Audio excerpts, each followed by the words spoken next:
Greetings, everyone, and welcome. Thank you all very much for coming to join me for what I hope will be the final day of Vandal Hearts 2. We are pretty close to the end. And I anticipate that if I manage my time properly and don't get too distracted today, I should, hopefully, be able to finish up the game and move back to Blasphemous before the stream is done. So, fingers crossed for that. I think... yeah, this is where we left off. So how is everybody holding up this evening? It sounds like some of you are doing a little bit better than others. I hope you are all at least hanging in and managing.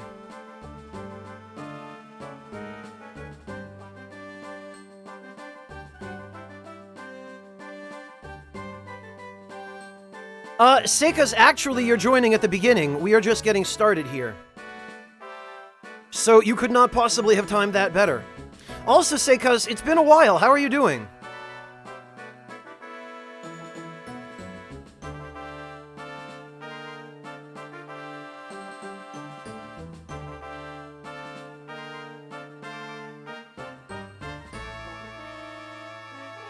Ah, very good, Zappa.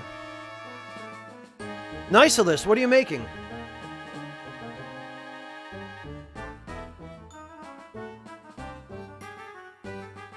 Zappa, what version of Valkyrie Profile did you end up playing? Because I seem to remember you were asking me about that last time we spoke during the previous stream. So did you just marathon the whole game over the past, what, 3-4 days?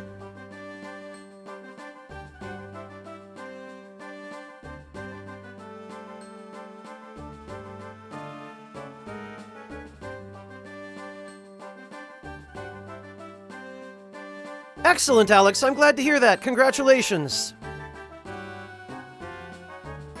The PSP version. Well, fitting enough, Zappa, because that's the Japanese version of the game anyway. What did you do? Just, take the Japanese version and mod it with the English, text? Or take the English version and mod it with the Japanese voices? Ah, gotcha, Seikas. Yeah, believe me, I know that feeling. I definitely know the 60, 70, 80 hours a week fatigue. I can appreciate that. English with Japanese voices. Gotcha, Zappa. What did you think of the game? This was your first time playing it, wasn't it?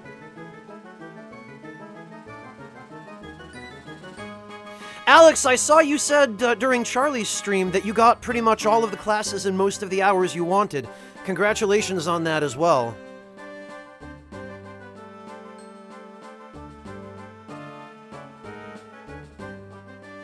Oh, okay, Zappa, gotcha.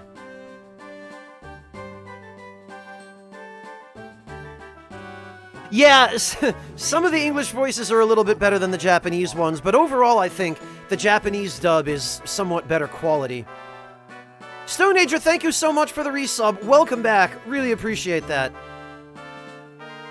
Honestly, Alex, if you only missed out on one class you wanted, you're doing pretty well. And maybe you'll get a chance to take it next semester.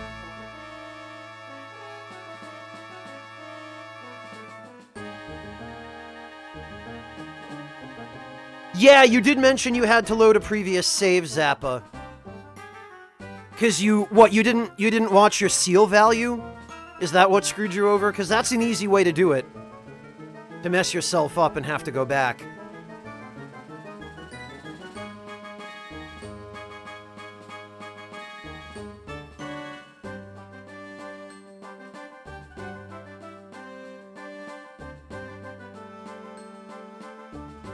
Hey, Artista, welcome! Alright, let's see.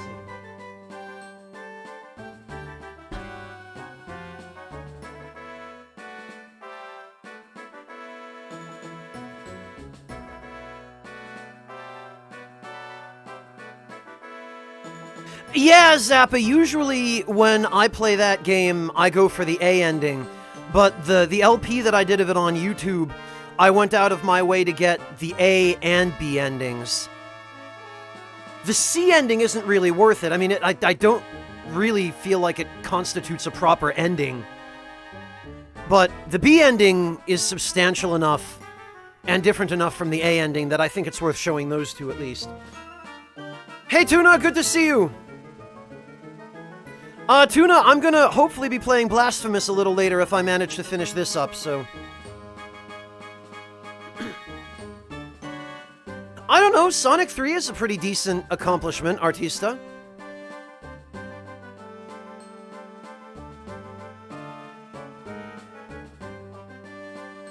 Yeah, I never understood that, Zappa. The dungeons that only appear in easy mode, I wish they would also be accessible in hard mode. But at the same time, I realize they're designed as replacements for some of the hard mode dungeons. Yeah, Tuna. Probably it won't take more than 2.5 hours. We don't have that much more to go. Hey Magnus, good to see you! I have no idea, Zoo.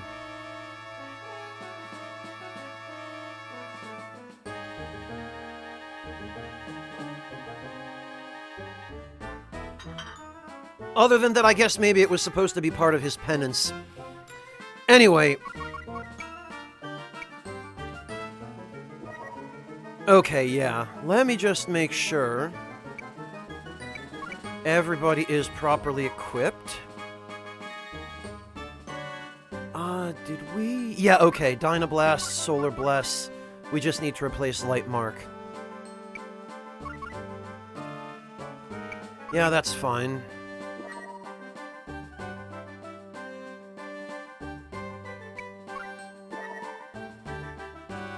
Right, I transferred all the recover marks to Vlad.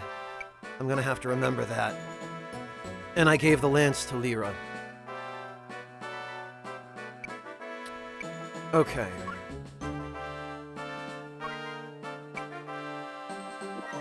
Prateau is the same. He's good to go. Guilty is fine. Maria is fine. Right, Egress.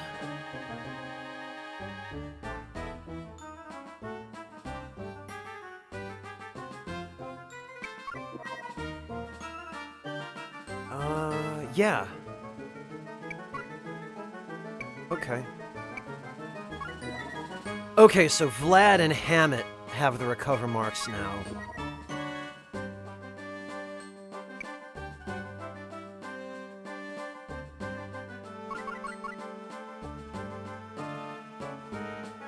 Alright. In that case, I think we are ready for Gardeau. Hey, Lord Luis!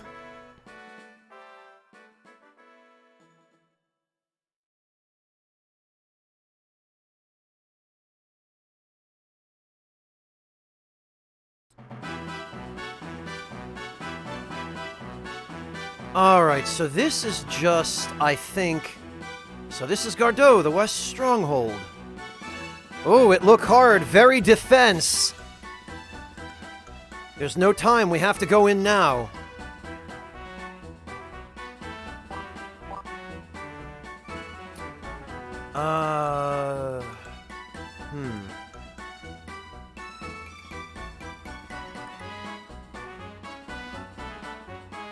You better believe it, Zappa. That coffin... Lyra, actually, can go in the middle.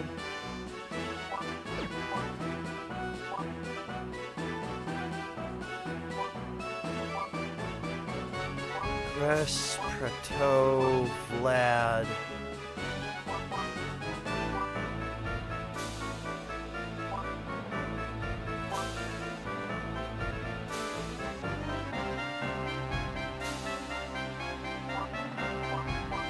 That's fine.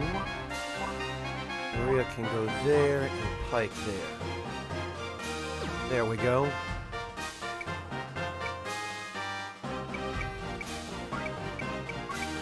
And we can just This should hit everybody. Yep, there we go. Well, Zappa, I mean, you'd think it would be pretty functional as a shield.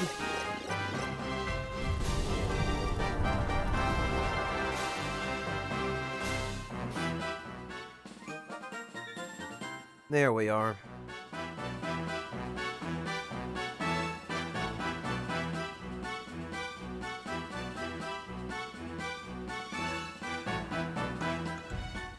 Oh, gotcha, Alex. Yeah, I can definitely appreciate wanting a specific teacher. Alright, there's gotta be a mage over here somewhere.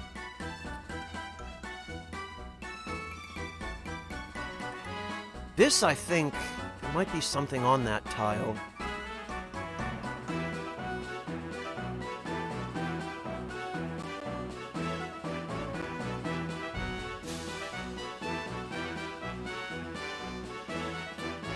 Okay, and there's a chest there.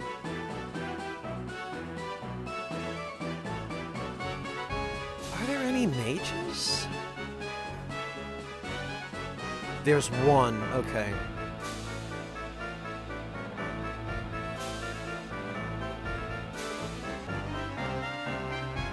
Not too strict, Nick. Generally speaking, the party comp in this game is quite customizable.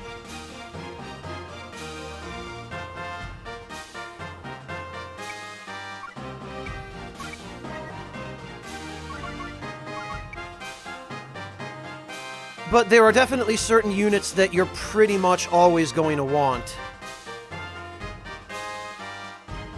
Yeah, we can't reach any of those guys. My main concern, I think, is going to be this big honking group of idiots over here.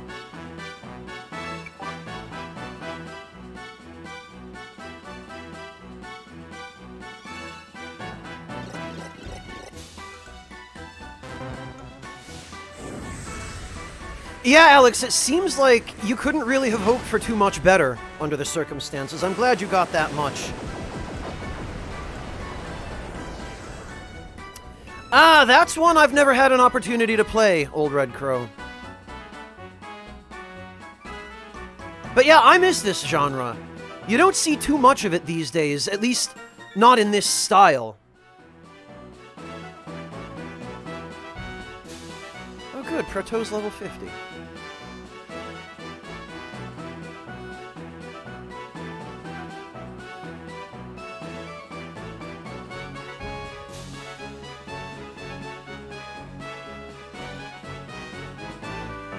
Good evening, Devilish. Welcome.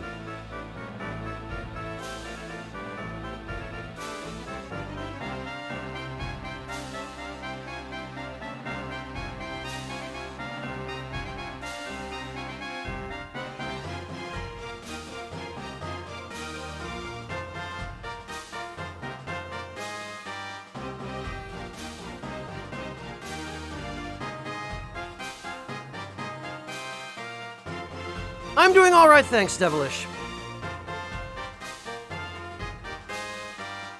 Still just on the tail end of a little bit of, sniffles.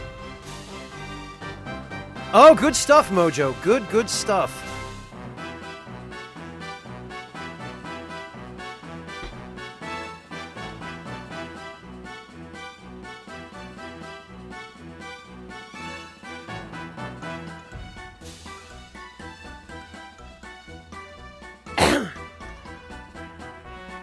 Well, Redial Nick, it is kind of too bad, but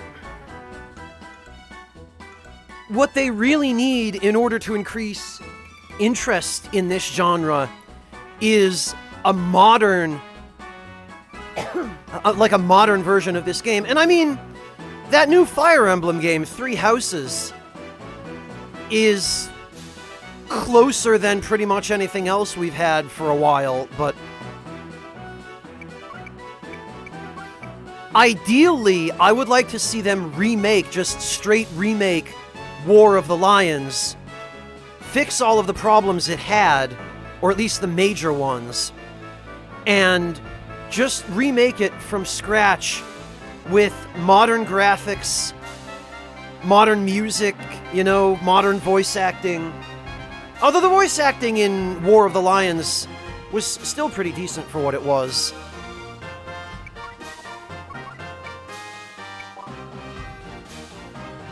But just remake it with modern everything, you know? Yeah, okay, of course he's gonna heal. But now that mage is in range. Oh, he only... he only had enough movement range to heal the one dude. Amazing. And now Pike should be able to hit the mage. No, not modern loot boxes, Tiny Zoo.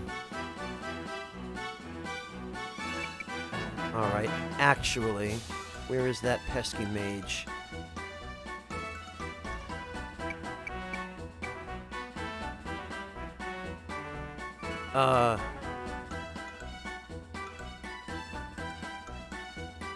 Oh! Well, that doesn't help. I guess I still can't... For goodness sake.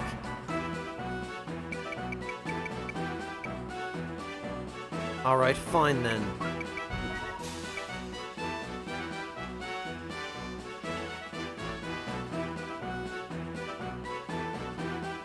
We will just nuke the mage too. Yeah, JR, the little... The what do you call it? The watchtower was in the way.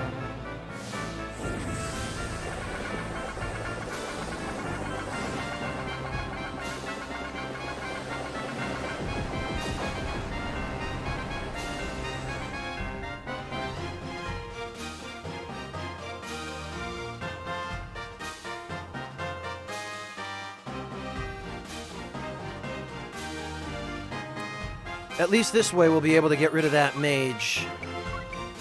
And actually now we can just throw a remove on Prateau. Ah, very nice, Devilish. How are you enjoying it? Hello, Paragon Lost. Welcome. I love how this sun just barfs another turn onto Prateau.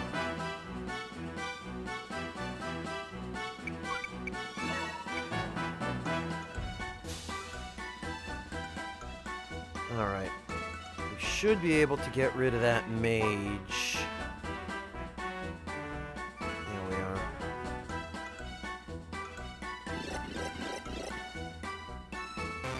Yeah, why not, Old Crow?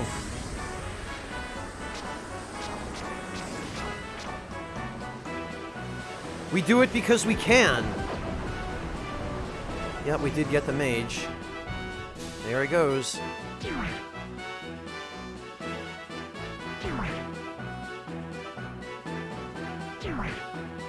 Ah, very good, Devilish. Well, good luck with all of it.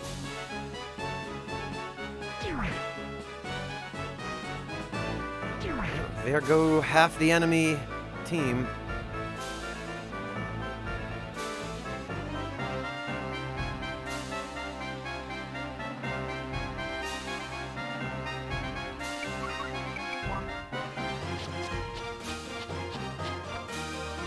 Yes, JR, this is Gardeau.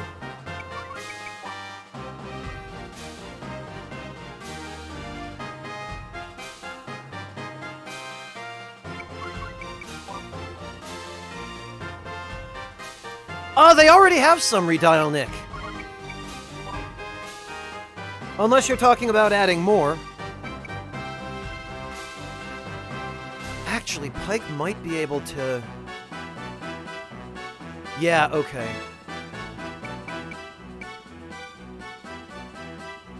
Oh, come on.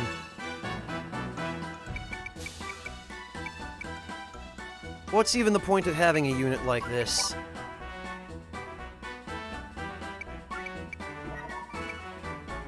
Alright, well, we'll just...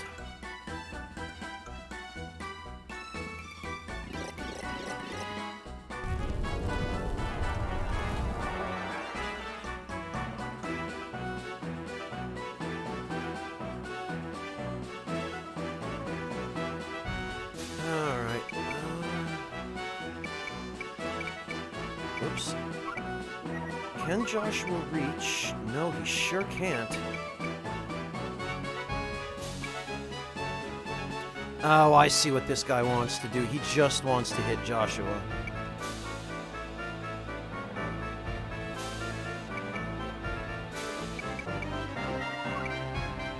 Can Praetori? No, he can't.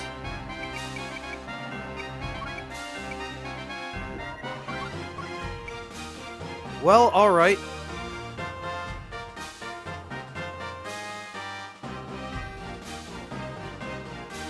Oh, how about that? I can hit...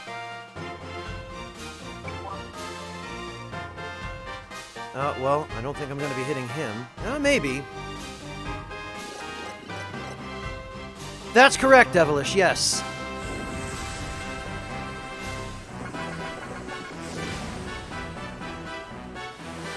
Redial Nick, I don't think Square understands the demand for a remake of Tactics. It was all anybody could do to convince them to remake Final Fantasy VII. They didn't want to do it.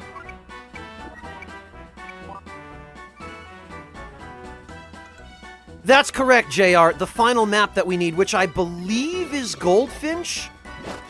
But we're not going to be able to go do it right away, because if I remember correctly, as soon as we finish this battle, there's a cutscene, and then we're going to be forced into another battle immediately afterward.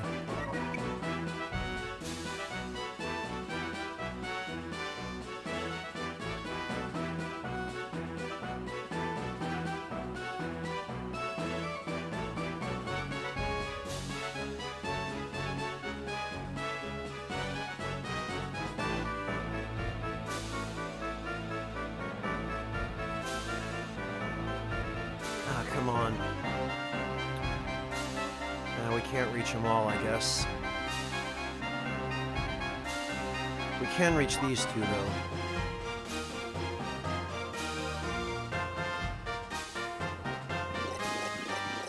And actually, we can put one of those knights up on a block tower.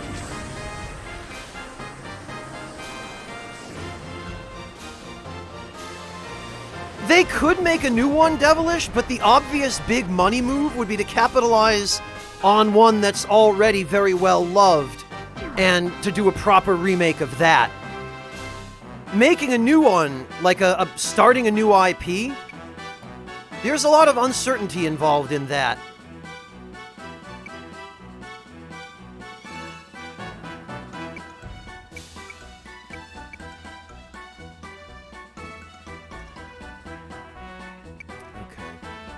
So if we put Maria here...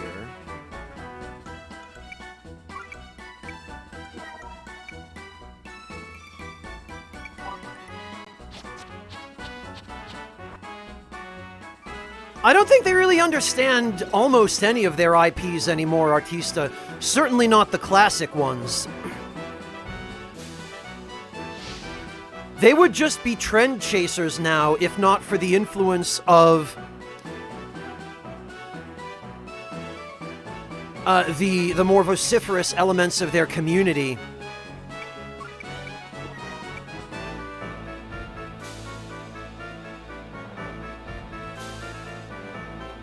Alright.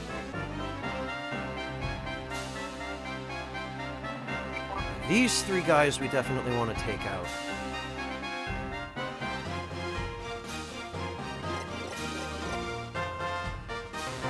Yeah, but even one in that series, Devilish, adding a new one is not something that I think as many people want as remaking the ones that people are already familiar with and that people know are good, you know?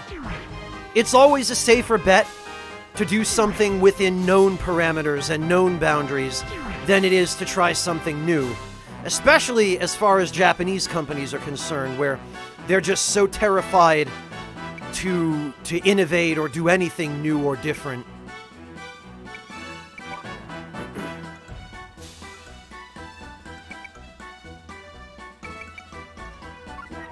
Alright, so we are going to put a double block right here. After conveniently baiting this moron right into our little trap.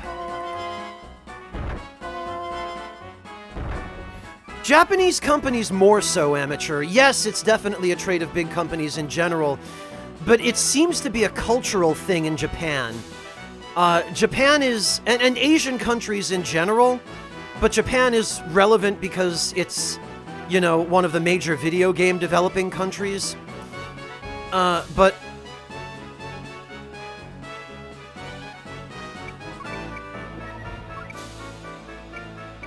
Japanese companies just seem super, super afraid to do anything outside what has already been proven to work.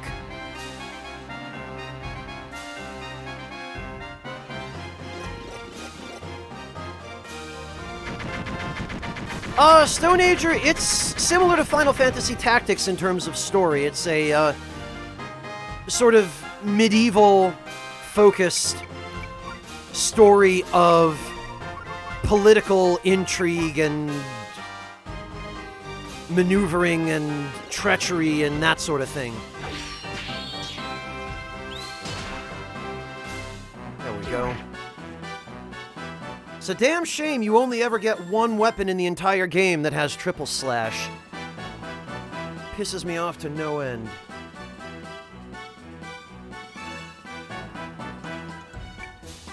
Alright, well, that guy is stuck.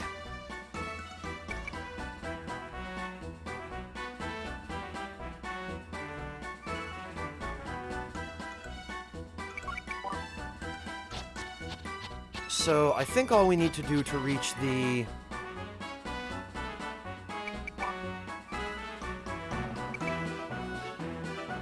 chest is drop a double block here.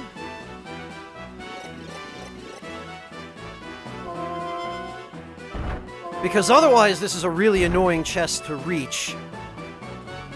And I think the developers went out of their way to make it annoying to reach. Specifically because it is the last map you need.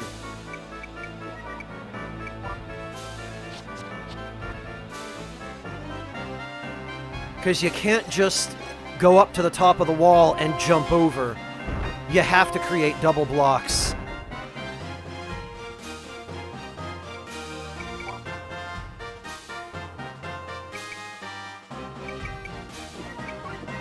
Alright, let's unlock this.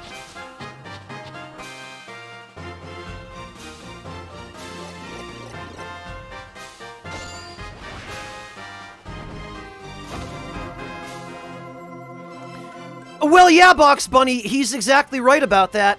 And that's the same mentality that runs companies like Nintendo and Sega and Sony, is that we are the sole administrators of this intellectual property. We know what people want better than they do. And we are going to tell them what they want, and we are not going to listen to them, because we know better. And Yoshida-san was absolutely right that that was why the original FF14 was so bad.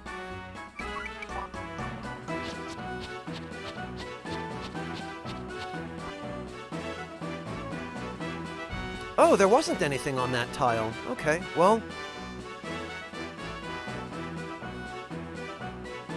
I tried.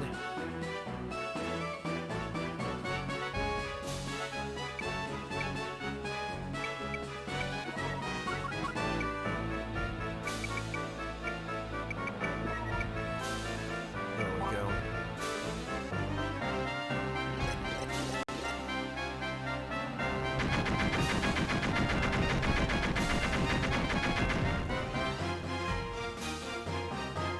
Yeah, Box Bunny, and they had the attitude that, yeah, we're the master swordsmiths, we know exactly what will work, but the only reason they had that attitude was because they were just following the pre-established formula for Asian MMOs. They weren't doing anything new or creative or original or even good. They were just following the pre-established formula. Because that's what had worked prior. And the Japanese attitude is, well, if it works, why change it? Why even try to do anything new? Why even listen to the fan base when we already have the winning formula? Except that in Japan, the people who tend to think that are usually very out of touch. And what they think is a safe winning formula is the same formula that people have been using for 20 or 30 or 40 years, and that the general public is actually getting tired of.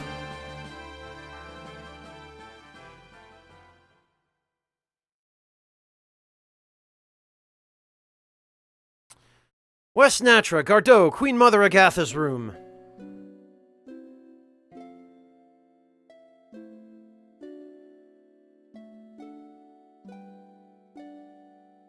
Princess Minia's voice. Excuse me, Mother.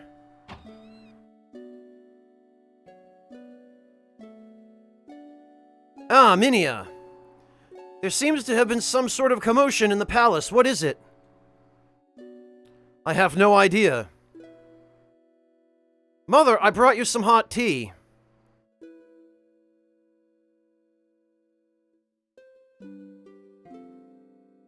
Thank you. That is considerate of you.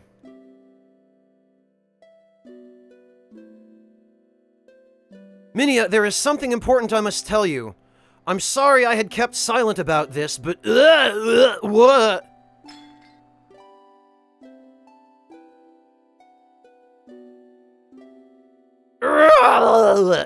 I can't move! Minia, this tea! Now! Do it now, Your Majesty!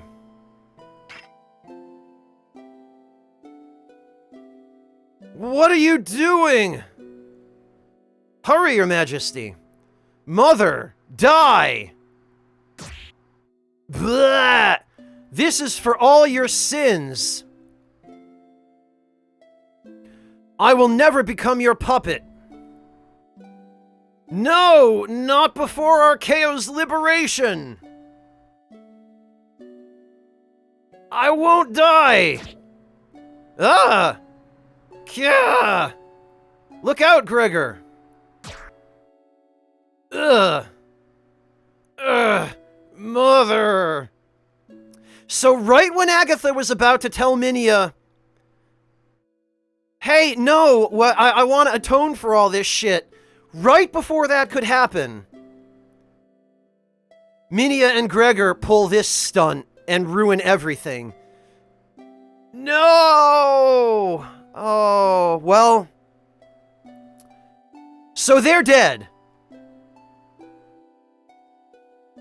Huh? What? Your Highness! Doom! I will not make it. How is the liberation of Archaeo? Hold on, Your Highness. We received word that the Zora Archaeo capital has been taken. The uprising is a success. Good. We can return to our homeland. You can't die now. No, even though it was for Archaeo's liberation, I committed too many sins. I betrayed the country and people. I killed my husband and harmed my son. History will revile me as evil. No, that's not true. Your Highness, you are the savior of all Archaeo. It would have never won liberation without you.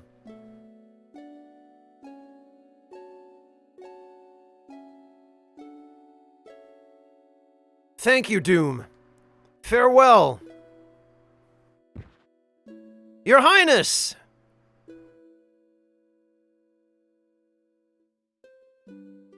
Very, very unfortunate timing. Writers really do love that dandy wizard. Yeah, her tailor did, Crow, for sure. So did her concept artist. So Doom saw Gregor running out of the room. It's strange. I thought we would face stiff resistance, but we've made it a long way into the palace without any trouble. There appears to be confusion among the enemy. I can't imagine what could have happened, but this is a fortuitous break for us. We must find King Gregor while security is lax. Huh? Please help! King Gregor! Something's wrong. Help me! He's going to kill me! Mr. Doom will kill me! Silence! Die in the name of Queen Mother Agatha! Blah!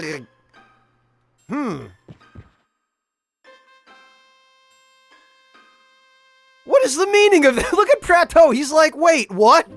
What the actual fuck is going on here? Oh look, Gregor just disappeared, he's gone. That's how unimportant he was. We can't even be bothered to continue rendering his corpse. Just gone. Ah, Baron Prateau. Doom the Thunder, why? You were the head of the trio. Why did you turn your sword on your own master? The only master I had was Queen Mother Agatha. With her gone, I no longer feel any obligation to this life.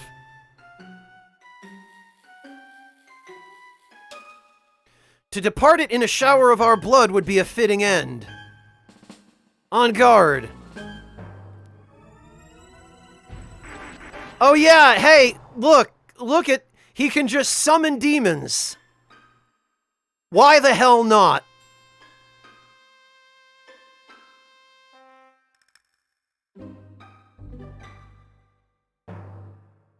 Why the hell not? Villains can just do that, I guess. Also, Doom is maybe the only person in just about any enemy faction in this game for whom I've ever felt any amount of sympathy.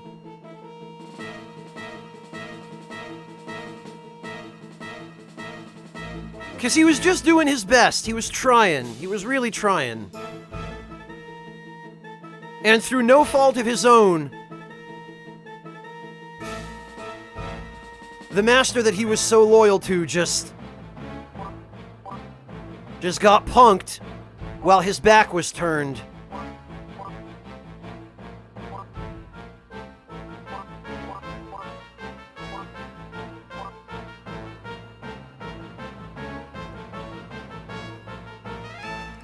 Alright. Egress will need to be near Prateau. Actually, Guilty.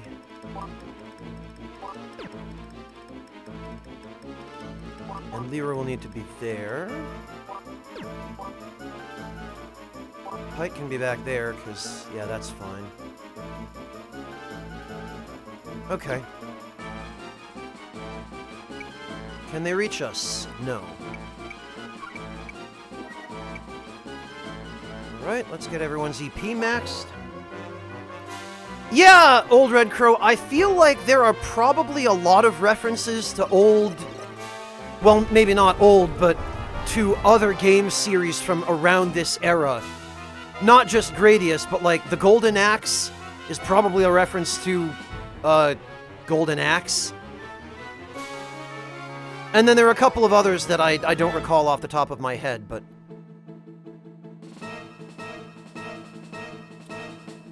Alright, so let me just check. There's the one treasure chest.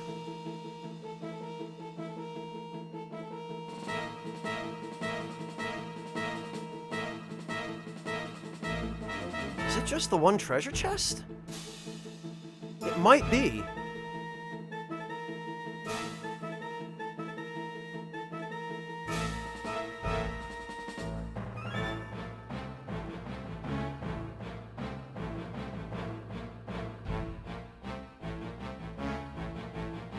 Yeah, I guess it's just the one chest, JR.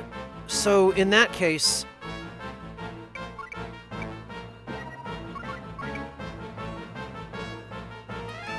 In that case, let's see who needs to die first. Probably that mage, actually. But if we can hit any of these other guys in the process, that would be fantastic. The mage, and probably the werewolf with the bombs.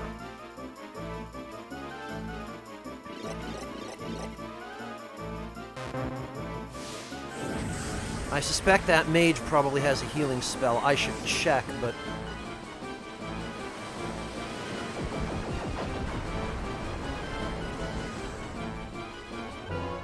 Yeah, it does, doesn't it? Old Red Crow.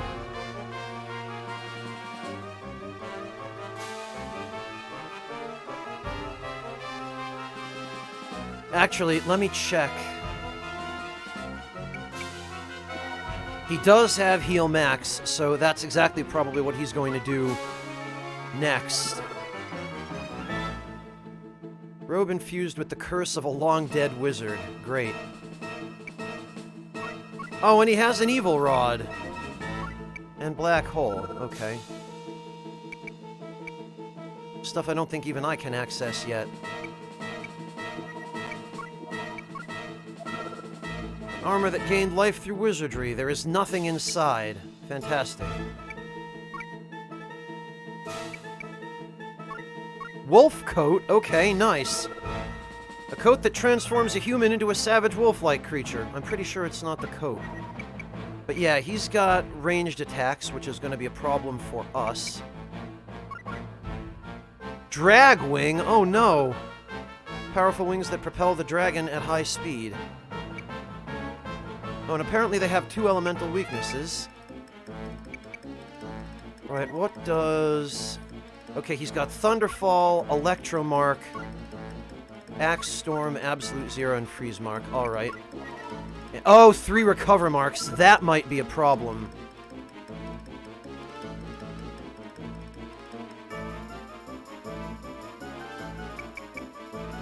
Yeah, literally just an actual magic fursuit. Okay, well, that mage is gonna heal on the next turn, unfortunately. There's not much I can do to stop him, but it looks as though he's gonna... Oh, okay. So he can't heal all of them.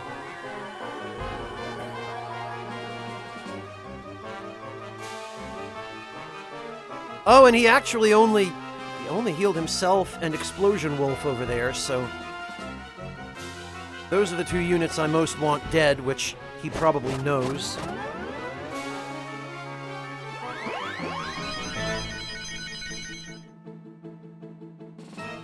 Alright. Well then...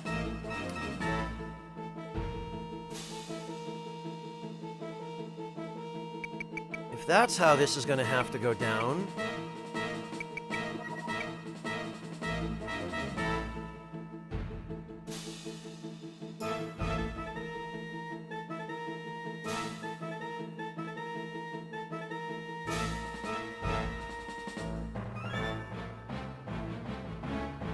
Yeah, it looks like we won't be able to hit Doom, but... Oh, come on!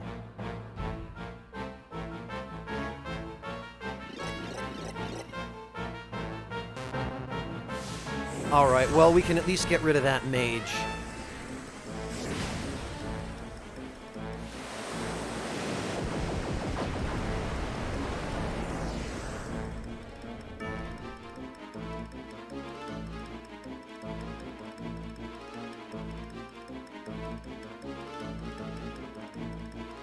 And actually, we might be able to...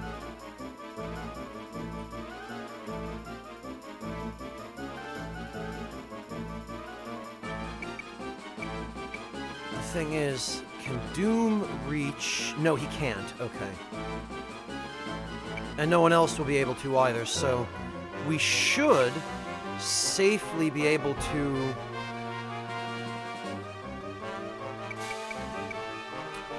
have Pike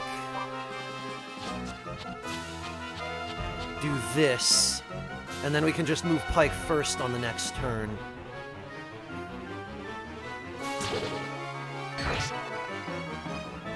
Oh good, actually, one more hit will kill Explosion Wolf. Pike is fine for now.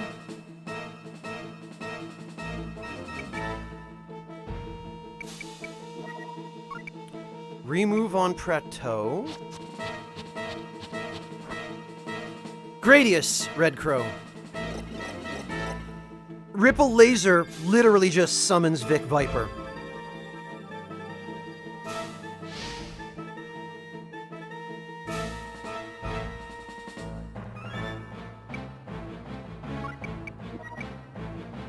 now the question is... Aha! We can reach Explosion Wolf, and we can reach the Mage, and we can reach all of these idiots. Perfect.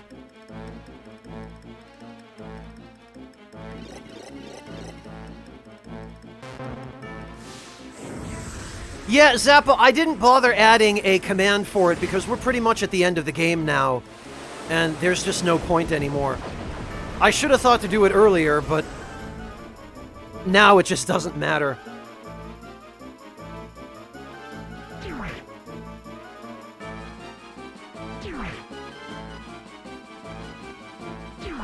I don't know, Zappa, I won't miss it.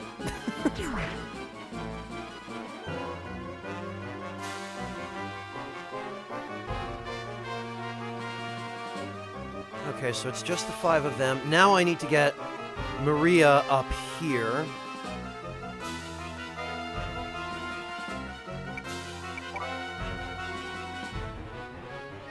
I don't know what these guys think they're doing.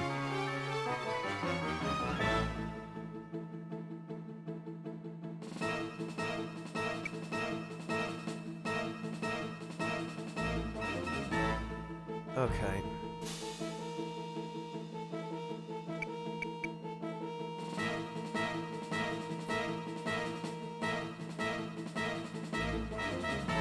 Yeah, actually, Doom is probably going to... Doom is probably going to move first. So, what we should do... Oh, okay, I guess he's not.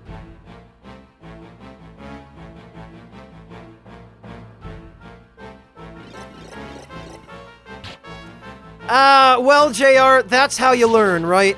I didn't do an optimal job the first time I played this game either.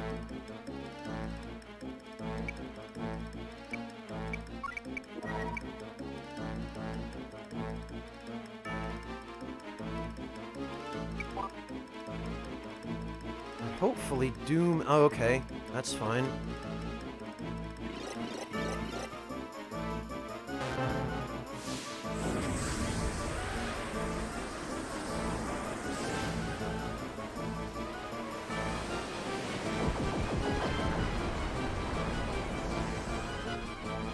Alright, now, the major question is, how much MP does Doom have, and how much of it can I steal?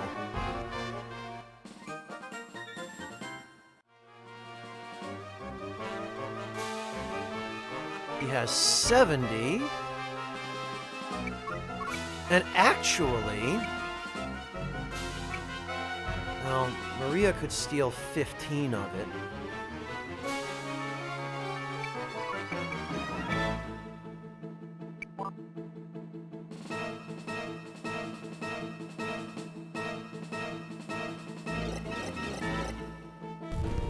Dandy Wizard, don't do that to people. I am pretty burned out on Monster Hunter World. I'm going to be playing Blasphemous next. I mean, I started it yesterday, but...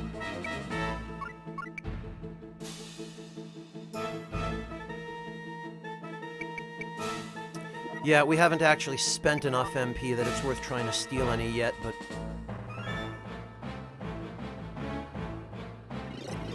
Yeah, JR, that's the unfortunate thing about mages, is that if you make everybody a mage, yeah, you do have a really effective team, but then it's really helpful to have a fast-forward feature.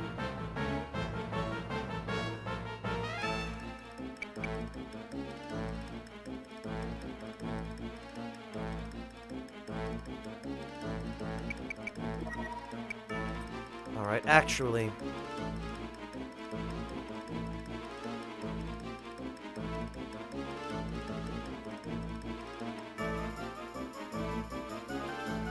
Do we still hit this guy? Yeah, it looks like we do.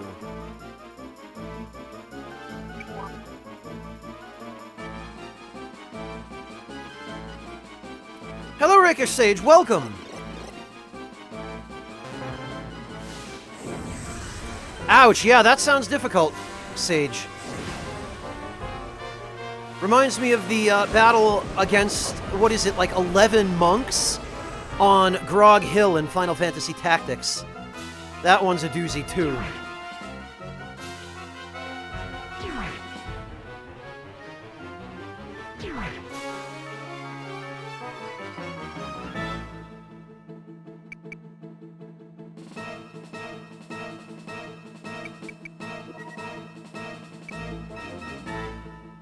Alright, we are going to give Prateau the old remove.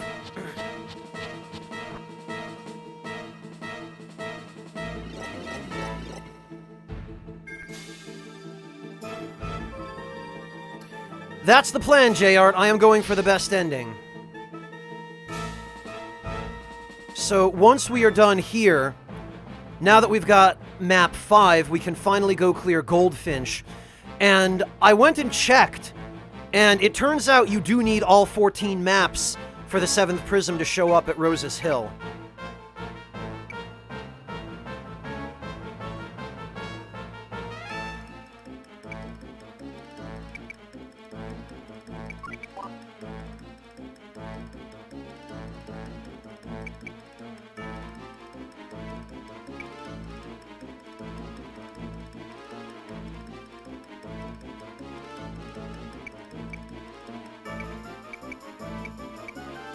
We're gonna move pretty much everyone else away.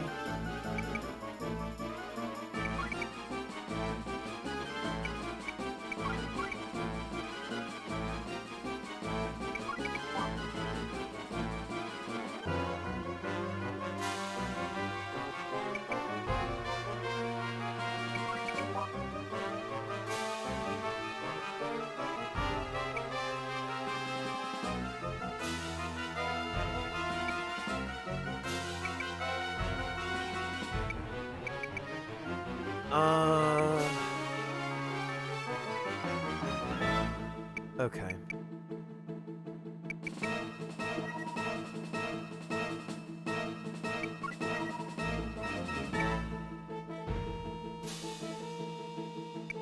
Actually,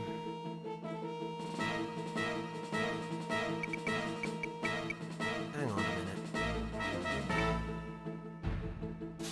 Yeah, okay. Actually, if we move Prateau over here and have him use Entruster on Lyra, we can get Lyra out of Doom's reach, so Doom will only go for Egress.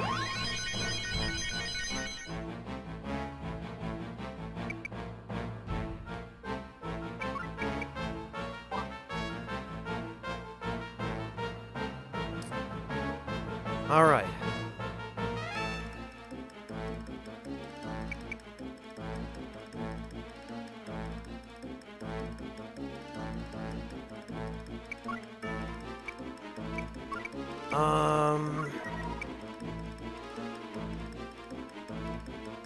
Maybe, hopefully we can...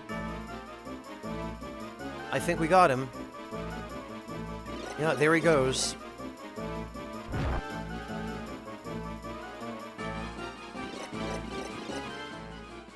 Yeah, we got him. Doink. Not a bad spell.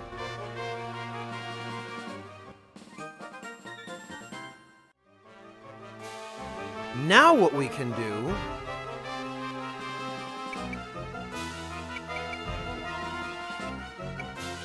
we can give Egress another turn.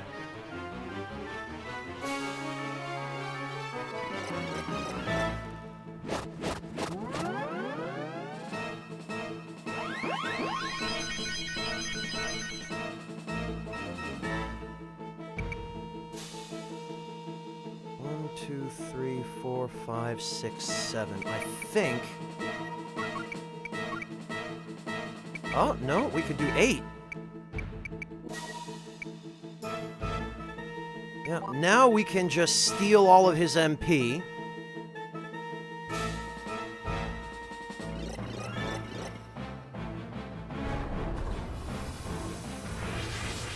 Or a good chunk of it, anyway.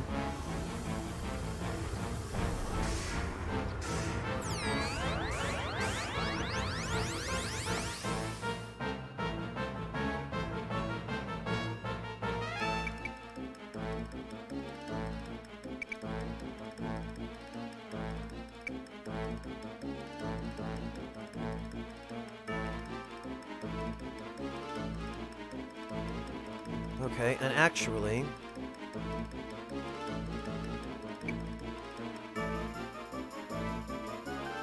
how much does he have left? 33. Actually, if we want to be really diabolical, we could drop a remove on Egress. Hello, the Doctor, welcome! It does have a lot of weird tech going on, Amateur, but that's one of the reasons I love it so much, is you're not just forced to play one way, you can be creative about how you handle situations.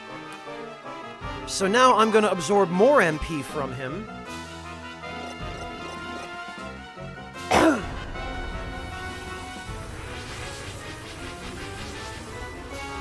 Hopefully at least we got another 24 here, because that should prevent him from being able to do pretty much anything else. 25, even better. Yup, and now he can't do anything. Now he is totally neutered, and he never had a chance. Alright.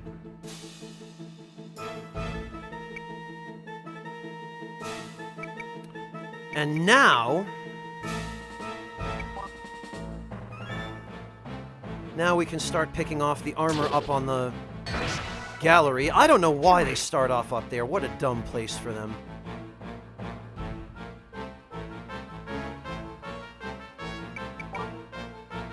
Alright. It's good.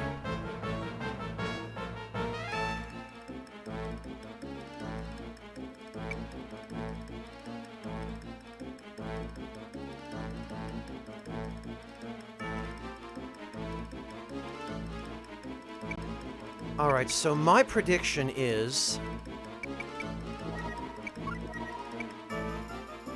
he is going to move here. Nope. Okay.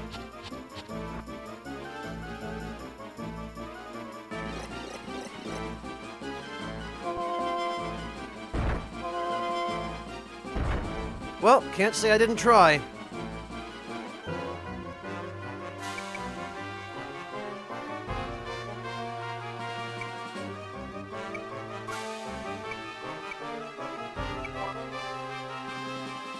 Actually, it may just be preferable for us to surround him at this point.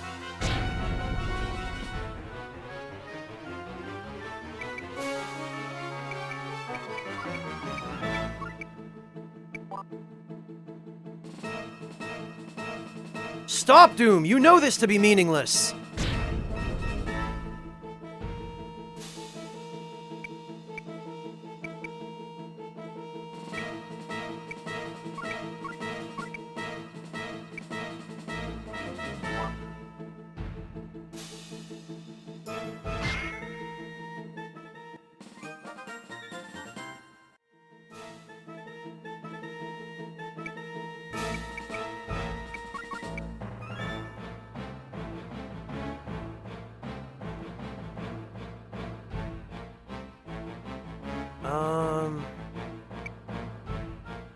Actually...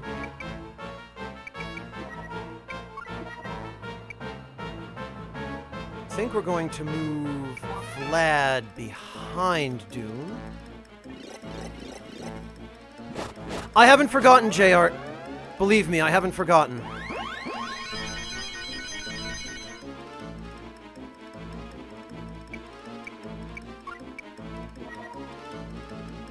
Uh-oh.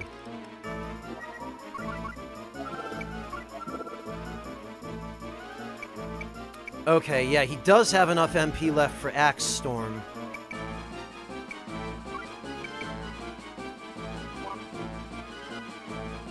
But we can remedy that.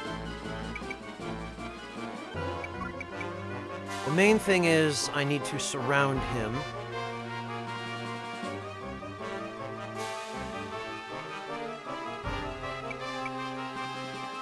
And... oh, well, that's convenient. No, I haven't opened it, J-Art. Okay, there goes that last armor. Not with him currently on that space, J-Art, but... 153 and 170. 172 and 173. I think he might end up moving first.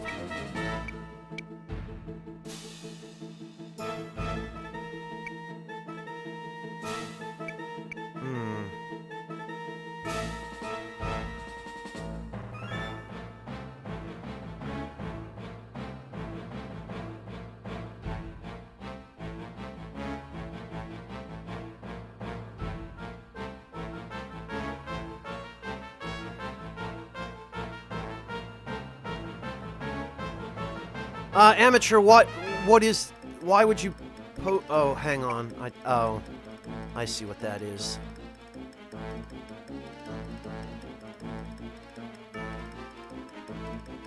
Alright.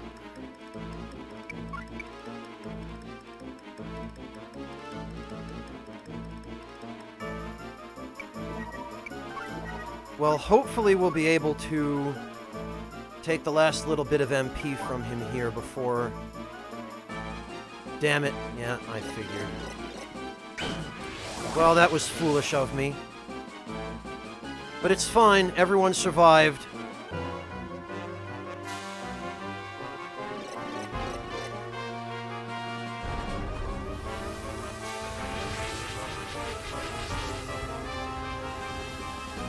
Oh, okay, Amateur. Gotcha.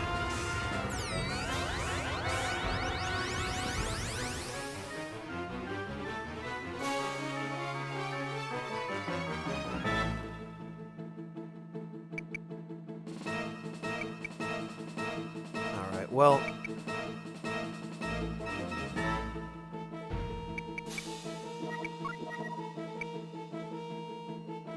we are gonna remove Egress.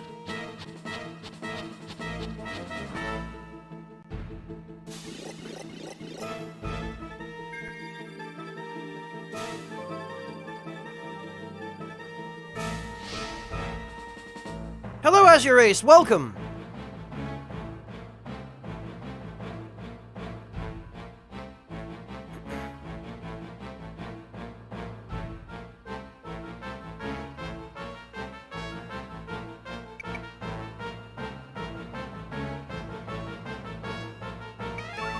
Ah, screw it. Actually, we'll just heal everyone. Because I've got more than enough damage to kill Doom when the time comes.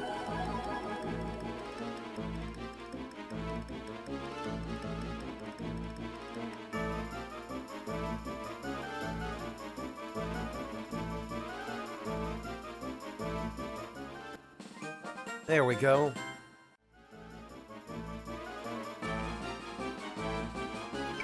And we are going to move Lyra up. We are going to move Guilty up.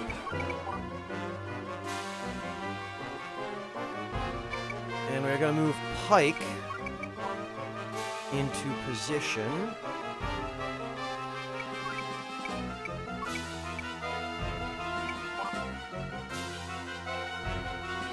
Your force of will is overpowering! Come on! Yeah, look at that. Alright, so this is fine.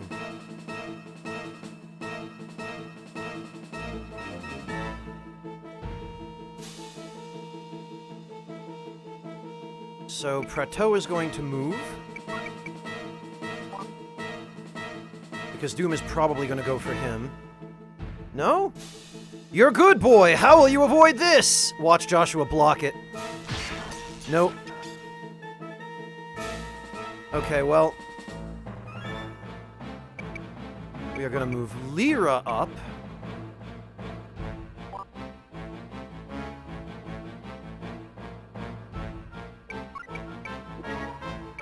And actually, Egress might be able to just get some free levels out of this, so screw it.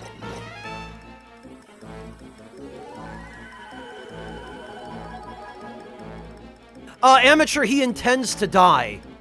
He's basically committing suicide by protagonist here. Because Agatha is dead, and he was only loyal to her, so now he just doesn't care anymore.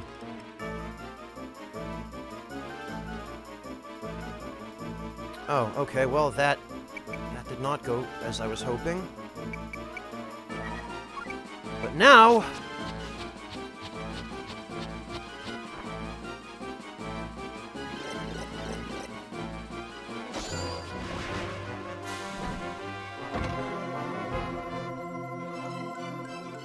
Oh, it's a crappy knife that we need. Actually, it might not be crappy. I think that knife might actually increase our movement range.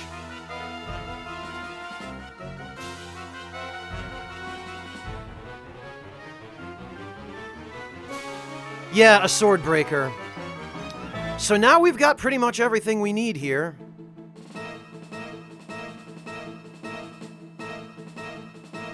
How will Joshua avoid this? Maybe by waiting a turn and...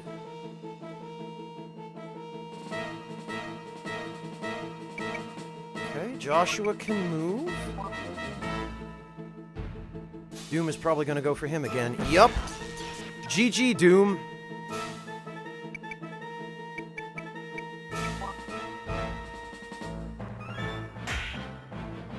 Doink.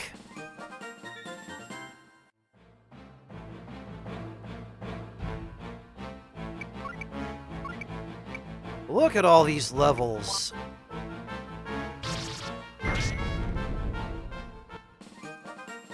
Everybody leveling up on Doom here. Actually, I probably should take the opportunity.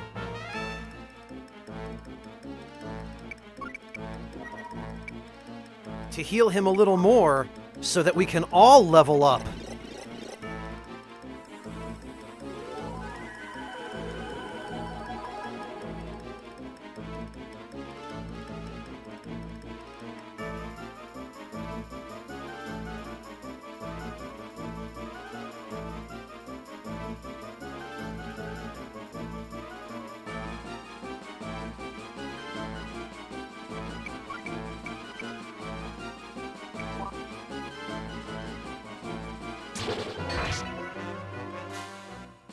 Yeah!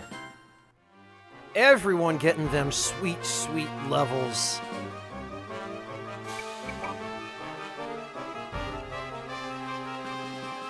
Poor Doom.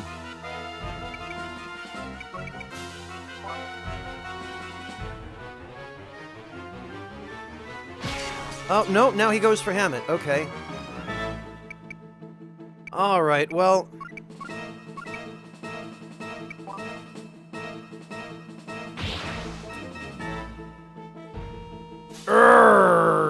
This is it! Oh, Agress didn't level up, though. Look at all this ridiculous money!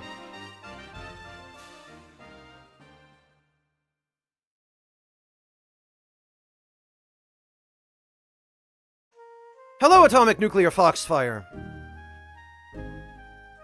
What are we going to do now? King Gregor's dead! So much for holding the king hostage for negotiating with the Emperor. If the Imperial Army can't be stopped, the United Natra Army is cooked. No, there's no danger of that. What do you mean by that, Doom? Queen Mother Agatha approached the Emperor for support to denude the Twin Empire of its army. The Archaeo uprising has started in its absence. The Emperor is on his way back now. Ah, so their plan did actually help us. The reason Agatha asked for reinforcements from the Twin Empire was to take their army away so that her uprising could capture the capital when the army was out fighting unified Natra. Ugh, but it's too late. The capital has already fallen. You're saying? You won! Well, he's dead. Doom! Look who it is. Bravo, and thus Natra was reunified. Well done. Yuri, you! Oh, please, don't look so angry. I bring good tidings to you today. Huh? There is going to be a birth of a great man in Uger. We are hoping for an enormous celebration, so we'd like you to come.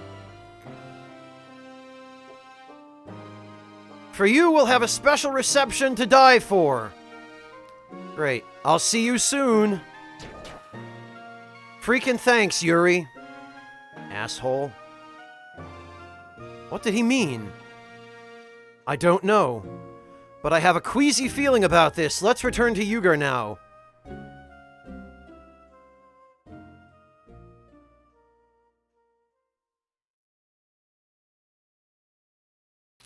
Before we do that, though, we have one more hidden map we need to clear.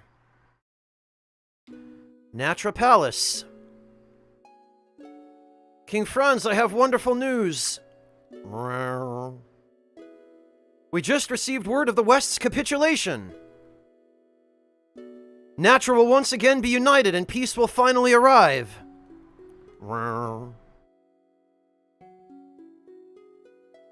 Once things settle down, I will find you a doctor. It may take time, but I'm sure we can make you better.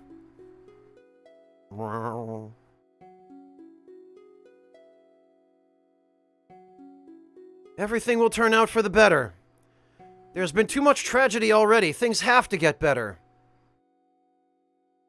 Huh? Uh-oh. You're that little boy. It hurts, please. What's wrong? What is it? I'm being sent away.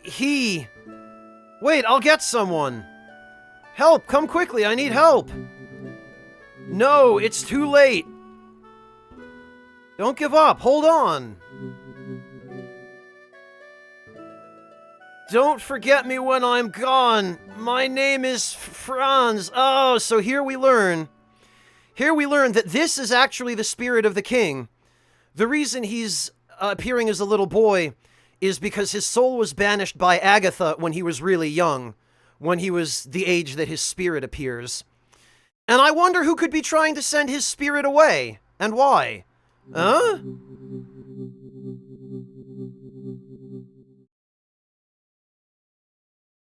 What just happened? Phew, Your Majesty, oh look! That child was the vestige of Franz's soul. Now that I have made this body mine, the last of his soul has finally departed. Gee, I wonder, what are you saying? Who are you? Queen Adele, is something the matter? Ah, Mahler. The king, but you were catatonic. It is convenient that you came. I now have this new body. I have no need for that woman anymore. She is yours to do as you wish. You may kill her if it so pleases you. What? Who? Mahler, don't tell me you don't recognize your own master. Now take that woman away. Be silent! How dare you insult Queen Adele? You demon, I will drive you out of the king's body. Oh no, Goddard! Whoops! Whoopsie doodles! You created an inadvertent problem for yourself, didn't you? Uh-oh!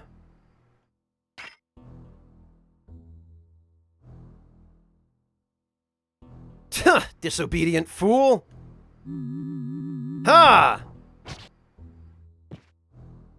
Ugh! Mahler! The fool. A mere pawn he was. He couldn't distinguish his own master. Oh look, it's Goddard. No, you're Goddard! Ah, finally, enlightenment! Yes, indeed. How could you take over another body? Who are you? Huh, who could I be? It has already been 150 years since I began switching bodies. Lately, even I have been getting confused of my true identity. But I started as Cooter Rado Goddard. Well, amateur, this is the only exposition we ever get about Goddard and why he is the way he is. How he became such an asshole. Now we're meant to feel some pity for him, which always the writing in these games does a terrible job of. Oh look, this heartless, cruel, manipulative bastard who doesn't have a shred of humanity from the very beginning. Oh look, now that we're at the end of the game, now we've got to shoehorn in his tragic backstory. Cooter? You mean... Correct. I founded the Cooter cult after I was expelled as a heretic by the church.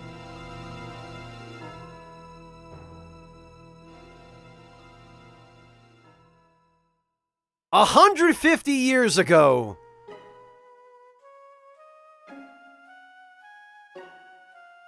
Please, Father, please treat him before... I cannot. Today is the Sabbath. We are forbidden to leave our homes by Scripture. But, my grandson is dying.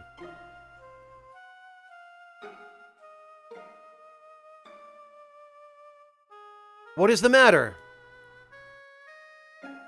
Cardinal Goddard!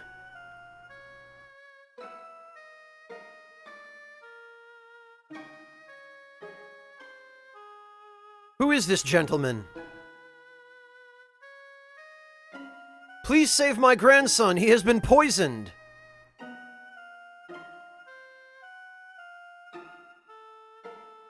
I see. Please take me to see this child.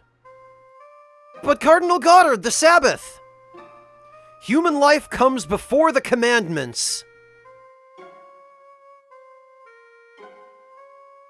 Sir, let us go.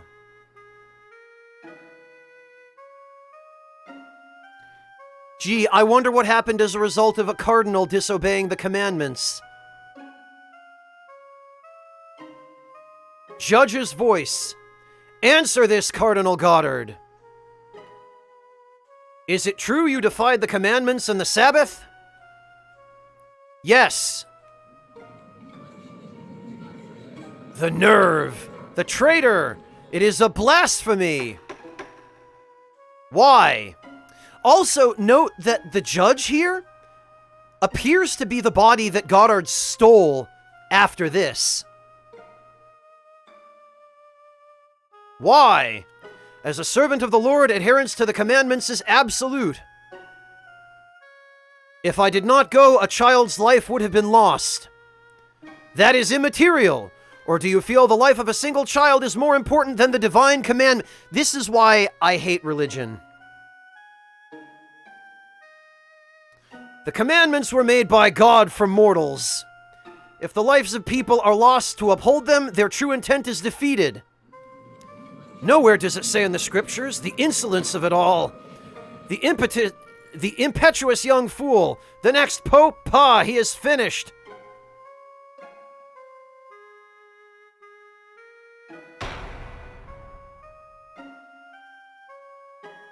The tribunal is ready to pass judgment. The tribunal finds Cooter Rado Goddard to be a heretic. He shall be stripped of all religious powers and excommunicated forever. Hello, Venmaru. Welcome.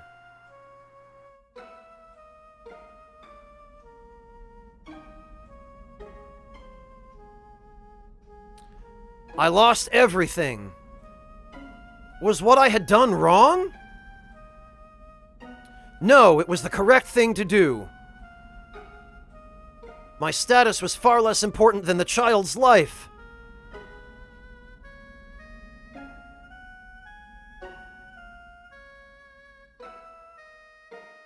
But my ideals were only naive. The child I saved, his grandfather, Both were killed by those who feared they would be tainted by the expelled heretic.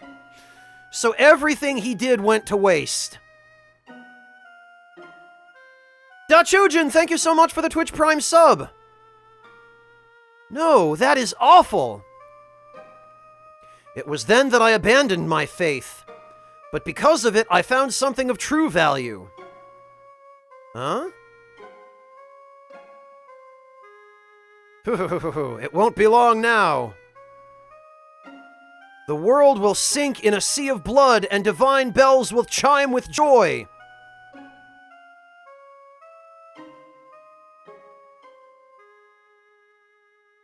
Yeah, Venmaru. Indeed, the hypocrisy of religion at its best. And now we finally have access to Goldfinch. So we are bloody well gonna do that. But first we are gonna save.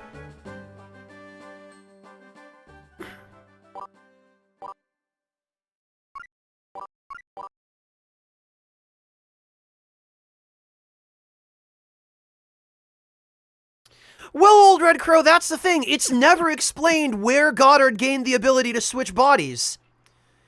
It seems to be something he just figured out how to do. Okay, good luck, Rakish Sage. It's effective immortality, Dandy Wizard. And as long as he doesn't get killed before he manages to switch bodies, he can basically just go on switching bodies forever. So he can continue living as long as there's a body for him to steal. Alright, please tell me we... Yes, we do have new stuff. Good. Okay, we've got the Caliburn. The Lance is not new. No new bows. Oh, Sleep Mark. Great.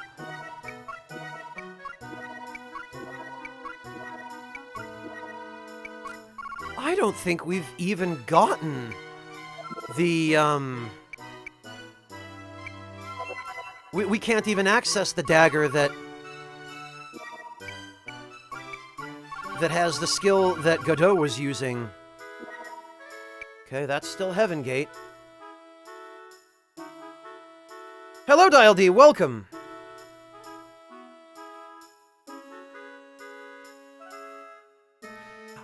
I don't think that's ever actually stated anywhere in the game, J-Art. It's certainly a logical conclusion.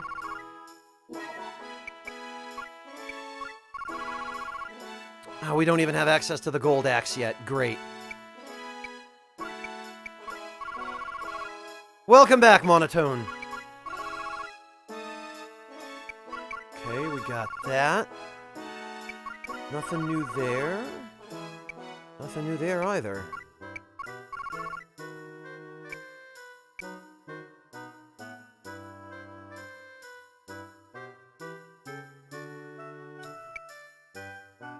Whoops. I meant to...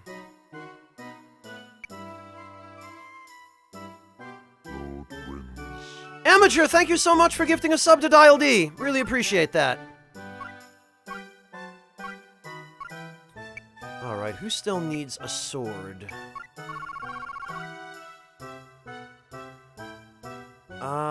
Preto does.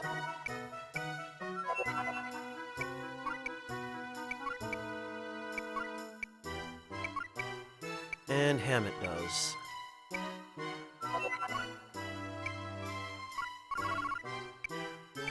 Is the... No, it's... Okay, Actually...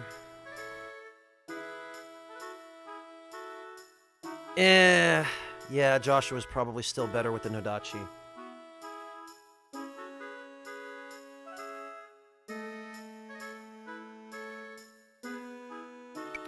Okay, yeah, then this is fine.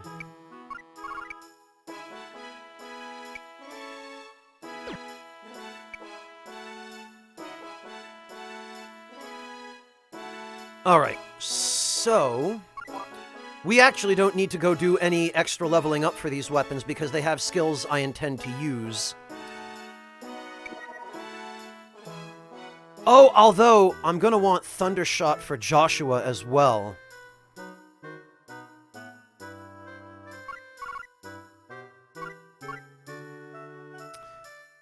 I'm not sure how much benefit we're actually getting out of Poison Mark at this point. Or really out of Blaze Slash or Thunder Slash, honestly. Okay, well, first things first. Prateau.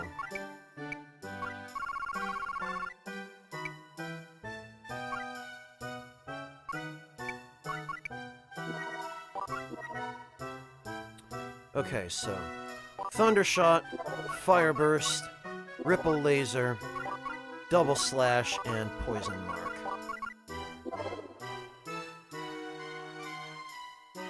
God, it pisses me off that you only get one Triple Slash.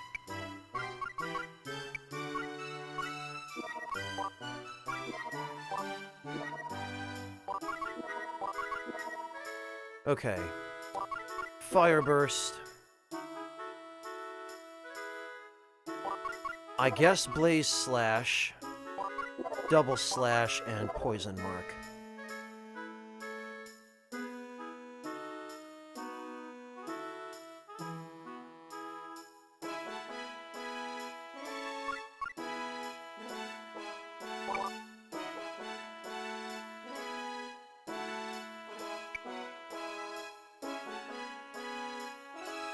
And actually,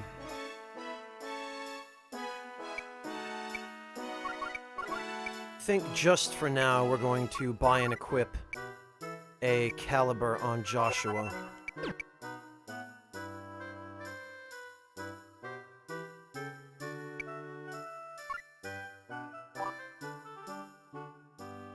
Yeah, JR, since we only end up using techniques anyway...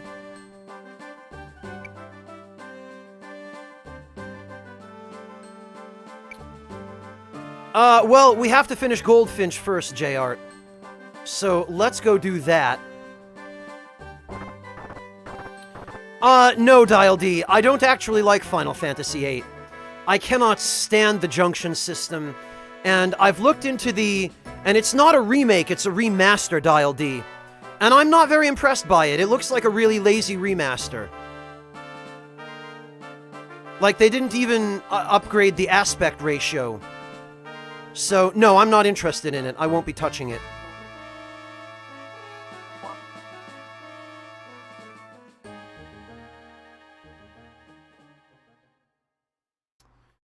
Hello, Azure Wolf. Yeah, J-Art, but the Mage Robe is garbage for the same reason that the Gravi X is garbage. What I want here is the Berserker.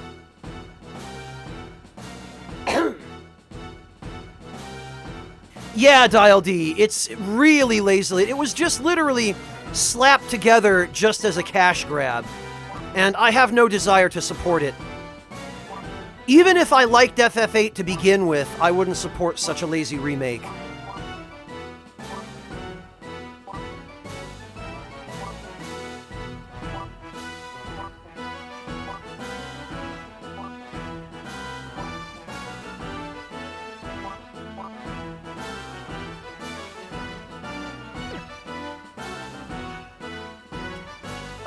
Such a lazy remaster, rather. Now you've got me saying remake. It's not a remake, it's a remaster. The FF7 actual remake, Dandy Wizard, yes, because they're remaking that literally from the ground up. And it looks like they actually put people in charge of it who know what the hell they're doing, based on what we saw from E3. So that I will give a chance.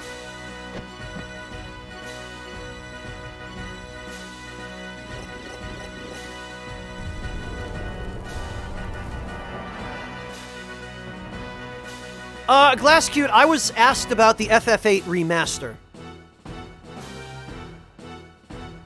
Oh, are they, Dial D? I never played the original Crystal Chronicles, Dial D, so I don't have any particular attachment to it.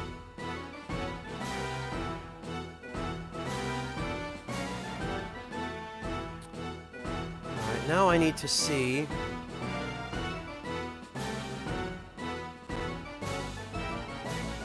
Improve the vanilla FF8 to be like what, Redial Nick? Are you talking about remaking it?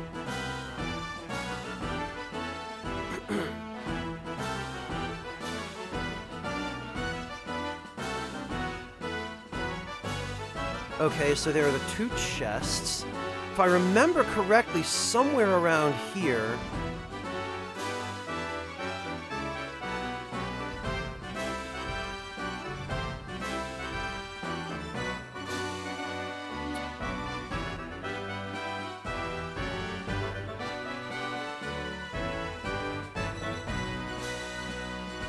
Oh, yep, okay. This kill beetle with the heater shield is standing on it.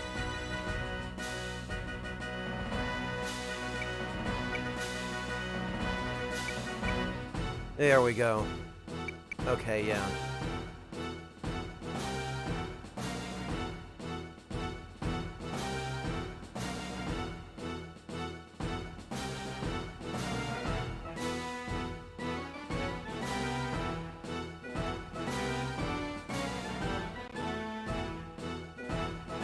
Oh, it's just a remaster and not a remake, Dial D. I see.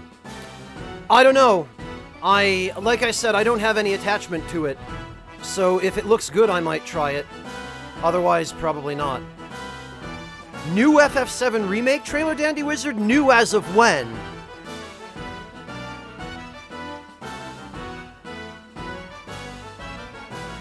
I watched an LP of Deadly Premonition, Chisel.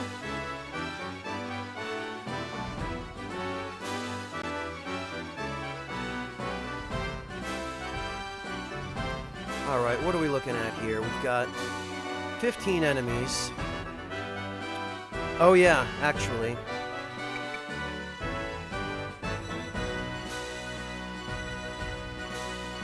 We ought to deal with the mages, probably.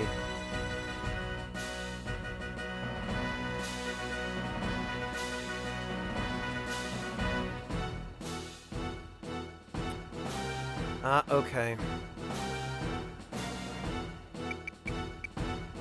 Yeah. Oh, come on.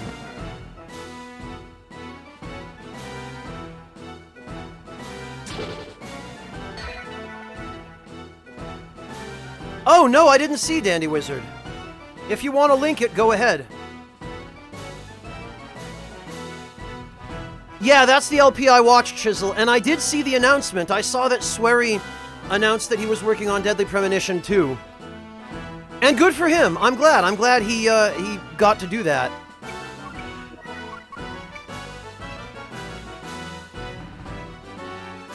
Alright, well, let's get rid of these guys first, then.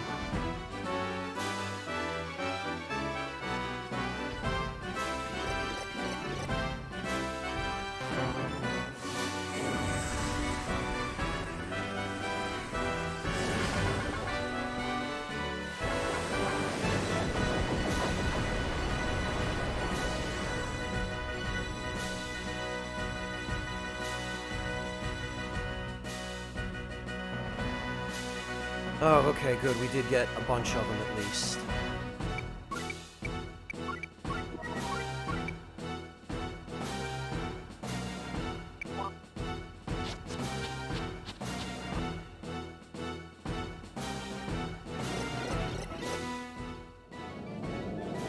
Oh, he's got Song of Joy. Interesting.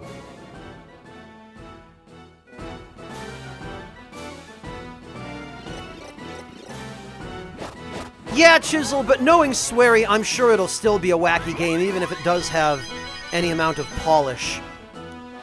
And honestly, knowing Swery, it probably still won't. It'll probably still have that goofy lack of polish.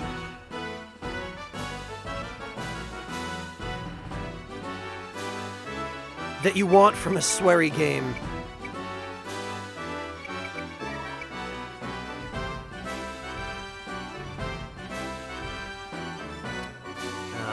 I'm not going to be able to hit that guy.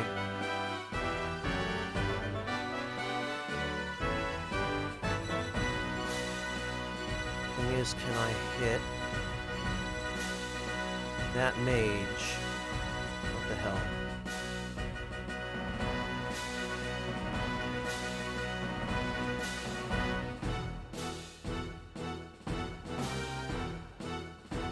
Actually.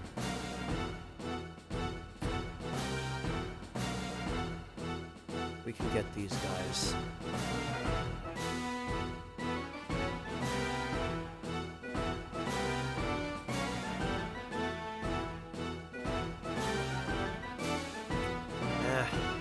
This is still probably a safer bet, damn it.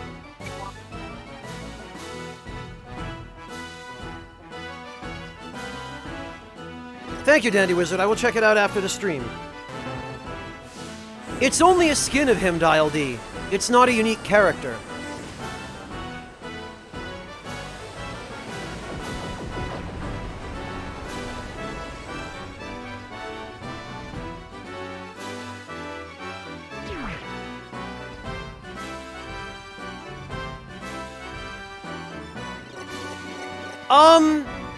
I probably will have to catch the stream later, Dandy Wizard. I did watch the Death Stranding trailer. And I'm not really any less confused about it now than I was when I started.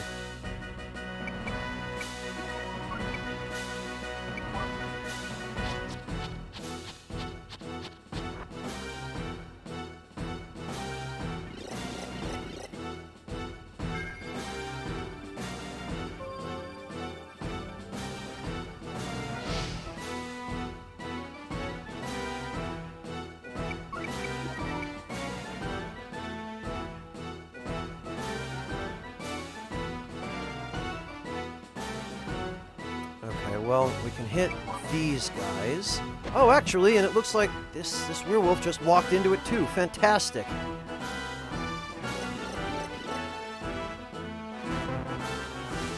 Hello, Dr. Deathbed. I'm doing all right, thanks. How about you?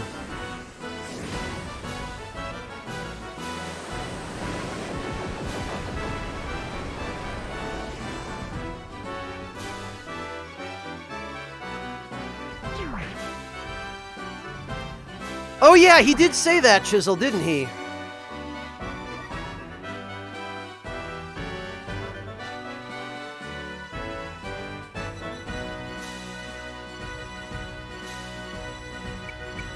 Alright, this mage only has an attack spell. That's good.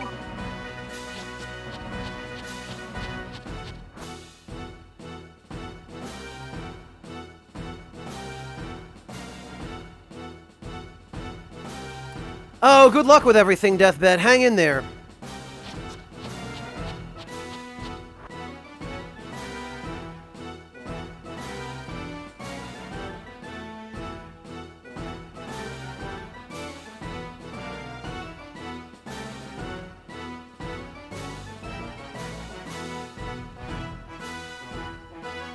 All right.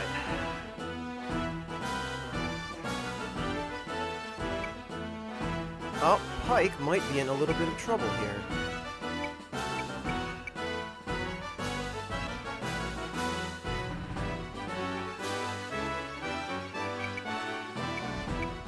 Where could we move him?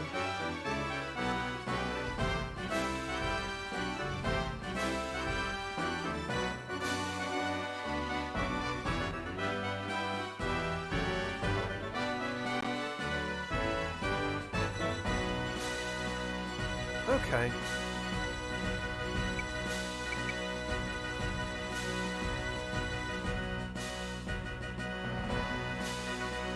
We could have him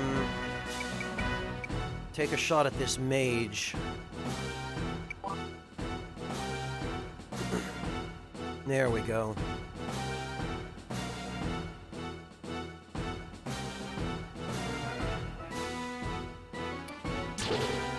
Hey, Dravenus! Welcome, I didn't see you come in. Yeah, way to whiff. There we go.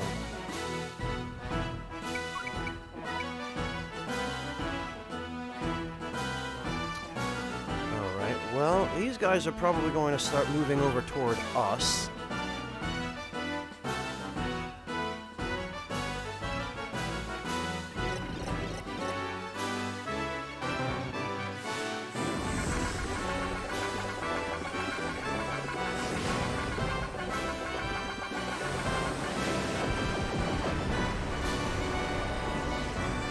So better that we get rid of them now.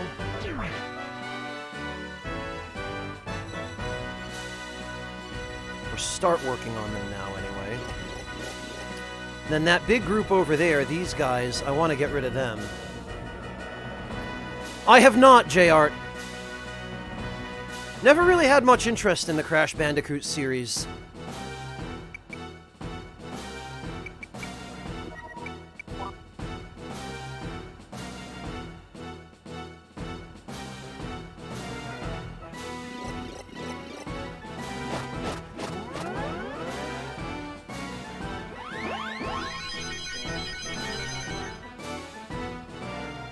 Alright. Honestly, we can finish those guys off with other things.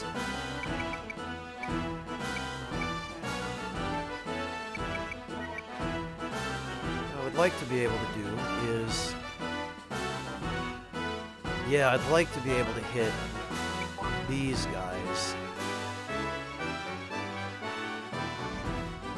I have, J-Art. I've played Siphon Filter 1 and 2 years and years ago.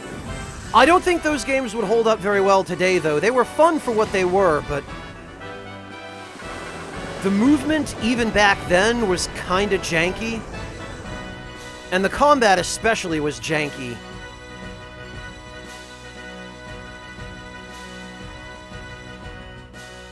Good, there goes the mage.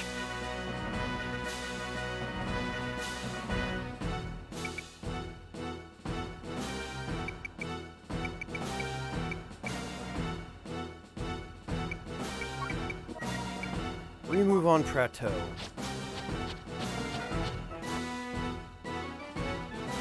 Another one.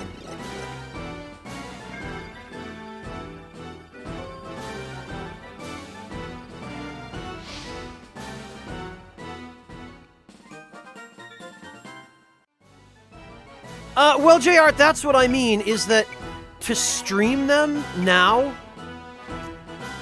I don't feel like they really hold up well enough to stream, so I probably wouldn't.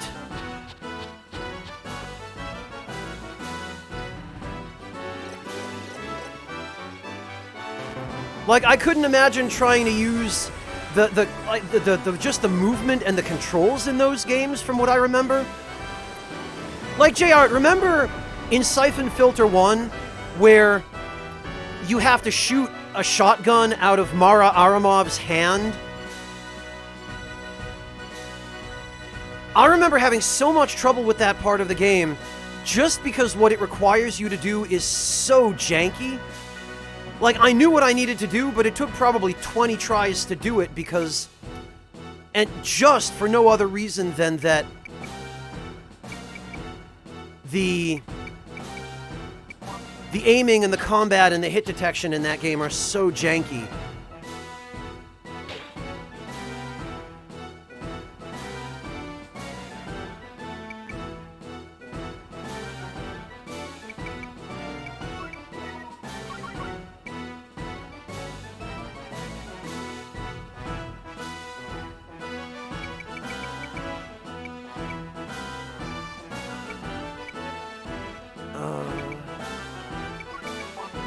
I think we'll start moving everyone back.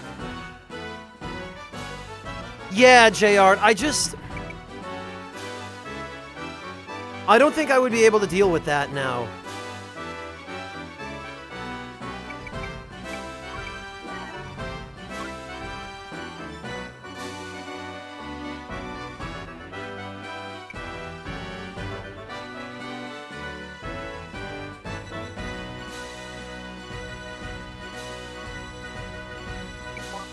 Alright, yeah, you know what? We'll try a zero dash.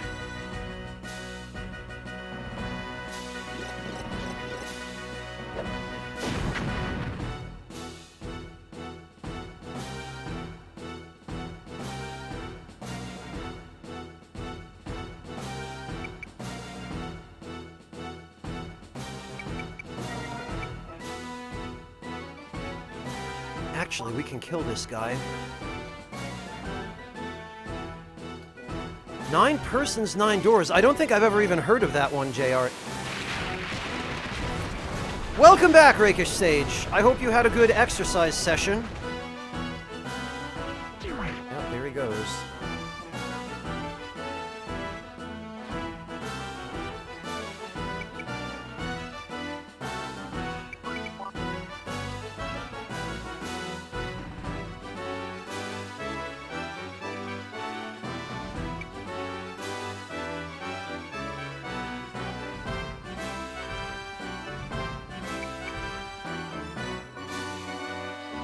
Okay, that guy can't reach anyone. Ah, okay. He can reach Hammett.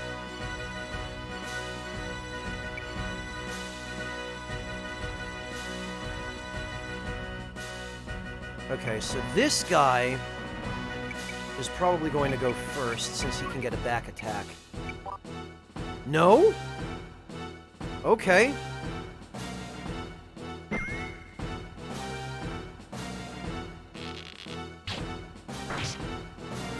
Damn.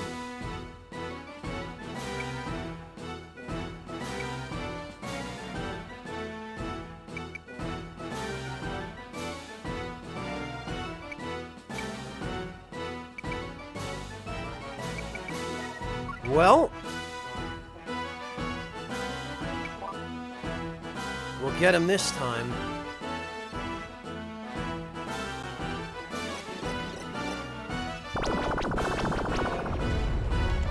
Wow.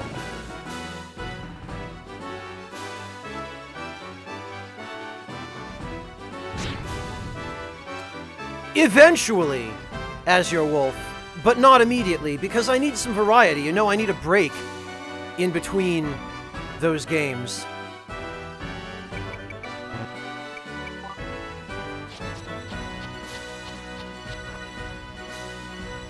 Because I can't just play one genre too much or I get burned out, you know?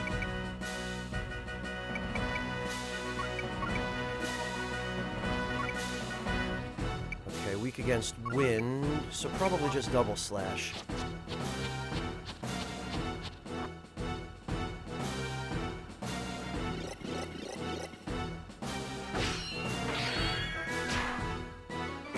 Oh good, we got him.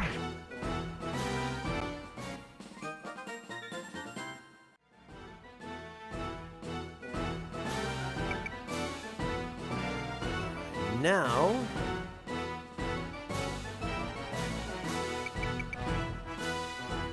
can reach him.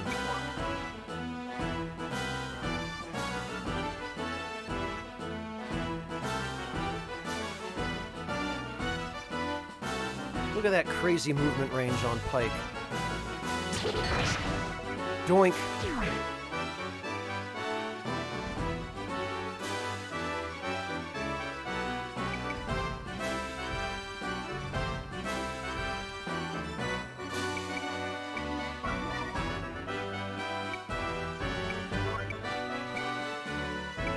Come on, crit!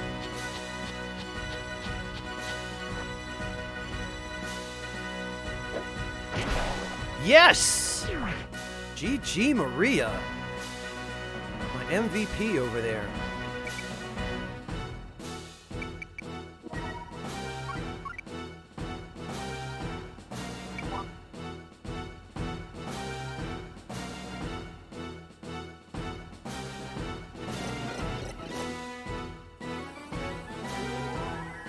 Check what on YouTube, JR?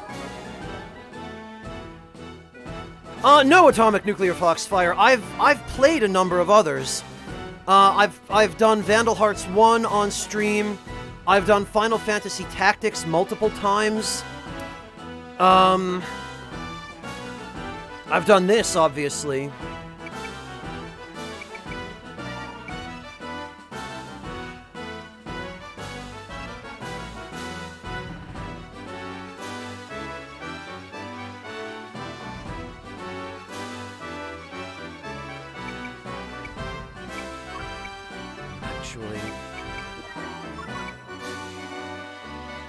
Ah, come on.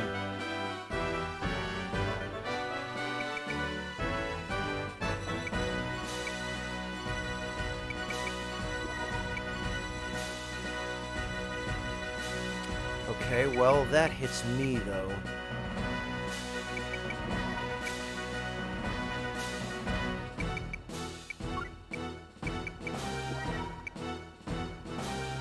Okay, there we go.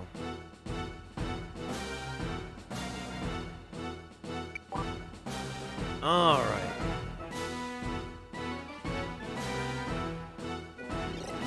Look at the radius on Thundershot with the magic book and the fill book.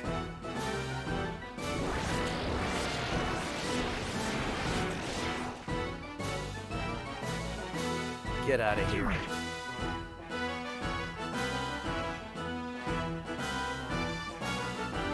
Oh, okay. No, that's alright. Foxfire then, if it's alright with you. Thank you, I appreciate that. I haven't been playing it this entire year, Dandy Wizard. Between Vandal Hearts 1 and 2, it's only been about a month. Month and a half, maybe.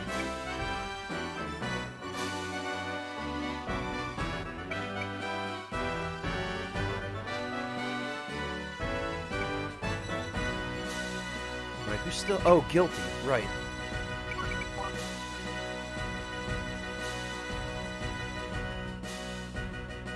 I do, Foxfire, but those games are so grindy, I just don't have the patience for them. You're talking about Disgaea, I'm guessing.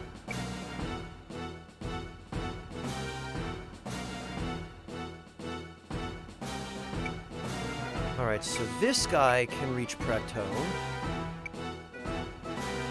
That guy cannot.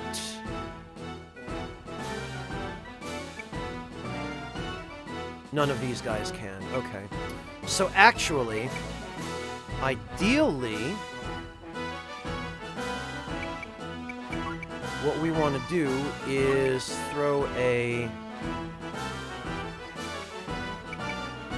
Actually, if we're going to do that, they're going to be able to get off the double block if we don't move her here.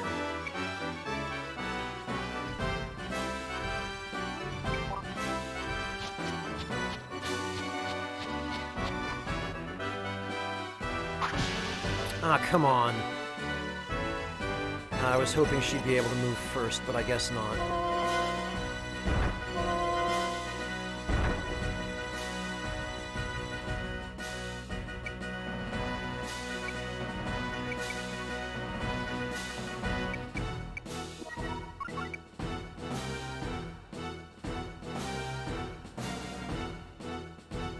Alright, well...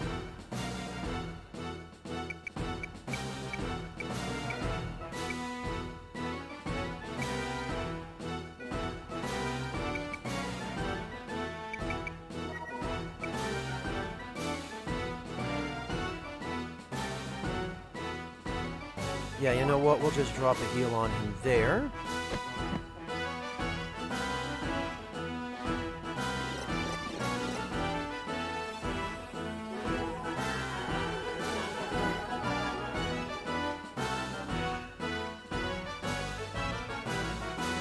Dandy Wizard, I do not necessarily grind to level 100 or whatever the max in a particular game is. There is a point beyond which the returns from grinding diminish enough that it just stops being worth doing.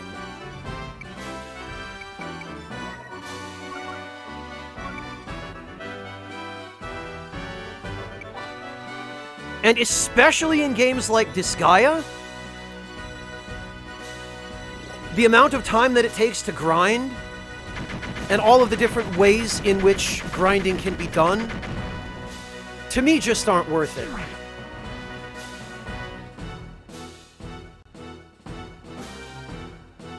Dial D, Muba. Okay, it looks like everyone in chat already took care of that. Thank you, chat.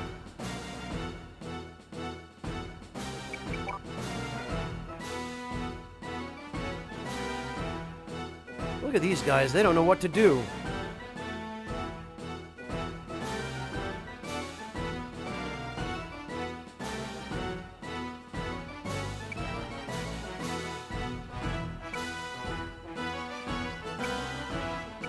Okay, so that guy can't move, but as soon as Maria moves, he will be able to, so...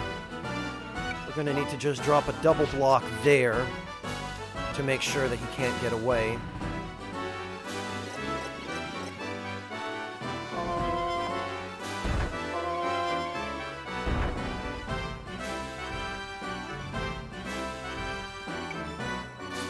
Okay, good. Now he is good and stuck. Okay. Truster.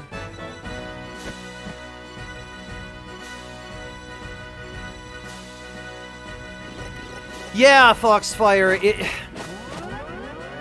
there is a subset of tactical RPG fans who really enjoy that kind of grind. But despite my reputation for being a min-maxer, I will only min-max insofar as the returns remain viable and reasonable. And when the returns start to diminish beyond that point, I will not continue to grind.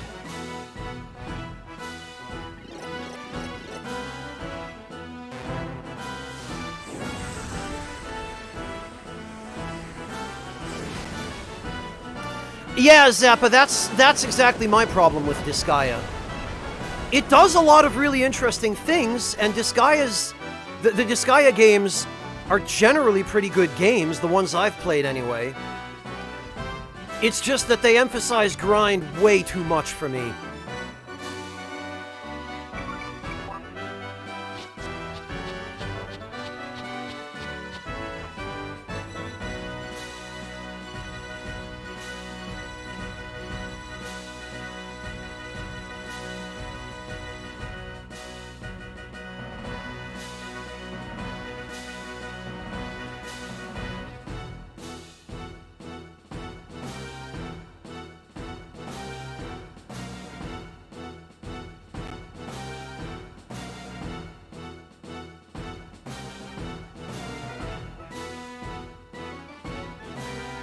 Oh, one of the optional super bosses, Foxfire? Yeah. And that's the thing about Disgaea, is that it's got all the endgame content, which is geared toward the assumption that you're going to grind really, really hard.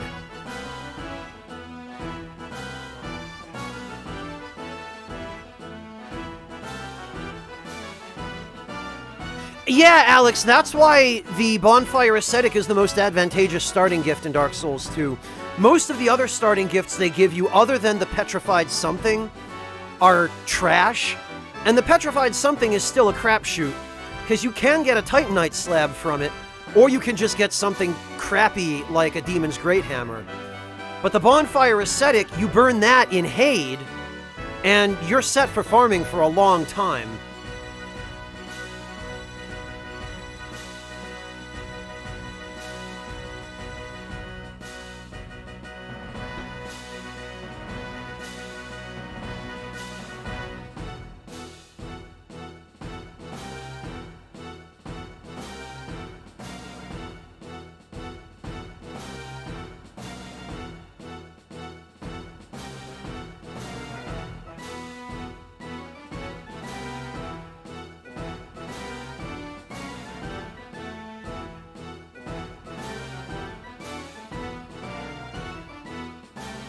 Well, Dravenus, everyone has their preferences, right? I like the Life Hunt Scythe in Dark Souls 1, even though it's a terrible weapon for anything other than certain PvE bosses and enemies. But against anything that's susceptible to bleed, it's fantastic, and, you know... It just happens to be a personal preference for a weapon that isn't really all that good. Okay, so that's the Mage Robe. Ouch! Alright, I see what's going on there.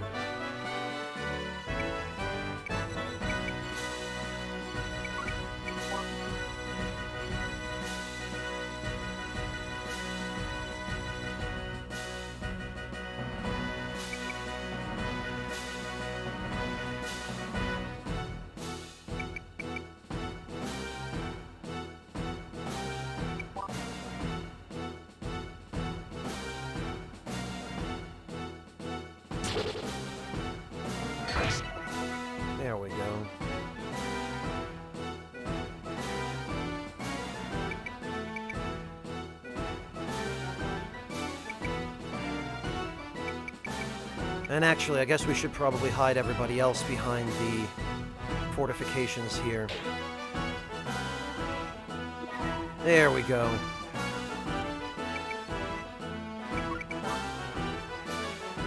There isn't, Dandy Wizard. I keep meaning to add one, and I keep forgetting. I'm sorry. I know, I've been terrible with that.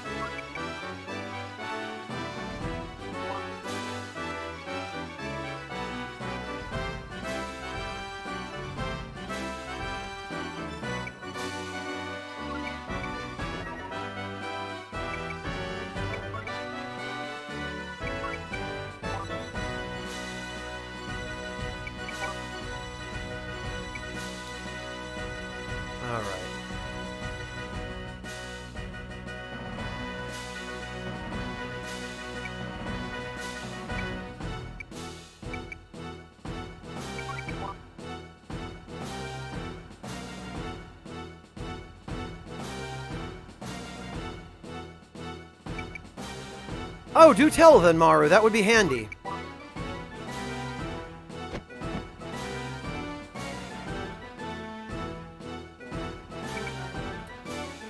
Alright, let's see.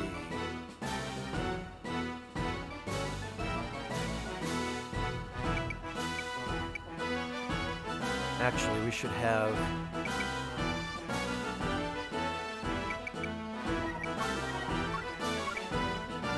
There we go.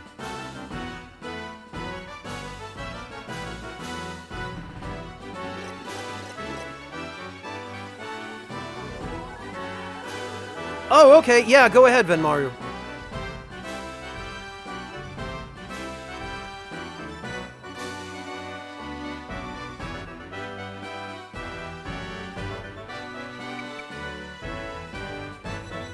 Alright. This guy...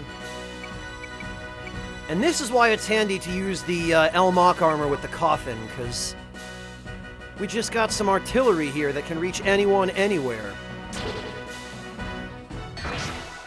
Bye!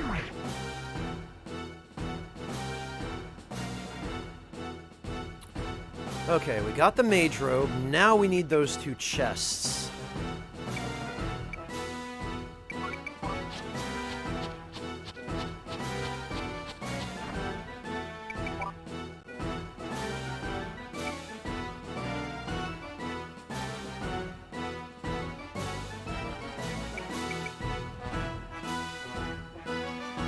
Okay, now the question is, which one of these guys is going to move first?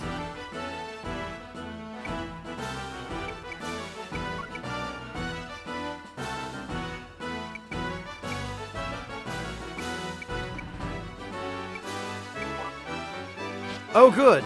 Perfect.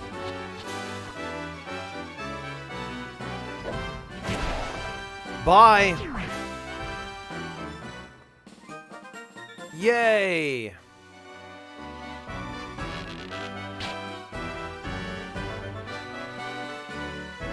Alright, now it's time for Pike to come do his thing.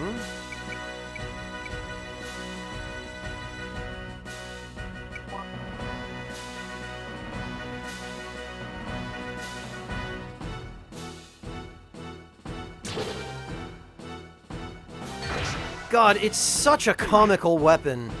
And that crit, too, that's the good stuff. Now we are totally clear to loot the rest of this stuff.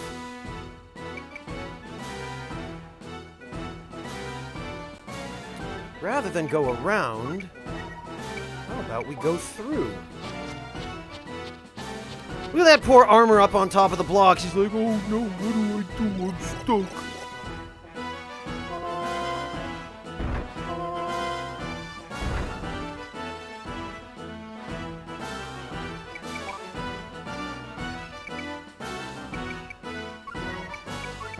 All right.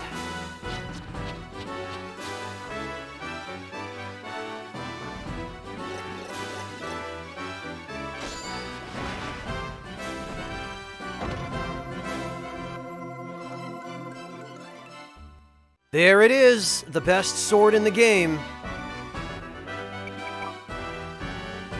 With one of the worst techniques in the game, oddly enough.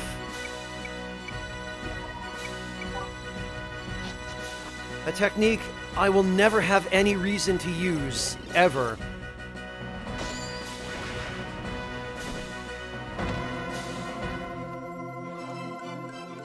Because it has the highest attack power, J-Art.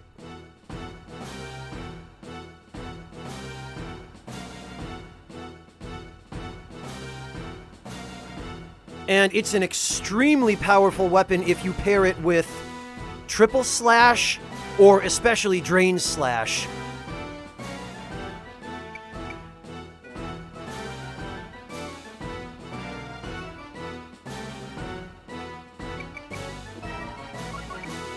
Alright, we'll hit this guy here with Heaven Gate.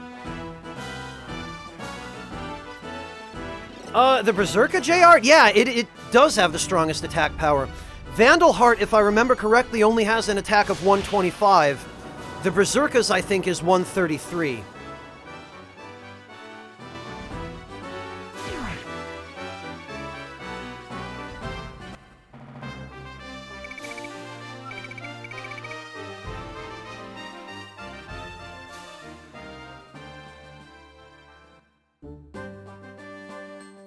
Okay, so now...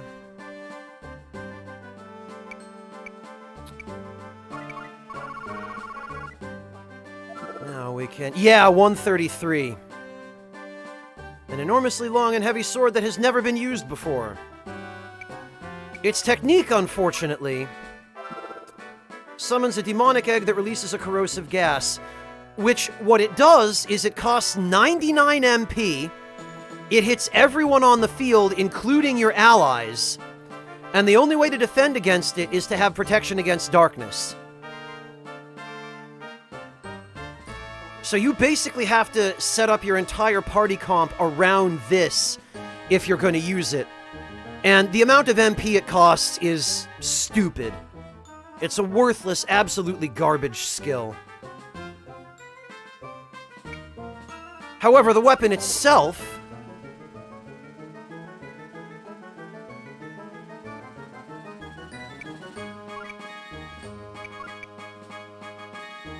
Wormegg JR? Yeah. Unless you give the character the Mage Robe and give them Wormegg on a different weapon besides the Berserker. Like, if you set them up the way I've got Praeto set up for MP, and actually, yeah, look at this. This is the stupid thing about the Mage Robe. You will never, ever be able to level up enough to get the full use out of the 999 MP this gives you.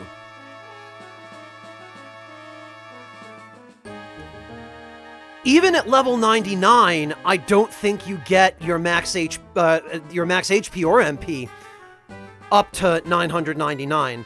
So I think even at level 99, you're still not getting the full benefit from this. And Praeto is already over his limit just with the Angel Robe.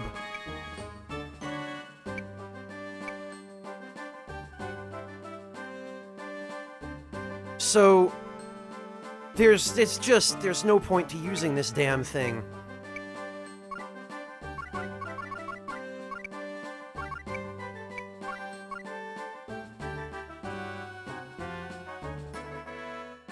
Yeah, JR, some of the gimmicks in this game work really well, and some of them are just really badly designed. Hello, Lavitz, welcome! And JR, basically the only way that you can protect your entire team from Wormegg is by giving them inferior armor that just happens to have protection against darkness.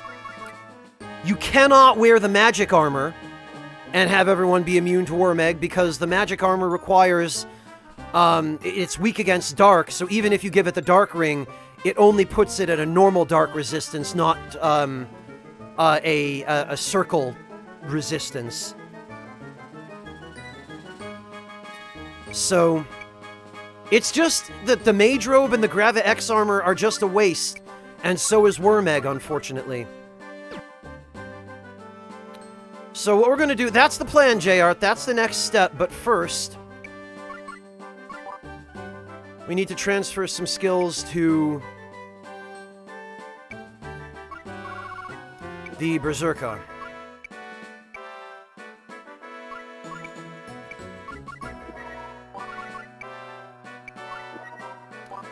We need triple slash.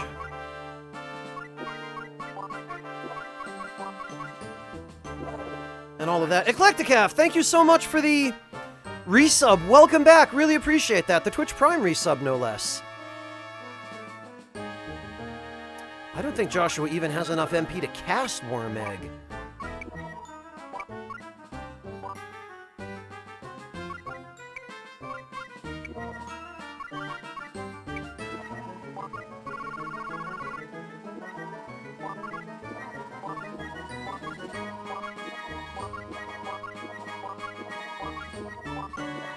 Yeah, honestly, I'd like to get rid of Lightmark from the coffin as well.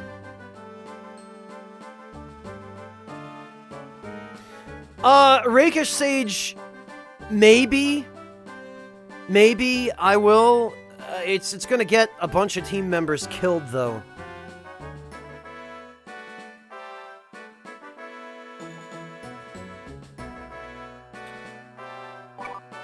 And its animation is basically just, it summons a giant egg, which then releases a whole cloud of little evil-looking minions that then just bounce around the entire map.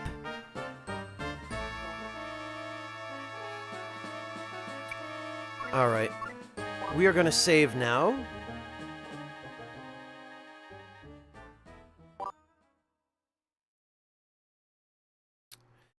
Well, Rakish Sage, remember, Pike only has 1 HP. And yes, it does hit very hard. It's a very hard-hitting spell.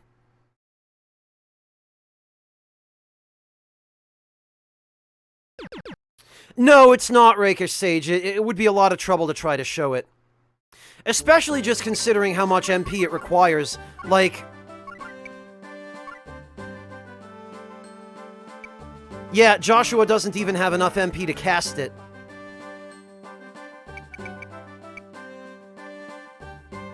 Alright, where is it? Rose's Hill.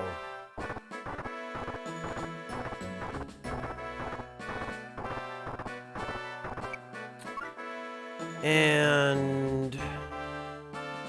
yes, we will enter the battle.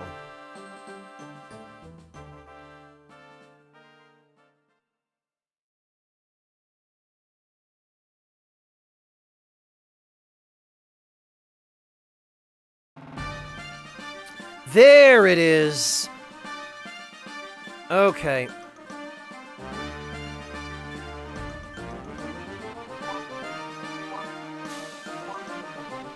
Alright.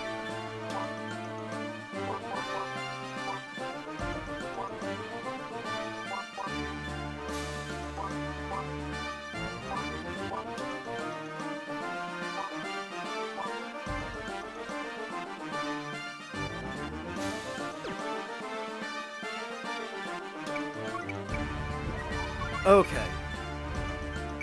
Spirit Fruit.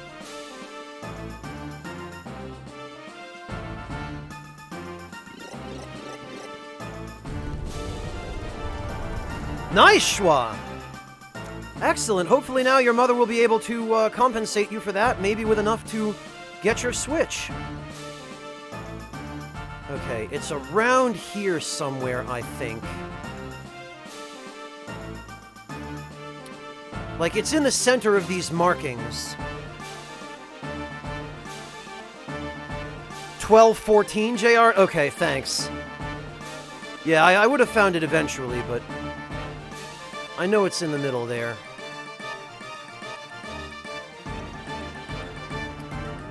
Look at this sweet, sweet Berserker.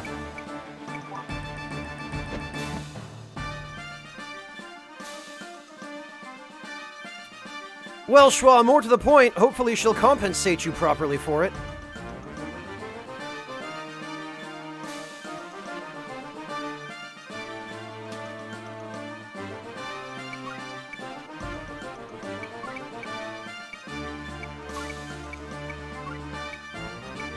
Uh...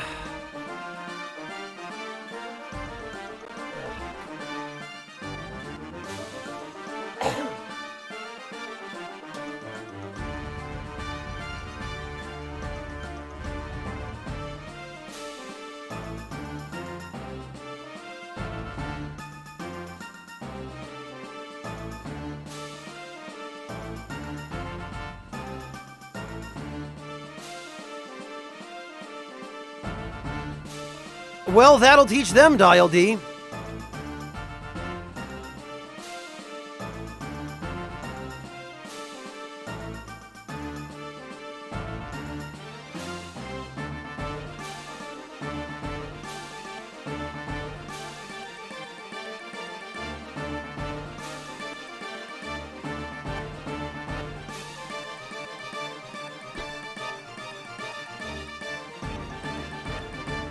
Welcome back, Alyss.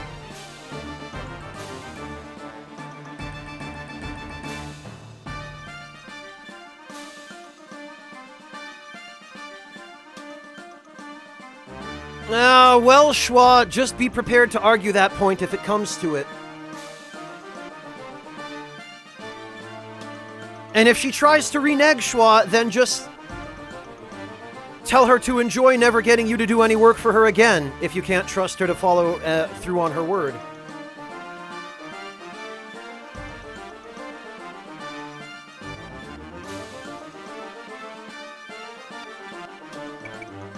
Alright,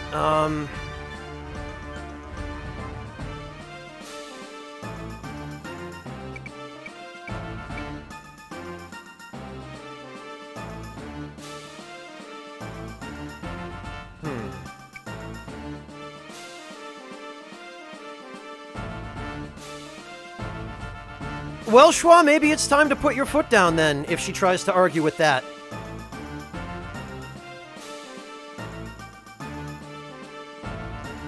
Let her know that she's not going to be able to just bully you into submission this time.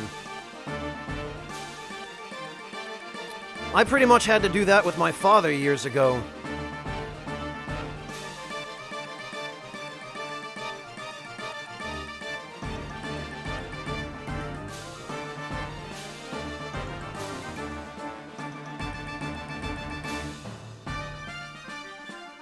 Alright,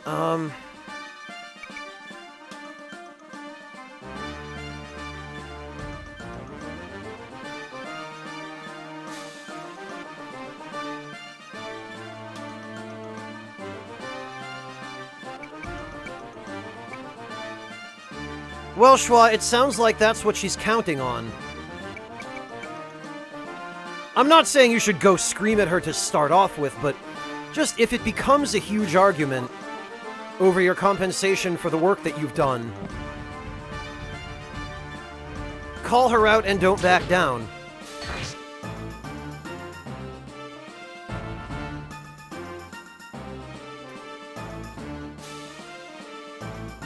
And just don't let yourself be intimidated into submission, because I've known a lot of parents who love to do that, to just yell and scream and put up a big fuss until they got what they wanted, just like overgrown kids.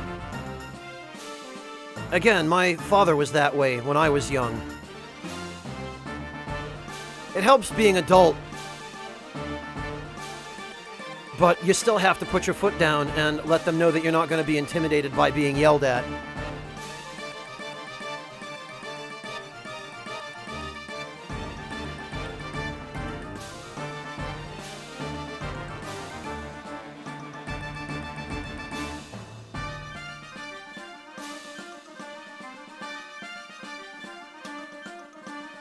Well, Schwa, then that is symptomatic of a whole other set of issues.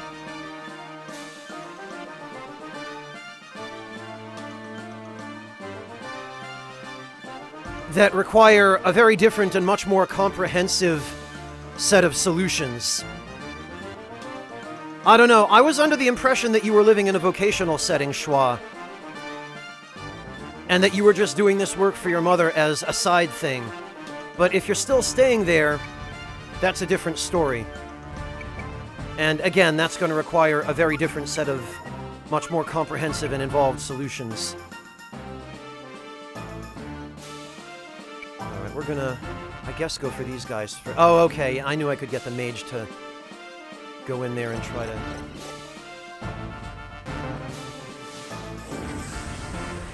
Oh, you don't, Schwa. Okay.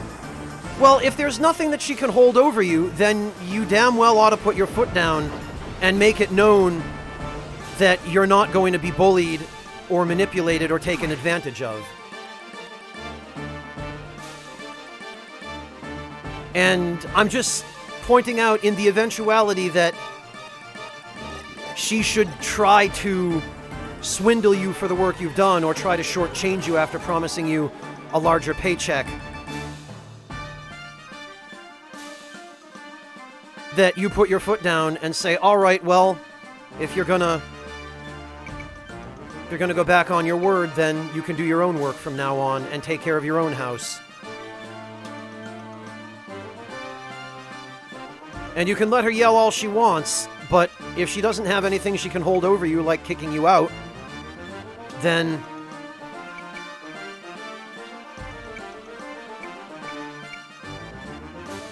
let her deal with the consequences of her poor choices, if that ends up being the case. Hopefully it won't. Hopefully she will just do the decent thing and pay you what she promised, but you can't just go through life being too meek and timid to stand up for yourself if someone tries to walk all over you. Because if you project to people that they can get away with that, then they will do it.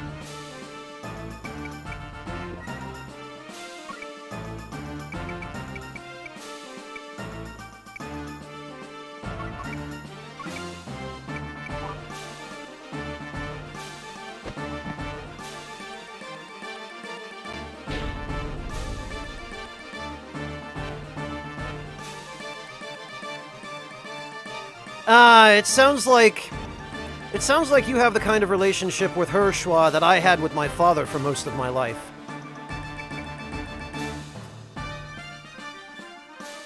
But the nice thing is, Schwa, now that you're an adult and you're not living with her anymore, there's not really an awful lot she can hold over you. And you're in a much better position to stand up for yourself. And it sounds like maybe even now there's enough that you can hold over her if you need to, if she tries to take advantage of you, that you're in a much better position to be your own advocate. And you very much should be your own advocate. That's one of the most difficult things about being an adult, honestly, is advocating for yourself even when somebody is trying to shut you down, or silence you, or make you think you're in the wrong for standing up for yourself. And lots of people will do that. They'll use any dirty trick, any nasty emotional manipulation they can to make you feel like you're out of place advocating for yourself, but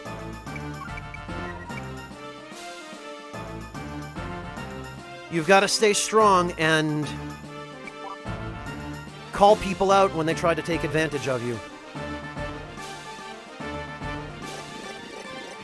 Yeah, Dial D, it took me a long time to finally square things away with my father, and the only reason I ever did was because I ended up being the one who was willing to make the, willing to be an adult, you know, willing to take the steps and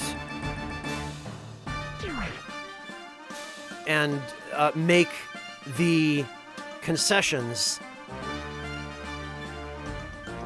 In his case, he always wanted his way. He would always pitch a fit if he didn't get it.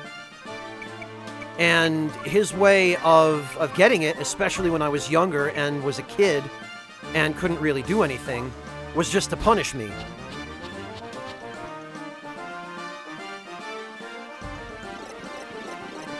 And finally, when I was, I think, 15 or so, I got sick of him trying to intimidate me, and one day I just threatened him with physical harm. And that finally, well, that led to a lot of things, but it finally showed him that I wasn't willing to back down and that he wasn't going to get his way just by yelling at and trying to intimidate me anymore. And at that point, he started to take me seriously. And there were other things that happened as well. My mother decided that some family counseling was necessary for that, but after that point, after after all of that stuff happened, he finally started to realize that intimidation wasn't going to work anymore. And at that point, I think he just kind of gave up. And it took me being the bigger man and saying, yeah, you know what, look, I forgive you for being a shitty parent and always going off to hang out with your friends rather than staying home with mom and me, and for not being the best. And I'll give you a second chance if you're willing to pull your head out of your ass and meet me on common ground. And that finally worked. But again, Schwa, it's a journey. It's a journey before you get there, and some never come around.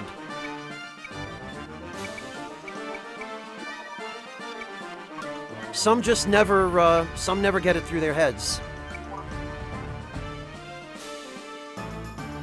You're lucky if you do, amateur. It's definitely not something to take for granted.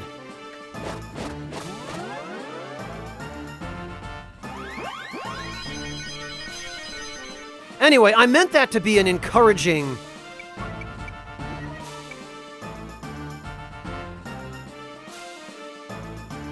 I meant that to be encouraging, Schwa.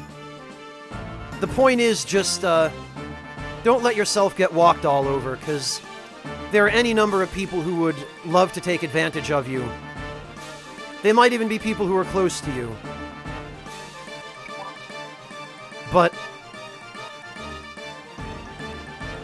No, Schwa, it's fine. I don't think you did. I think it was perfectly reasonable for you to want or maybe need a little bit of perspective on the matter. But just about anyone here will tell you, and I see that quite a few people already have, that you don't want to just cave in if somebody is treating you that way.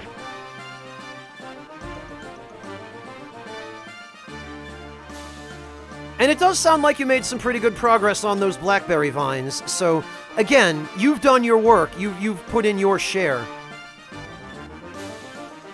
And now it's your mother's turn to meet her end of the bargain.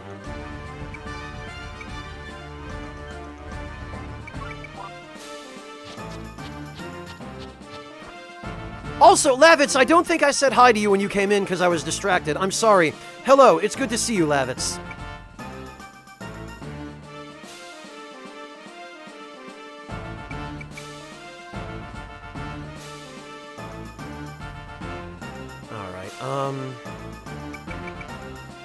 I just hope this guy isn't the one who's going to move first. Of course he is. Damn it! Oh, I did, Lavitz. Okay, I'm sorry. I must have forgotten.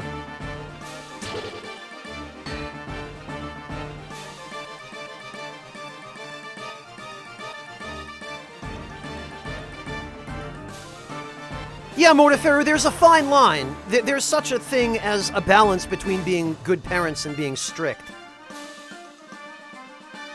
It all depends on your purpose behind being strict.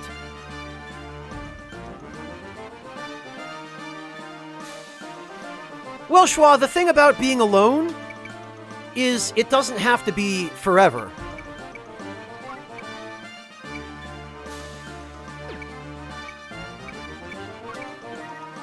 Sometimes it might just mean being alone for a while to get out of an abusive situation, in which case being alone is always preferable. Because it's more important to be alone and safe than to be around someone who abuses you and treats you horribly just for the sake of having company. Because it's harmful and toxic company, right? It doesn't do you any favors. Jesus, they are really going all in on Hammett here.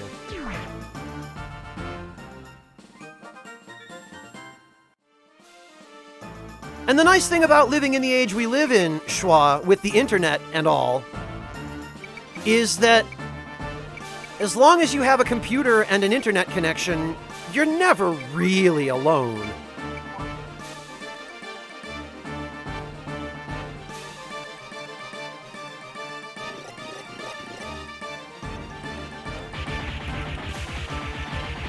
And no matter where you live, there are always going to be some semblance of social opportunities as well.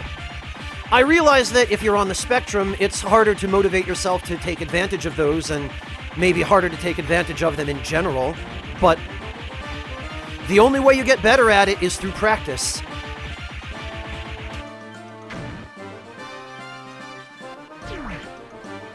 It is Foxfire, but again, you can just set up social opportunities for that.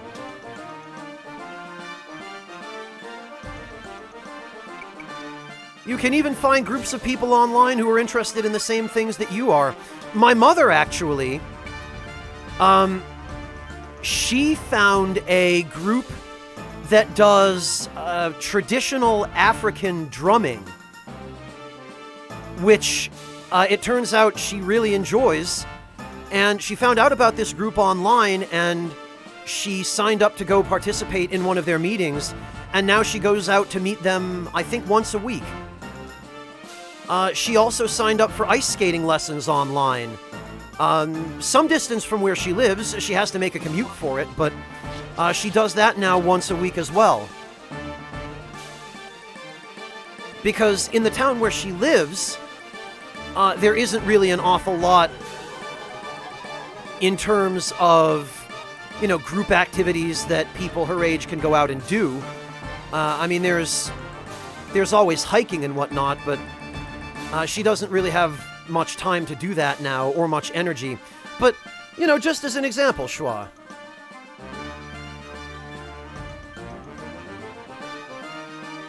There's always something, especially if you're in a city, there's always something going on that involves like-minded people. You just have to find it.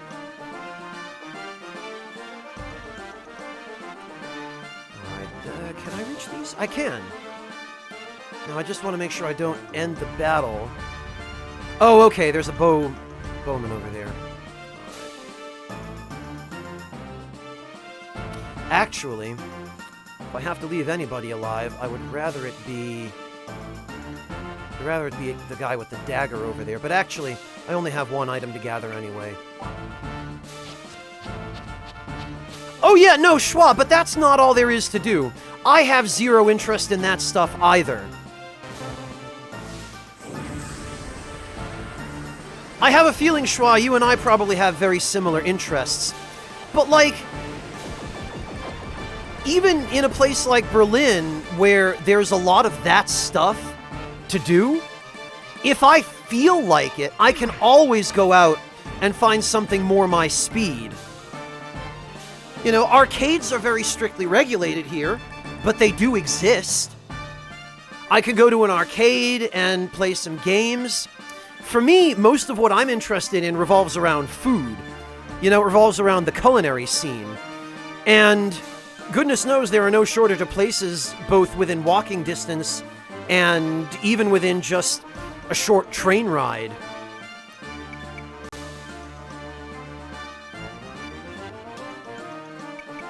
And that's what I most enjoy doing, is going to check out new restaurants and that kind of thing. And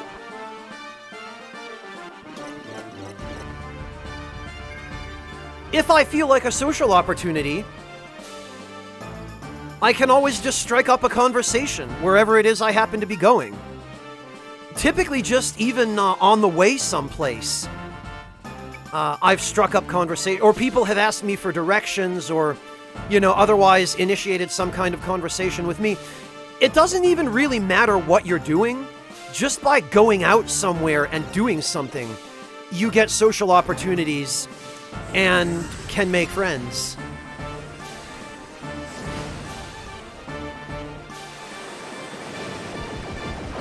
Well, Schwa, small talk is what leads to building connections with people who might have a similar interest to you. That might even just come over to your house and hang out and play Switch games with you. Or something, you know? That friendly girl that you met at that restaurant you went to, whom you exchanged phone numbers with, might turn out to really be into some of the same video games that you are, or might just be interested in learning about them. I disagree, Schwa. Small talk is pretty much how you make friends.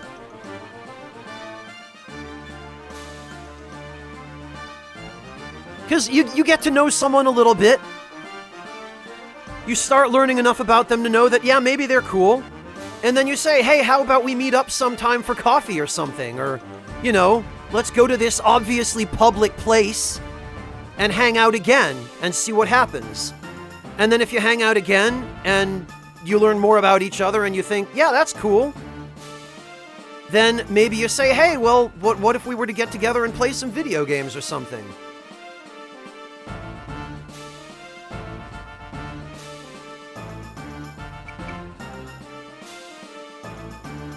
Schwa, that is where I think the spectrum is hurting you, is the fear that asking someone for their number is going to get you arrested. It won't. It won't. And you don't just walk up to someone and ask for their number, you get to know them first. And you're not asking for a phone number for the purpose of dating or sex or something like that. It's, you strike up a conversation, you make small talk, and you learn, oh, this person is into video games. That's cool, so am I. And so then you say, hey, what if we were to just meet up again at this other cool place that probably has good food or good coffee, and we can just chat some more. And then you chat some more, and you learn, yeah, this is a cool person. They're into some of the same things I am, be it video games or whatever else. And then at that point, maybe you've gotten to know each other well enough that you say, okay, well, maybe it would be cool if we could hang out a little bit. Invite them over, play some video games. Here's my number. Call me if you have some time during the week and you want to come over and play some Super Mario Galaxy or something, or, you know, whatever it is. That is not going to get you arrested, Schwa. Take it from someone who knows. That's just how people form connections.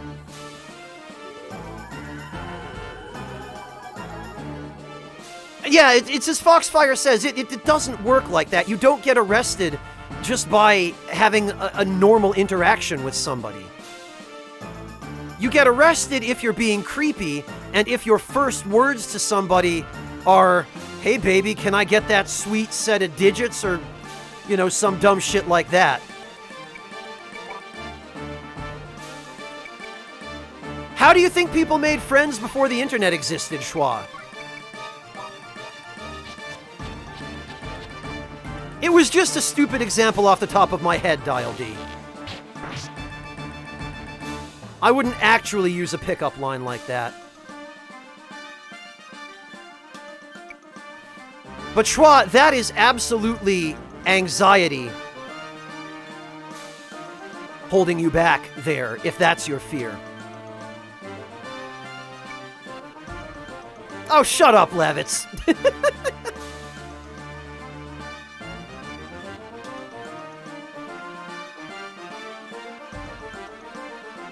Yeah, Schwa, well, that's exactly it. How do you think those people just found their friends? We're not born with friends. Nobody is. Friends are something that happen along the way. You know? And again, before the internet existed, how did people meet their friends? Well, one way is they were your classmates in school, right? And I still have... you've probably seen Miros1985, who hangs out here on my stream and who was the original ringleader behind everybody throwing gift subs at me. He's a friend of mine from high school. That's where I met him. Back in high school in the US, years and years ago. We met when we were in 8th grade. So that's one way, but then what happens after high school? Or middle school, or whatever school, right? What happens then? You just meet people out in the community that you think are cool, and you get to know each other a little bit, and you arrange to meet up in a public place where there's no danger of anything crazy or creepy happening. And then when you've gotten to know each other well enough that you think, oh yeah, this might be fun to hang out a little bit, then you say, okay, well, let's exchange contact information. Come over to my house. We'll do lunch and tea and video games or something. You know? That's just how friends happen when you're an adult. You meet them from being involved with the community and with other people. Well, yeah, Foxfire, I wasn't very good at the social thing in elementary school as well. I don't have too many... Well, all of the people I knew in elementary school have long since moved away anyway, but...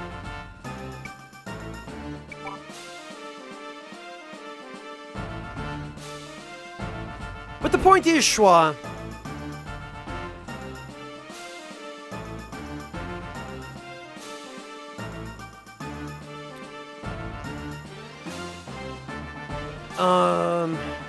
What was the point? Oh, the point is, if you want friends... There it is. Excellent. We found it. Finally.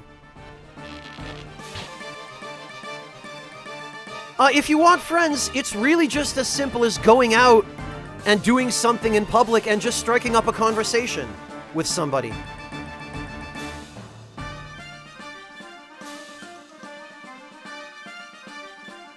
The thought of doing it and the fear of the uncertainty of catastrophizing about all the things that could possibly go wrong if you try, that's what's holding you back, Schwa.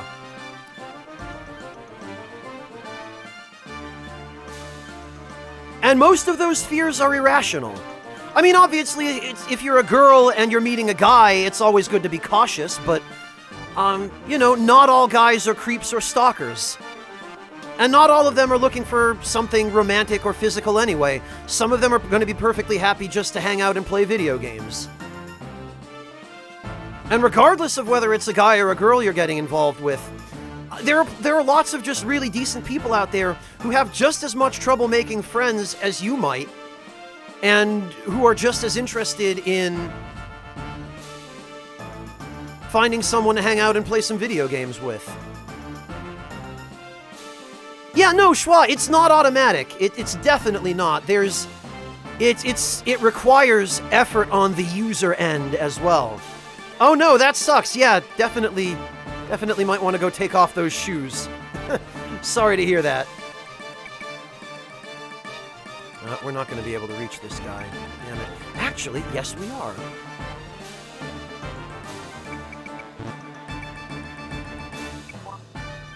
Doink.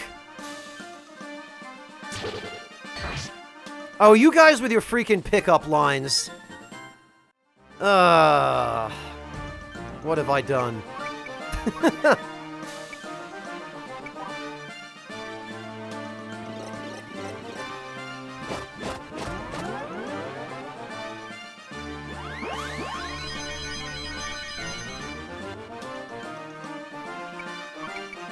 We'll just give Pike the last couple of turns. We can just have him plink away at this guy.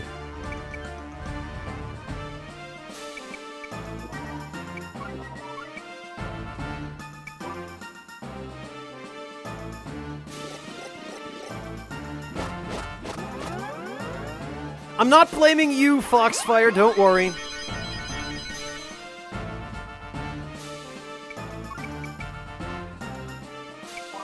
Come on, give me that crit. We need that crit to finish this cleanly. Ah, come on! Alright, fine.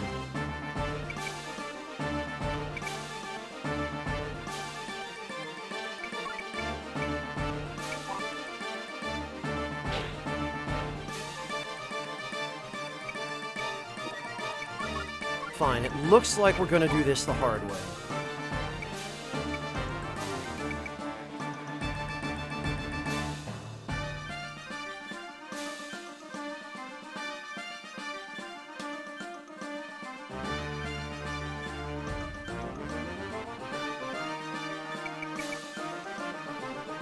Alright.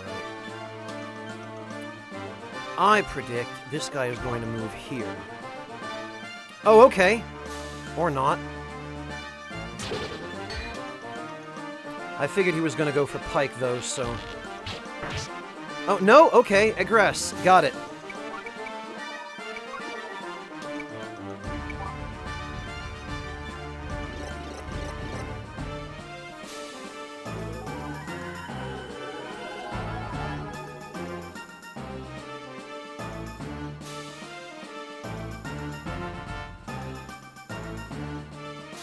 Alright, Dial D, I think maybe it's time to Dial D this whole thing back.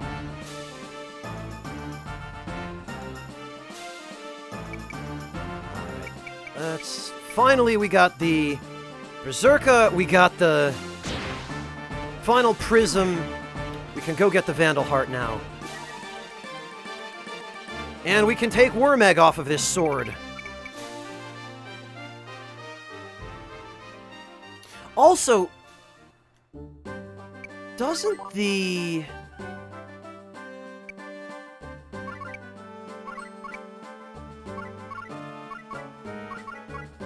Doesn't the Breaker give... Yes, it does. Oh, it's the freaking Breaker that has Dark Punish. Of course it is.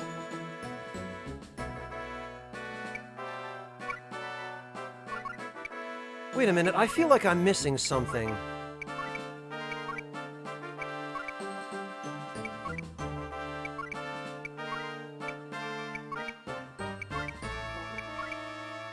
I should have had a dagger somewhere around here.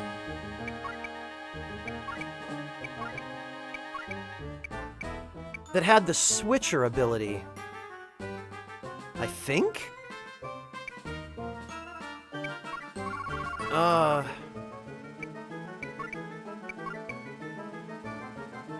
Alright, well... We'll throw the Swordbreaker on, I guess. And, I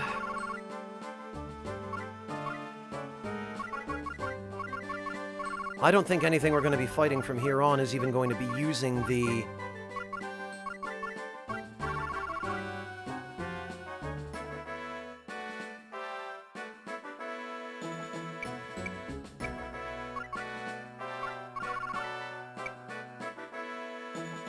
the wind attacks. Alright, Pike is fine.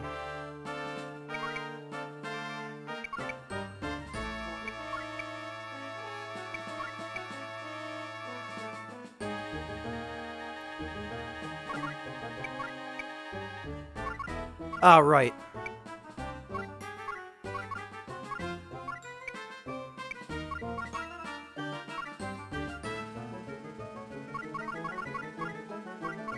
Alright,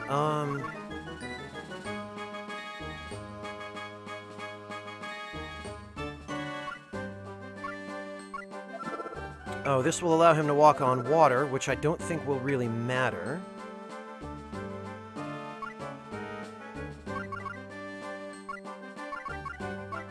Yeah, we'll give him the cape for some extra dexterity.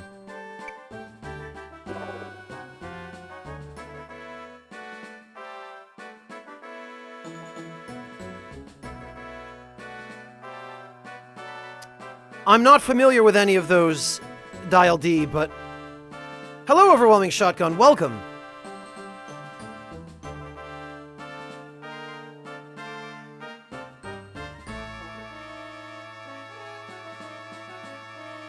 Oh, Alyss, are you heading out? Have a good one. Thank you for joining us, Alyss. We'll catch you next time. Alright, and honestly...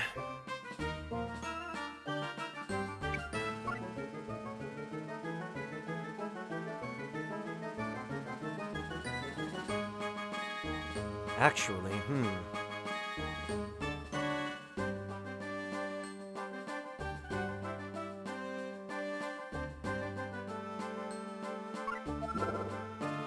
20 EP.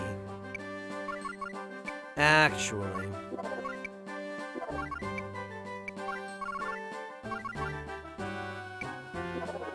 What I think we might do...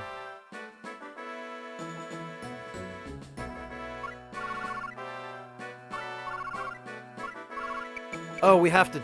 Hang on.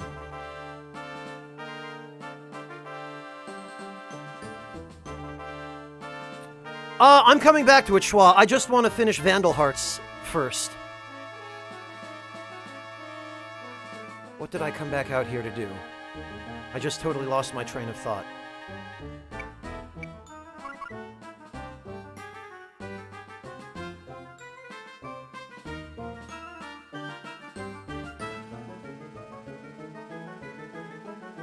No, Dial D, I mean the World of Warcraft stuff you were talking about.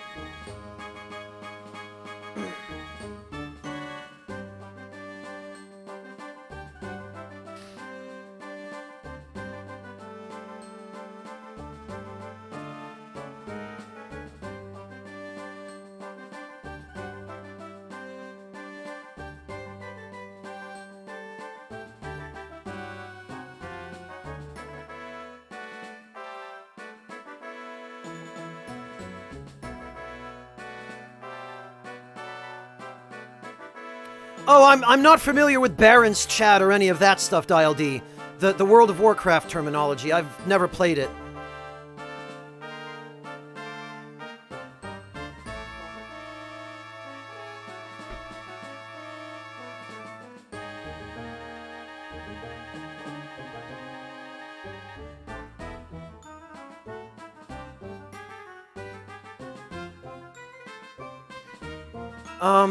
What did I...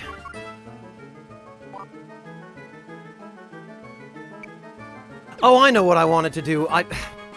God. This is me getting old.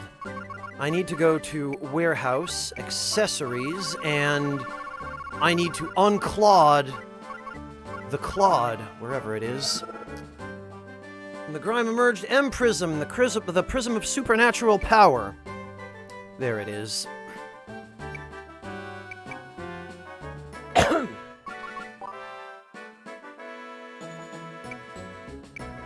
Okay, so what I want here is to give him the casts and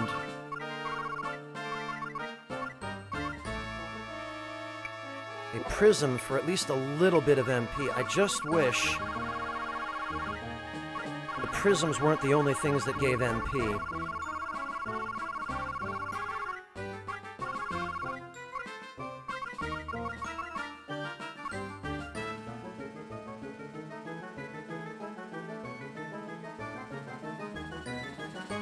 Schwa, you shouldn't do that. Feli is really creeped out by moths.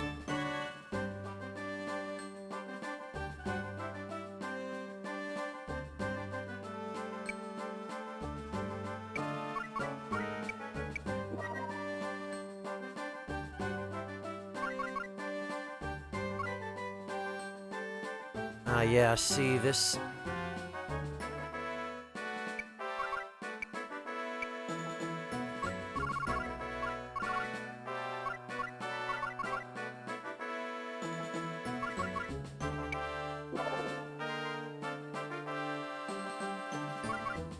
This is what you have to do to give the freaking Grava X armor any worth whatsoever.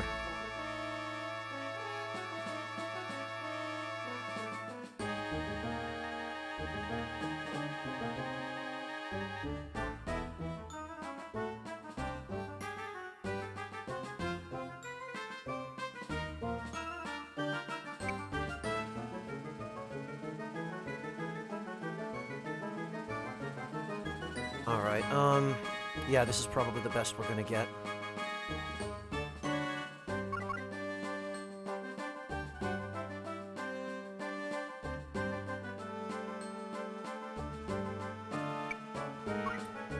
Okay. So Hammett now.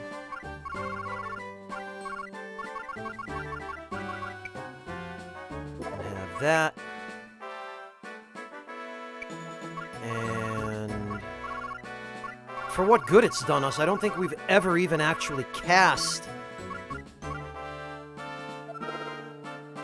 Delta Shock, but...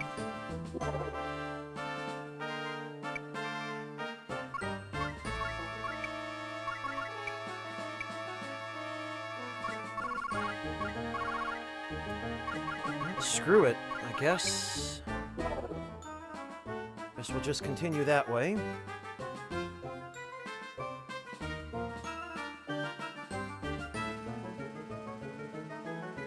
Okay.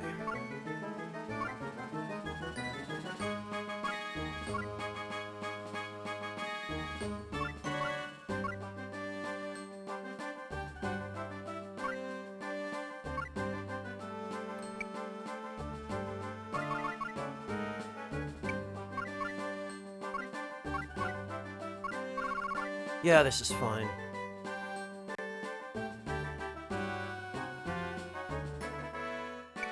Okay, transfer now.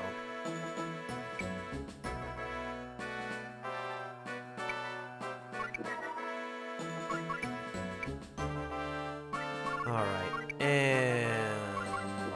Thundershot can replace Worm Egg.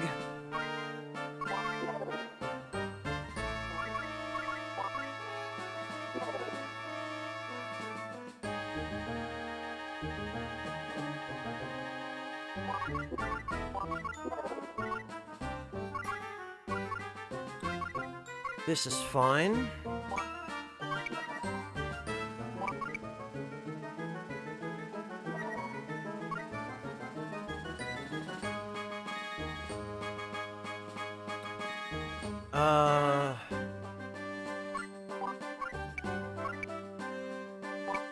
That's fine.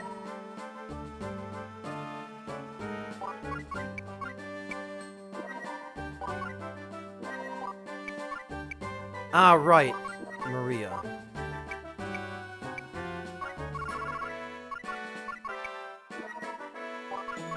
Actually, this is great because now we finally have enough room on a dagger for her that she can use a technique.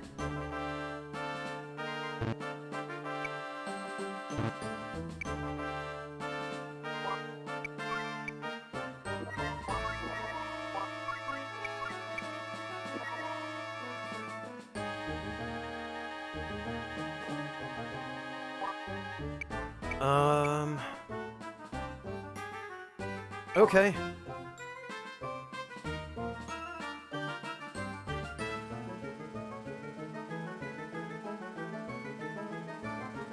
Alright, so now we need to go to the Ligusta Ruins. Now that we have all of the prisms.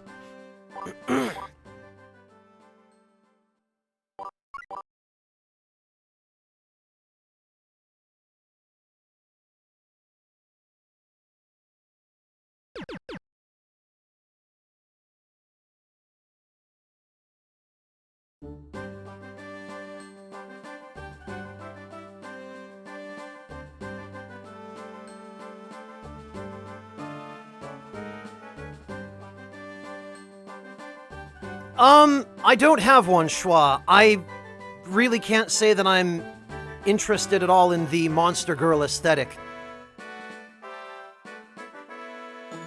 Also, Schwa, Foxfire has a very good point there.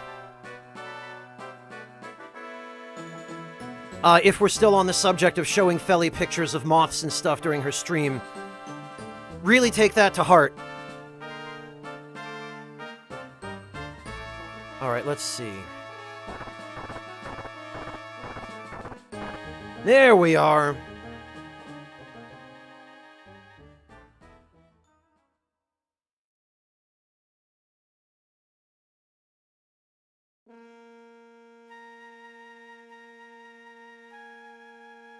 And here's the old music from Vandal Hearts 1.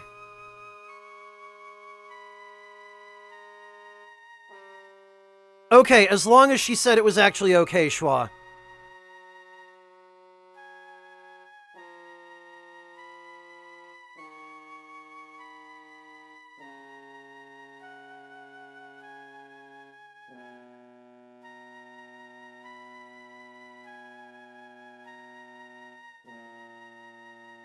Alright, bear with me for a moment here.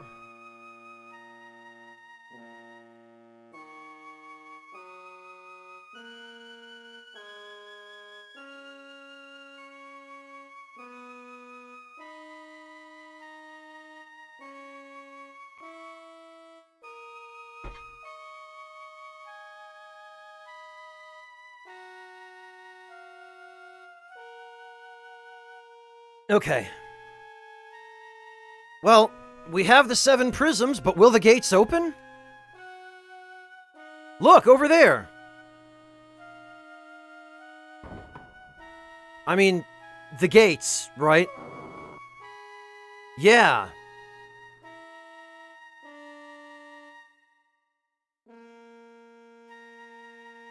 We may as well go inside.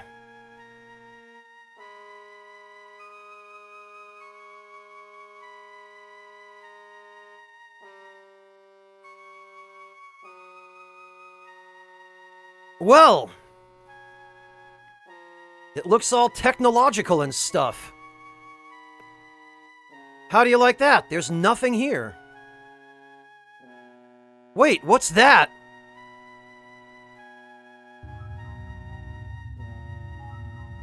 Yikes, it's a ghost! No, it doesn't appear that way. It seems to be a three-dimensional image. It must have been made by the ancients. Shush, it's saying something.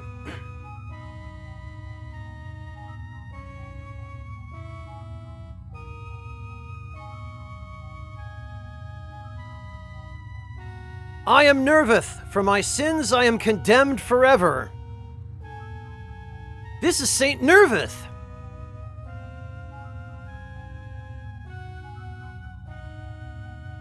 Hear my confession for the sins I have inflicted. Hear me to not let the world make the same mistake twice.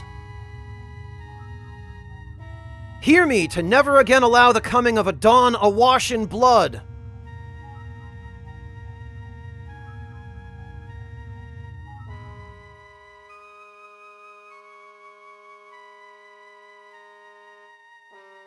It's not exactly aliens, Foxfire. That day, humankind stood on the brink of a glorious new era of prosperity. Unimaginable wealth, freedom from the fear of death, flight into the stars. The civilization of mystics promised all this and more. Sounds pretty rad. Their technology gave us the means to shed our limitations as mortals and take flight as gods.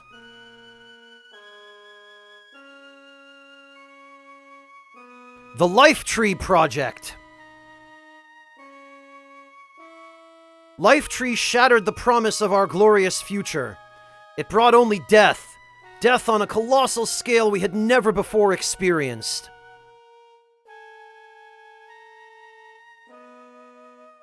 What caused the dying? Some claim an outbreak of a mutant virus. Still others blame harmful magnetic waves. There is no way of telling now. What is known is that half the world instantly died with the Life Tree silo at the epicenter, and the circle of death continued to spread.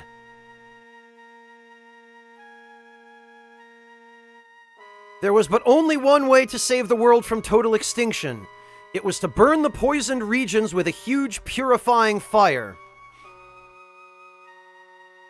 That power of purification had been entrusted to me by an emissary from another world.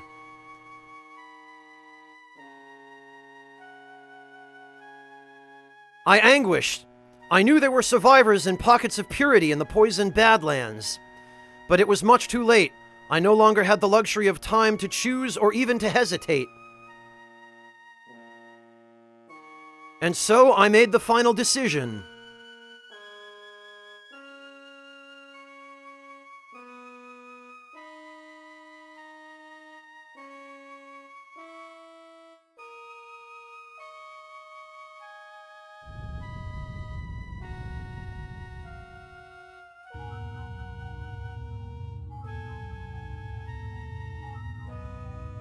Somebody from another dimension appears to be what is suggested here.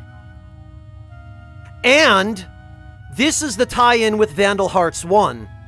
Because at the end of Vandal Hearts 1, Ash, along with the Vandal Heart sword, gets thrown into a dimensional gateway. And so it's entirely possible that Ash ended up entrusting Nervith with the Vandal Heart, which we're going to see at the end of the game, possibly another tie-in there. Incredible! That was the truth behind the story of creation.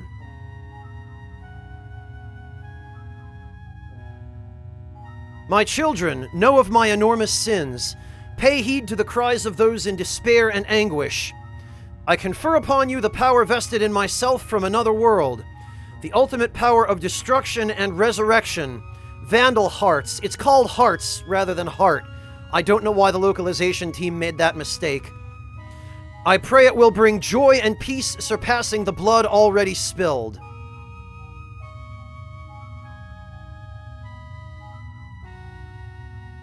There it is.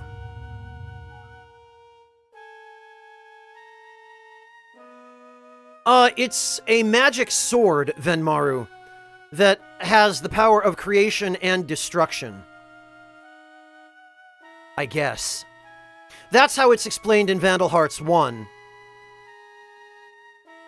And this is a direct sequel to Vandal Hearts 1, and this is where the two games are tied in.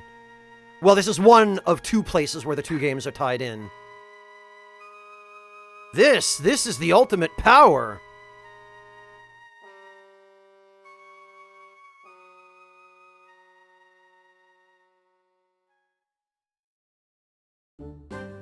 They're pretty easy to spot once you know what to look for, Tuna.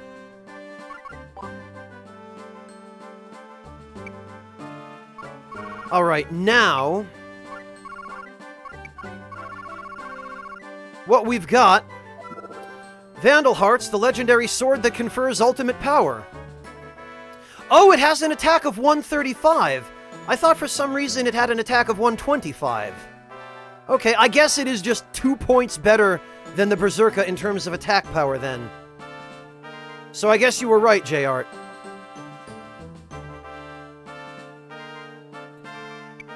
Unfortunately, like what appear to be the majority of the gimmicks in this game, the skill that it has is of extremely limited use and really kind of crappy. And it costs an unreasonable amount of MP.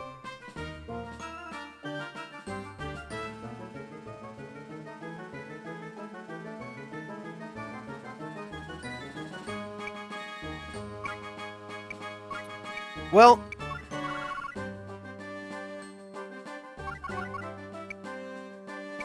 all things considered, I think we should give this to probably not Prateau, because I want it to go to someone who's going to be able to use it.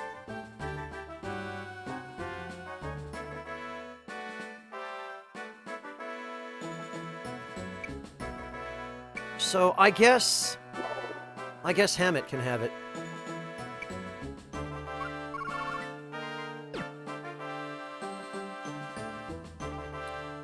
And now, I believe we should be able to purchase at the shops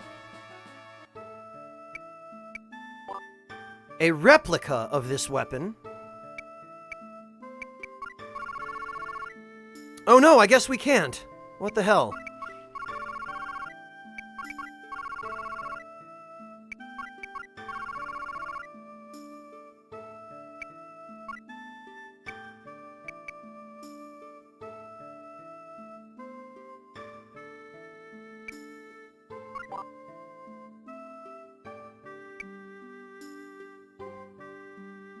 Alright, well...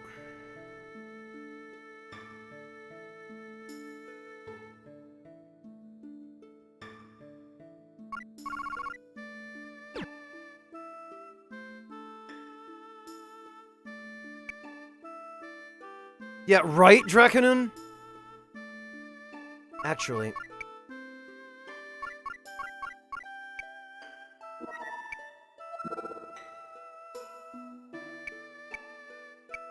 transfer is what I want to do.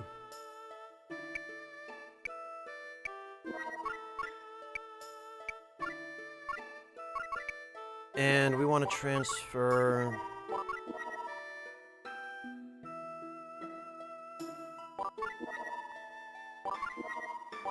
okay, we want to transfer this stuff.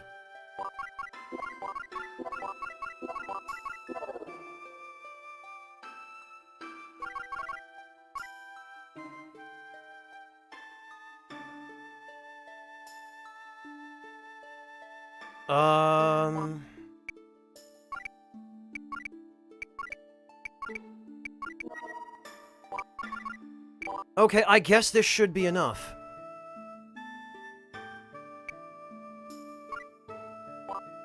And now that we have the Vandal Heart sword, we will not be forced to kill Yuri.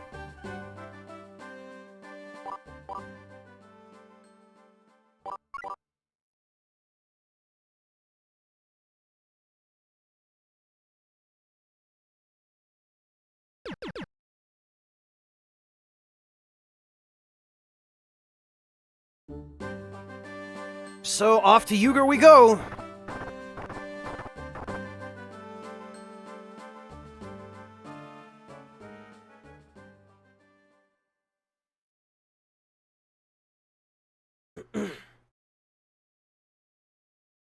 Partisan hideout!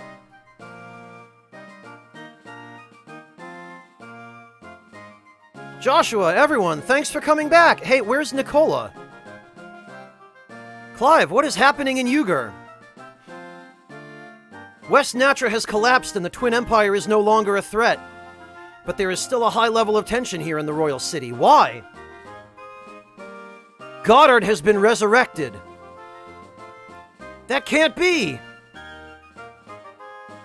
He was taken care of in the Slate Convent. We made sure of it. Yeah, but we didn't kill his soul. He came back by taking over King Franz's body. I don't understand what you just said.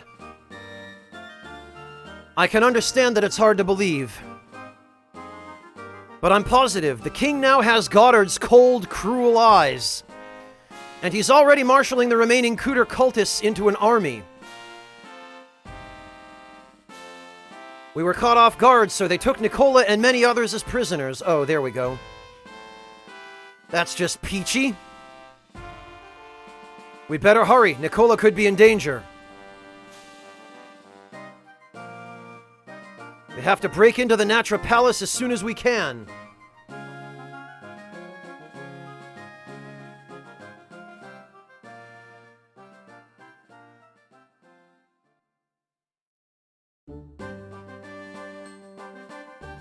All right, off to Natra Palace we go.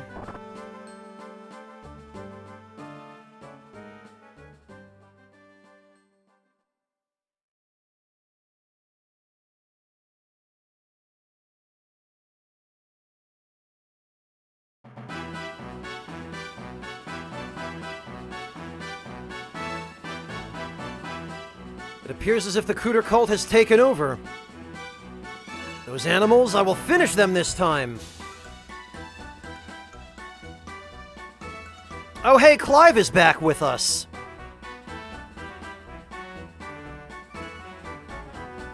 Oh look, and the gate's closed. Oh no, whatever are we gonna do?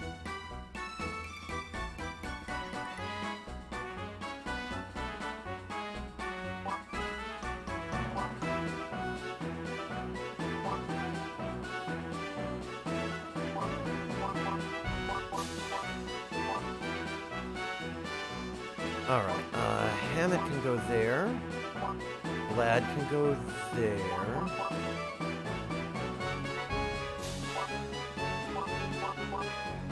Negress and Prateau can go there.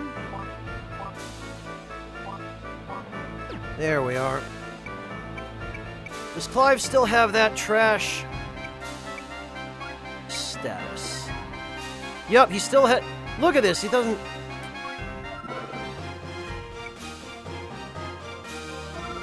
Oh, okay, it's because he doesn't have enough EP. Alright, well, whatever.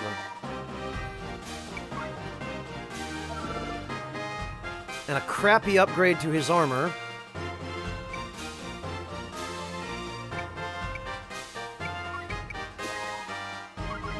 Alright, well, here we go. It does have a party limit overwhelming shotgun. It's story dependent. There are certain NPCs who join you for a few different battles, but generally you only have your core group.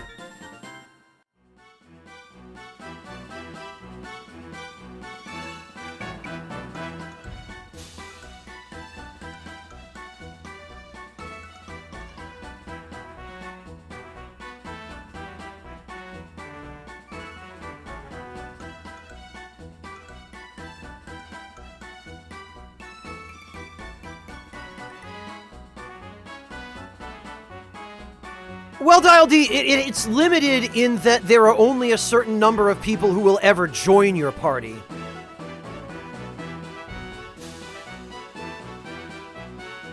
Oh, I think there's something up there.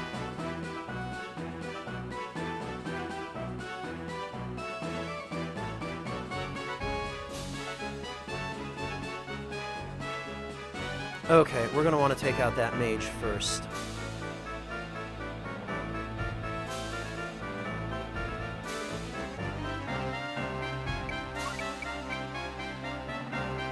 Ah, okay.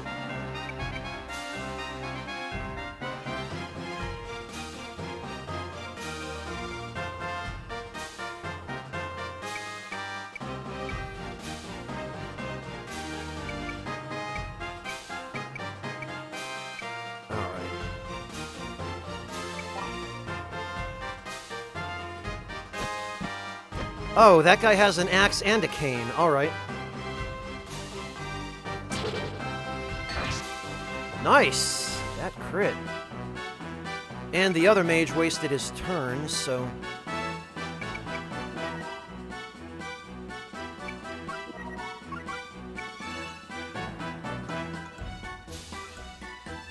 Yeah, there we go.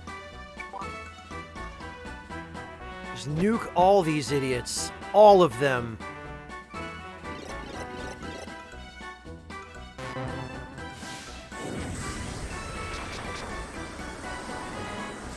Planet Breaker, it's one of the gimmick weapons in this game.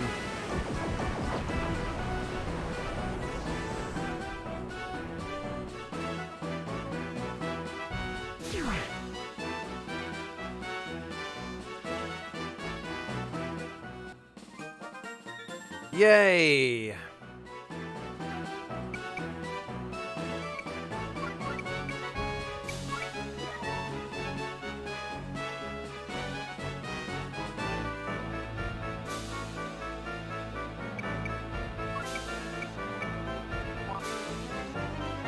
Oh, right, Joshua doesn't have any techniques to learn, actually, now that I think about it.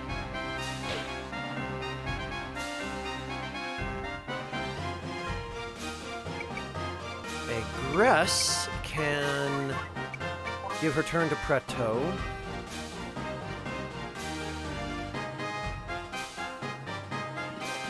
Hammett. Hammett is the one I need to start learning stuff.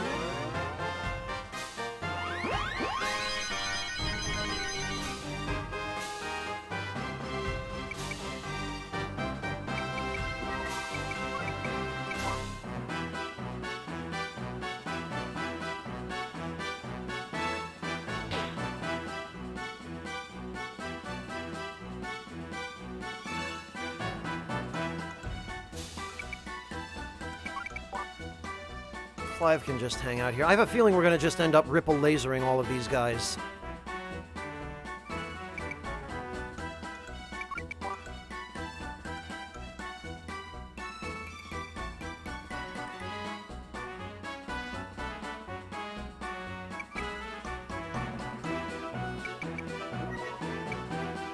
All right.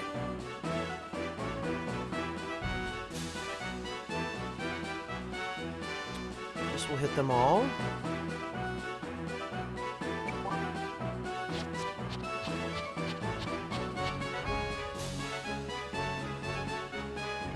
Yeah, Foxfire, it's just a shame that Ripple Laser is so good that you should literally always use it.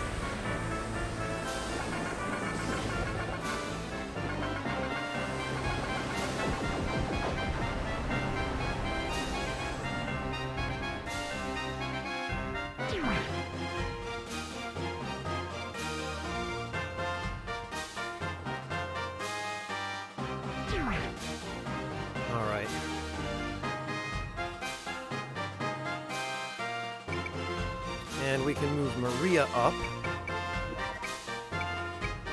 since we are going to give her turn to Prateau as well.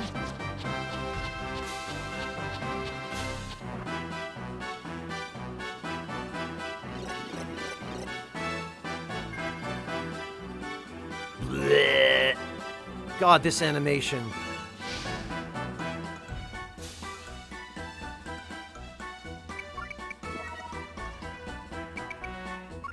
Actually, Prateau probably should move up a little. We'll finish these guys.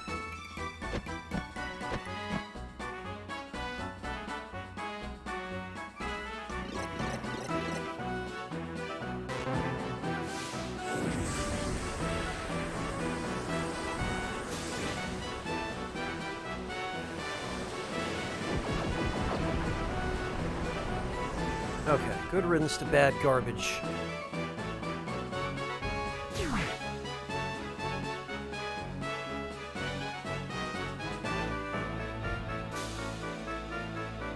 Wait, did the... Really? Yeah, for some weird reason, sometimes a spell will just not work. Like, it won't do its full damage. I don't know what determines that.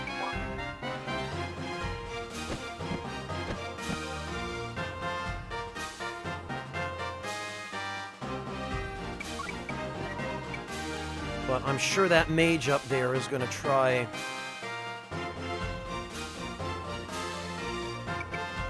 Actually, probably better that we...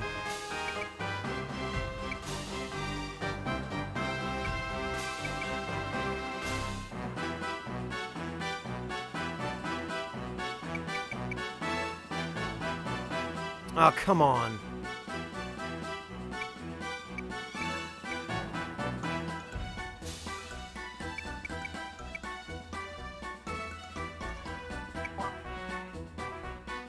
Oh, no, okay.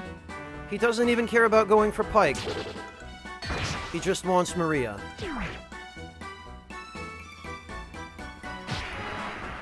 That's fine.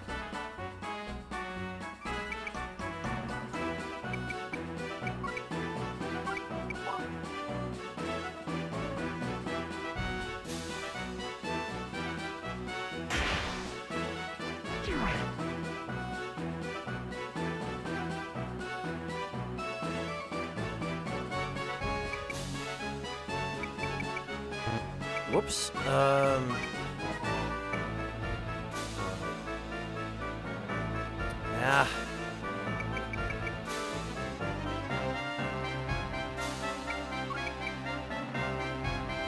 We can't quite reach him.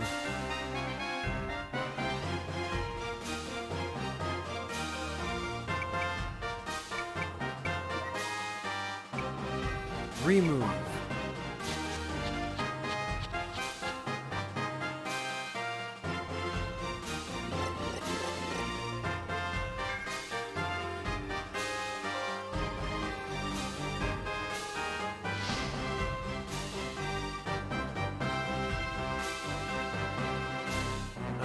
Ah, damn it, and I forgot to move Aggress up that last time.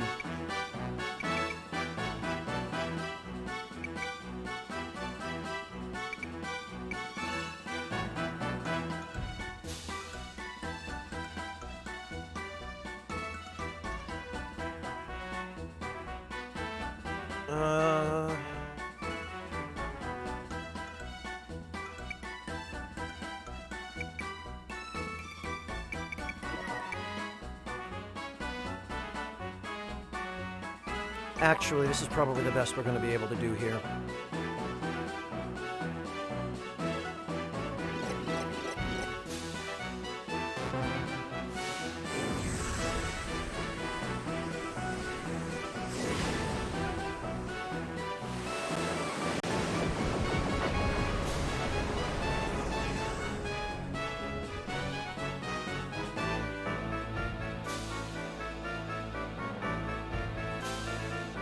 Alright.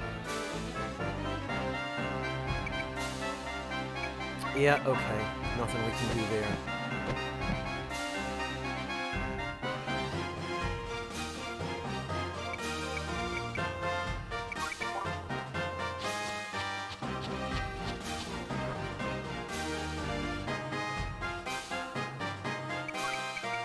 Honestly, there's probably no point in moving anybody who's down here already. We'll just turn over.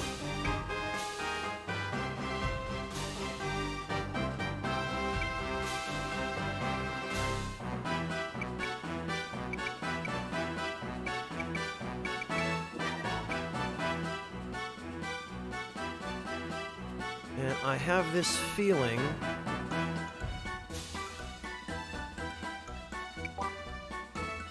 Oh, really?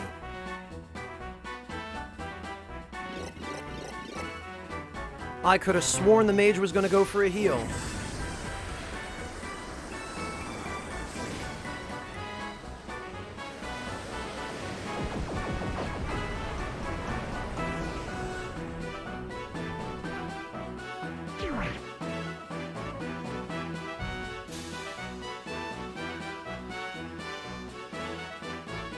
Well, not anymore.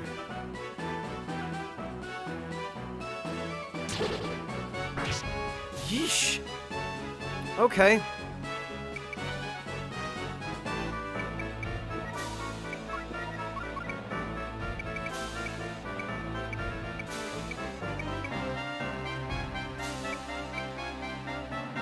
Okay, that's fine.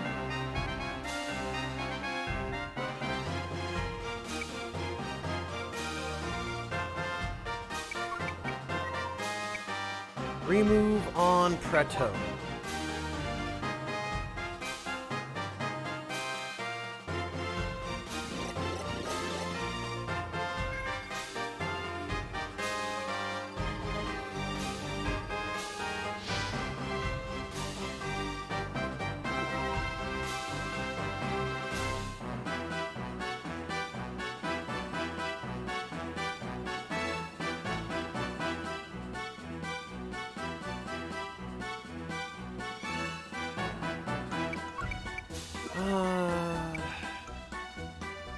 Will any of these guys be able to survive this? Yeah, this guy will, actually.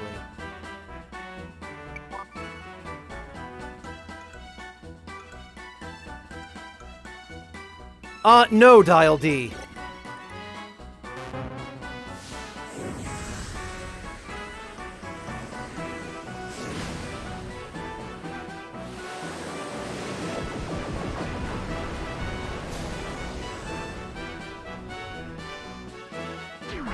Alright, I think this should leave one person.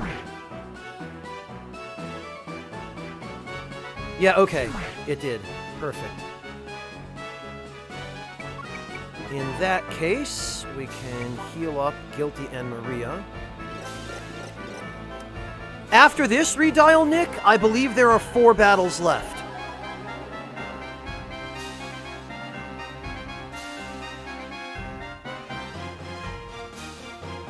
No, Dial D, he was just reassuring you about the comment you made about you spelling something incorrectly.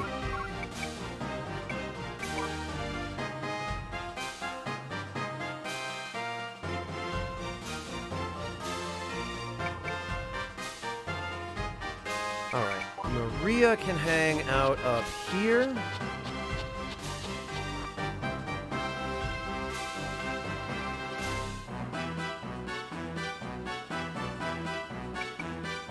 And honestly,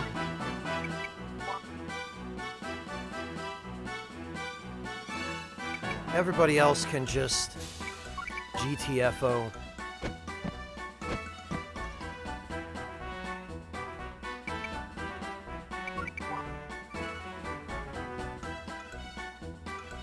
Yeah, Dial D, that's usually what happens when you beat a joke to death. Push it a little too far, and eventually it will somehow get sandbagged.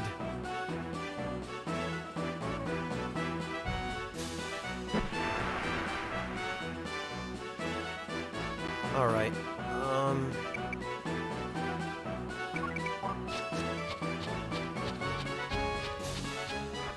That's the idea, King Thunder, yes. I do hope to finish the game today.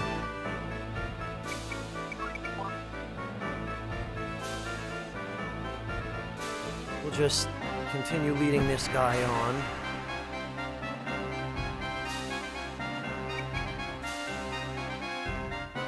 And I think there's an item here, although I don't remember what it is.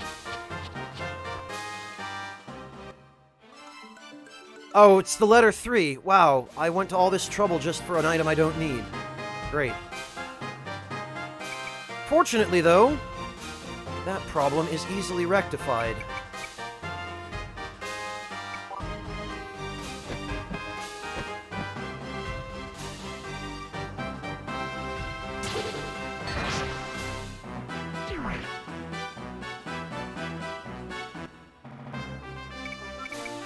There we are. It won't be that much longer, Schwa, I don't think. Maybe another hour, hour and a half.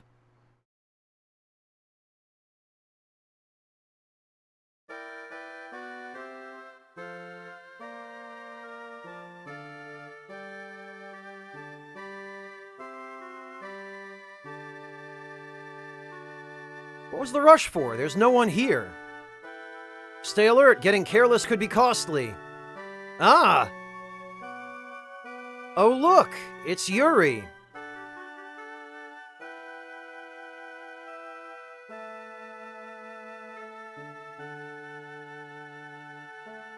What took you so long? I grew bored waiting.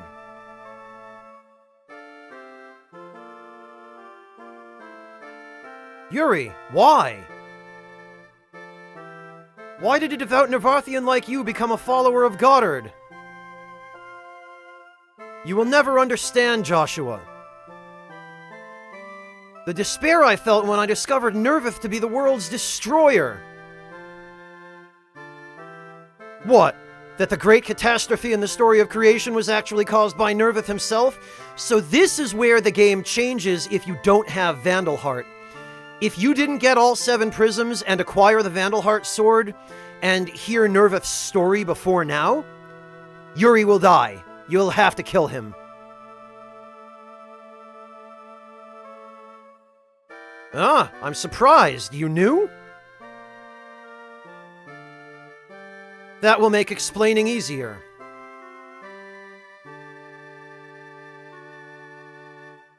He committed that monstrous sin to leave his name in history as God. For revering such a man for 1,000 years, we all deserve extermination. Wait, Yuri, you've made a terrible mistake. Nervith raised the world not for gain, but because he had to.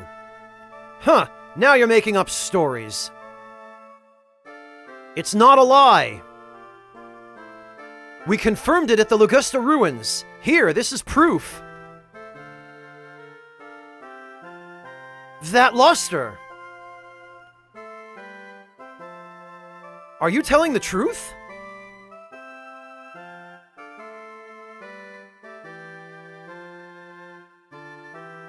So that's what happened back then. I misunderstood everything. No, you were misled by Goddard, you idiot, and you chose to believe him, even though he was clearly evil. Hello, Toreador, welcome.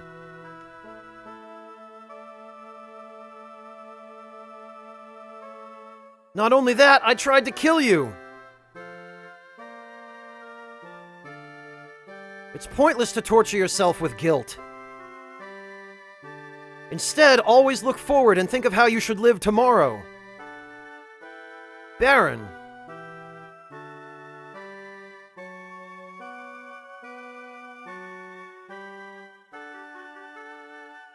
Yeah, just turn your back on him, Joshua. Sure, great.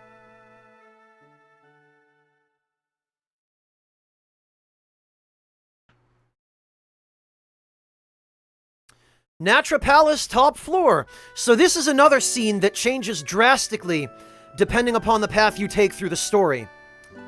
Adele is about to commit suicide.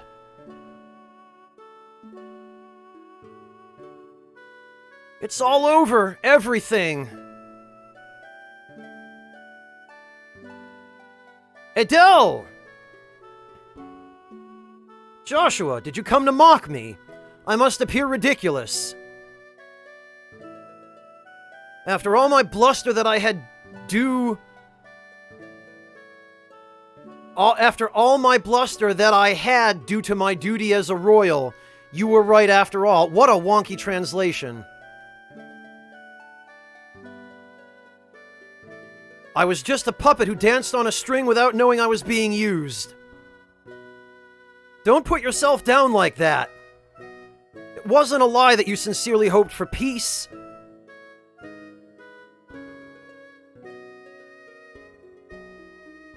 Yes, I did that. But that doesn't make up for what I sacrificed in upholding those ideals. It also doesn't atone for all those people who died believing in me.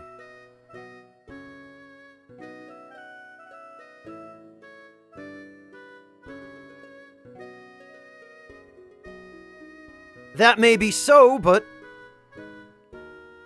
if you were to give up now, their deaths would become truly meaningless. Clive!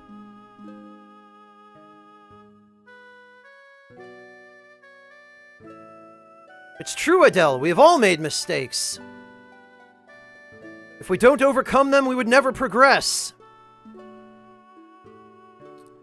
Now, if you happen to go through the story in such a way that Clive and Yuri did not make it to this point, Adele will jump off the rooftop and kill herself.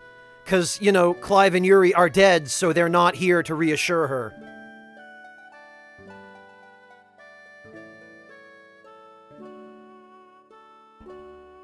Come with us, Adele. We need to cut a new start.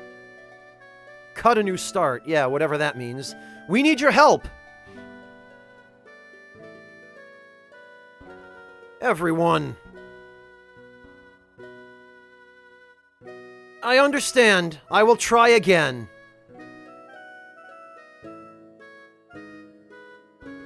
Thank you.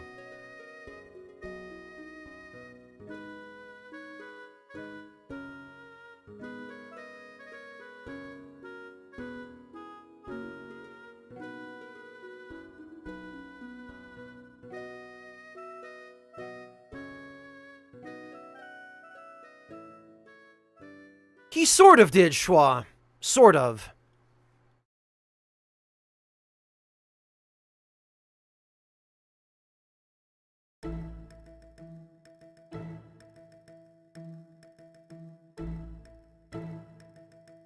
We freed Nicola and everyone else imprisoned, and we actually never hear about Nicola again from here.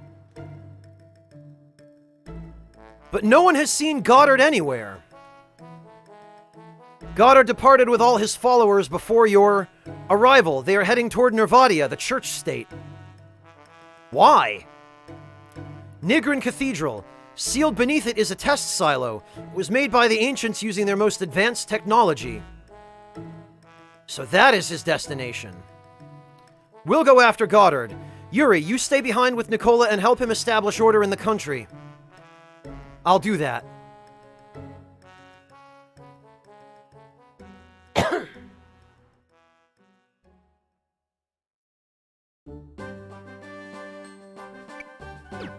And now we should be able to access all of the remaining weapons and armor. No, it's a silo for the life tree, Alex. Not a nuclear silo.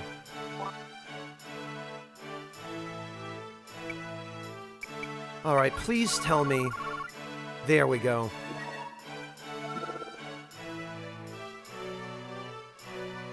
One of the best attacks in the game, Drain Slash here. And it comes on one of the crappiest weapons. Vandal Hearts is a legendary sword of great power. This is a replica.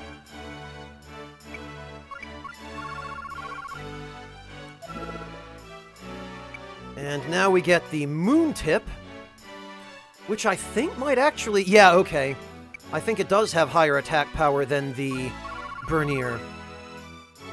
We get the Catastro Bow.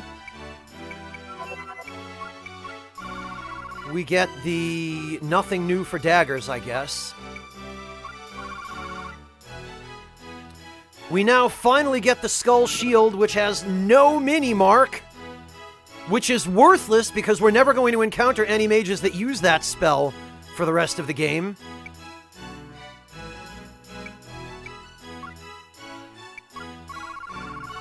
We now finally have access to the Golden Axe.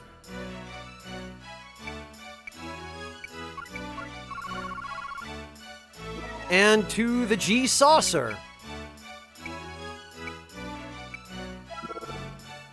The G stands for guillotine. A target can be chopped in half. Fantastic.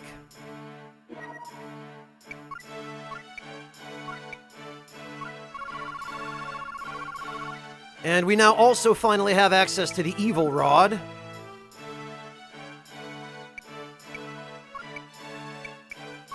Any new armor? No. And no.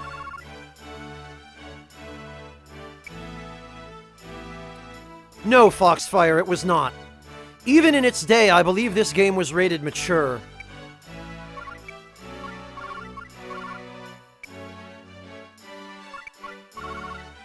Alright,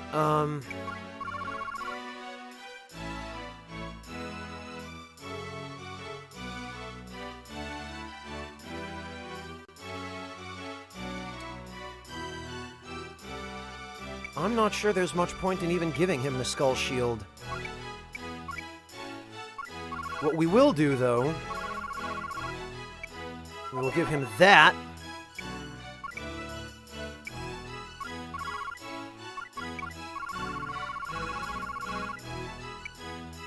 Negress can have the Evil Rod.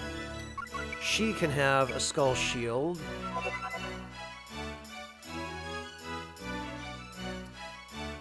The technique in the fake one does, Drekkanen, yes.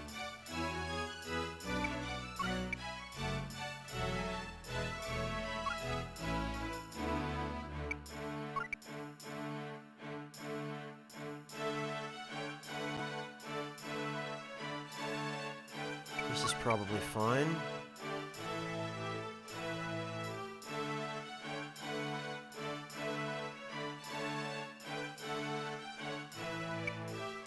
That. We need...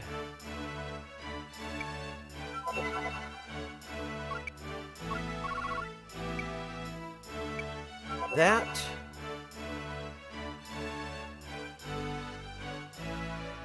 Yeah, I don't blame you, Foxfire. RE4 was a pretty graphic game. Yeah, the Moon Tip actually is stronger than the Bernier. Who would have thought? I wouldn't have.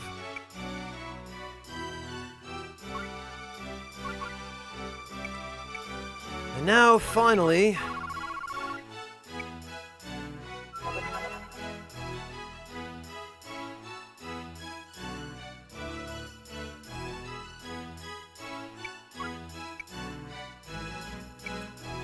for Pike, we will grab...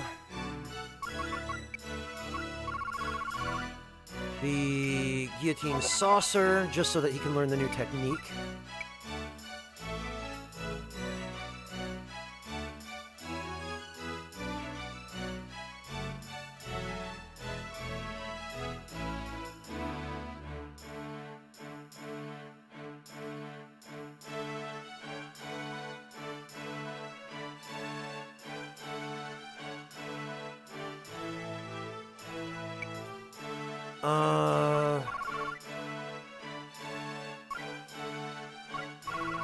Actually...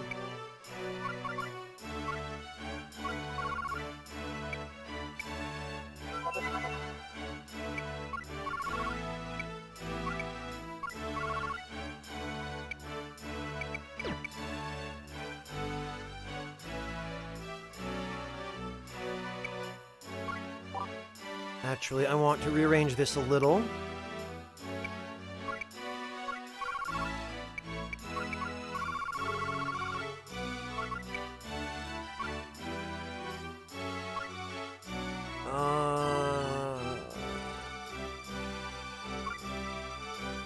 Yeah, okay, Hammett has that. That's fine.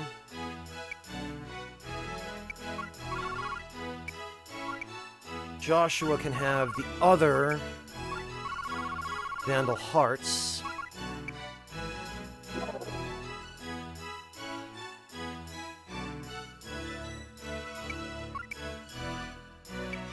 Pike is fine with that.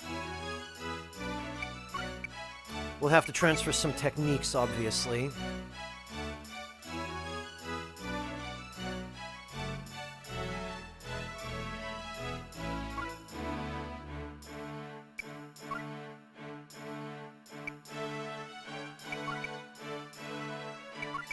That's fine. That's fine.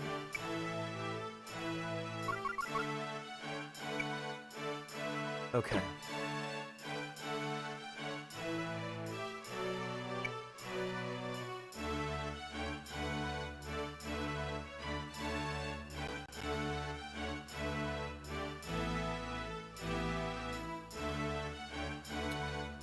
And now we need to transfer some skills.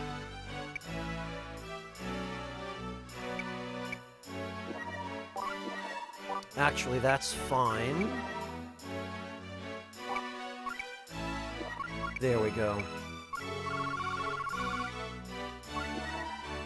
So we need Cleaver, Axe Storm, Berserker. Thunder Rage we don't really need.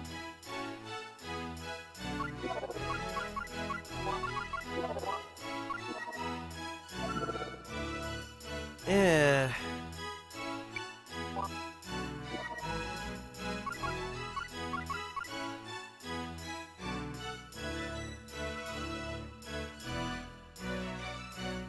I guess this should be fine.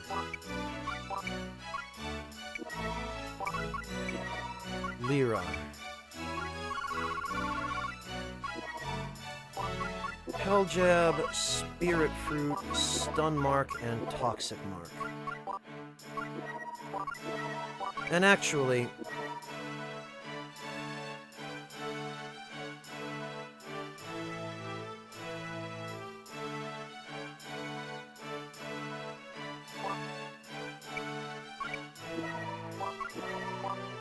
Angelica, that's the one we were missing. But this is only a self-healing ability.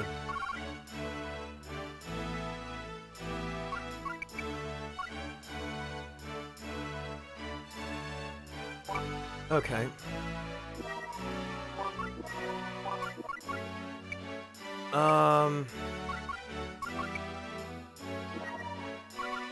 So we'll just transfer Ripple Laser over here for the moment.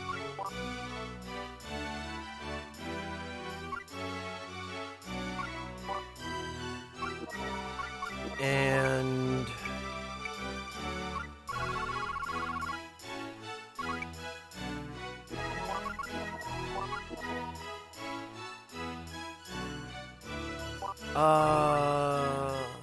yeah. We'll get rid of no mini-mark after this next battle.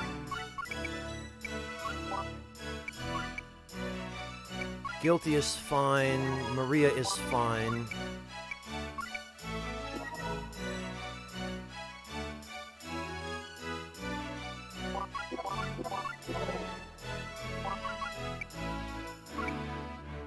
Egress.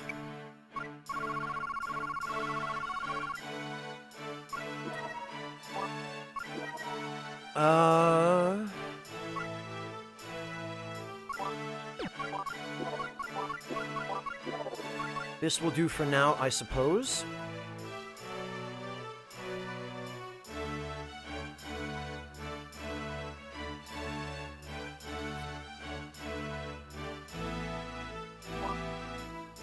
And...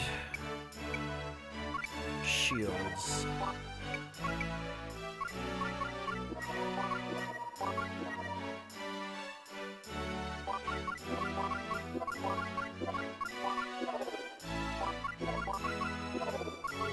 Yeah, we'll fix that later. As for Hammett... Hammett is actually fine.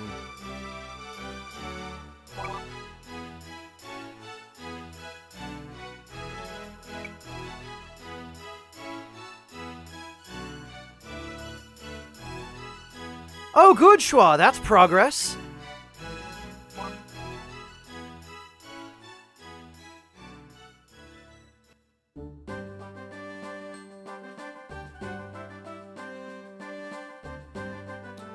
All right.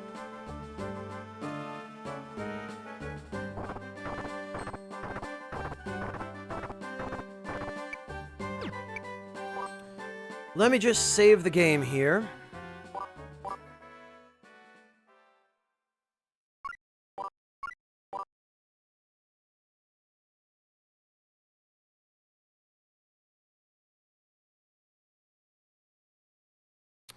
The Gates of Heaven. There we go. Weapon find 100%.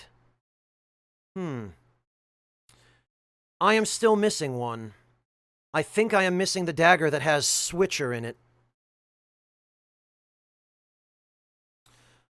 Alright. Listen, everyone. I will be right back. I need to go refill my water pitcher because I'm out of water and I'm getting kind of thirsty now. So I will be right back in about 5 minutes and then we will finish this up.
Alright, I'm back. Thank you all for your patience. Sorry about that. So actually, we are going to go somewhere other than Quincha for this last little bit.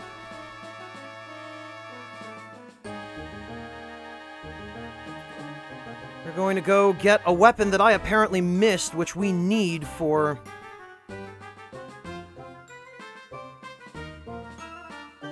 100% completion. Wherever it is.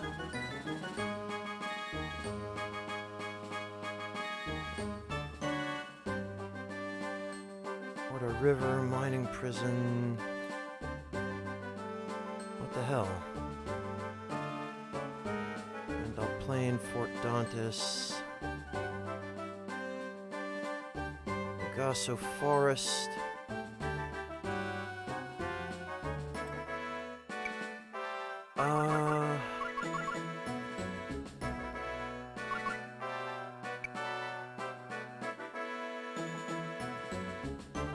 No, Schwa, I'm talking about a technique in a weapon.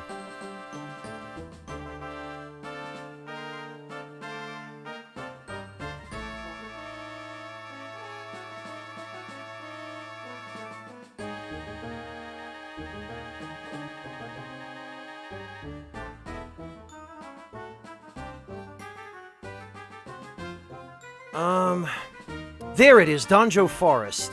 That's what I need. I can't believe I missed this earlier.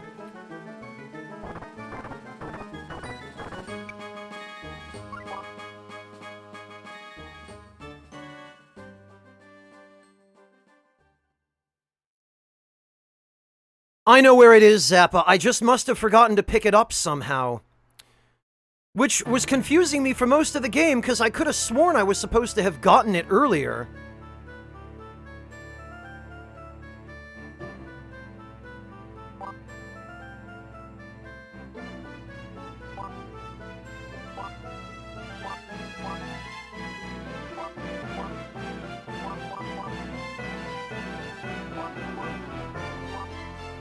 But I know where it is, I just, for whatever reason, I guess I must have walked right by it.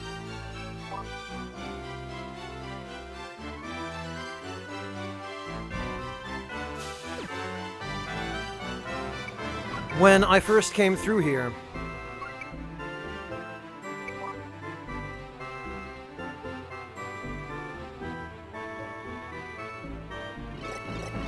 All right.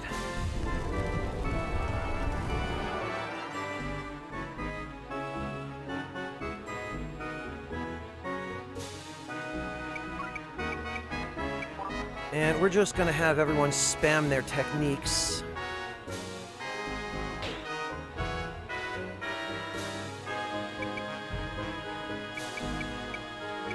Actually, so much the better that Hammett gets to use his.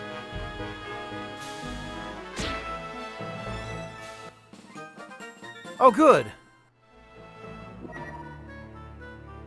Not that that's gonna help us any.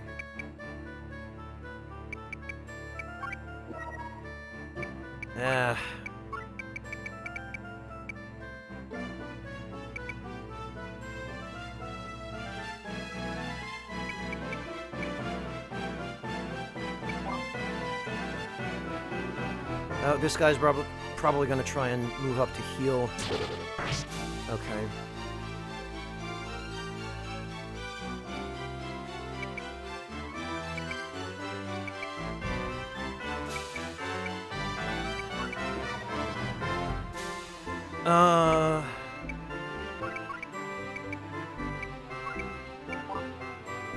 No, I guess we can't reach with anything.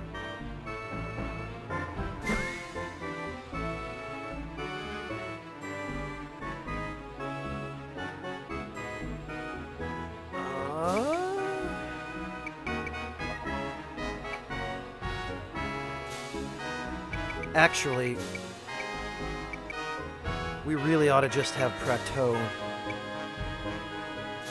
do what Prateau does best.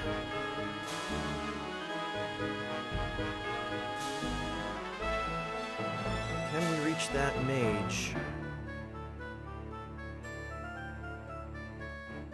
We can if we're willing to not hit two of these guys.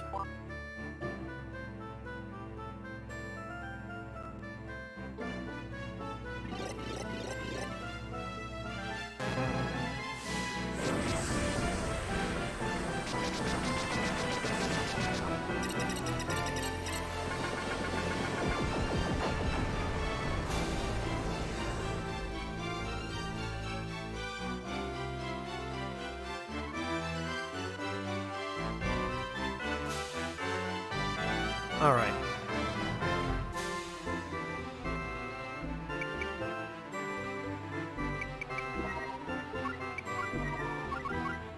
And we're going to give Prateau the old Entruster. Oh, look, some of those guys have a unique weapon. They've got Nodachis, which I can't get more of. Great.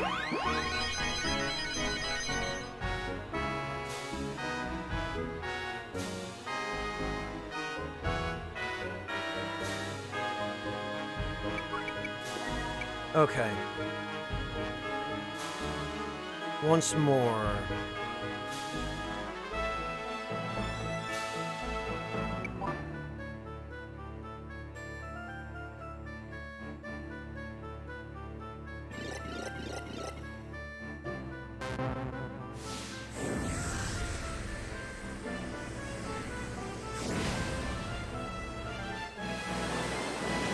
All right.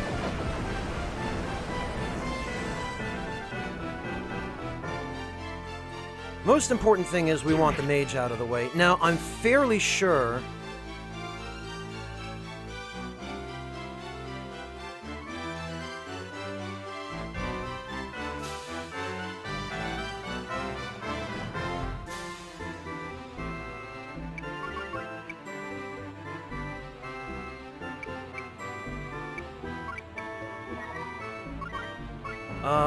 we're gonna throw a remove on Prateau. Yeah, Zappa, I think I might not have been able to get it the first time, because it's like on top of that tree or something, if I remember correctly.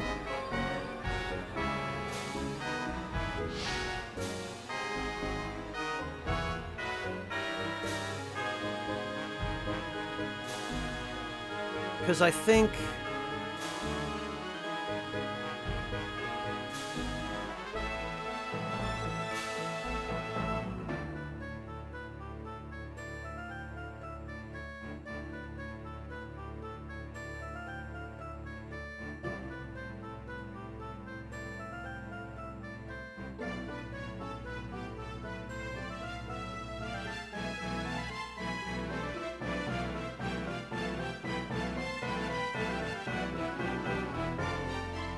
I think it was around here somewhere.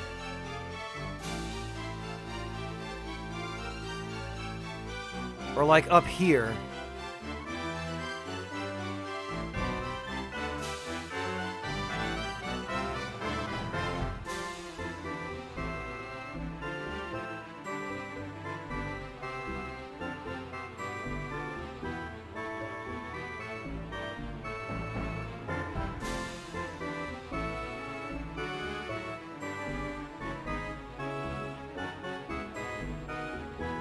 Yeah, Schwa, that's when it's time to just get out and let everyone else enjoy the problems they create for each other.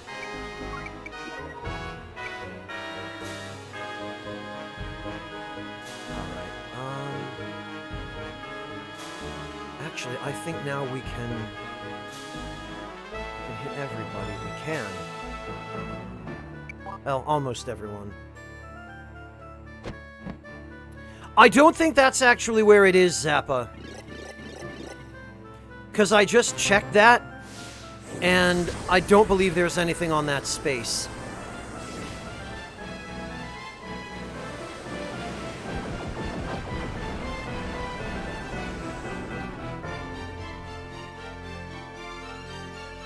Hello, Dakota. Welcome.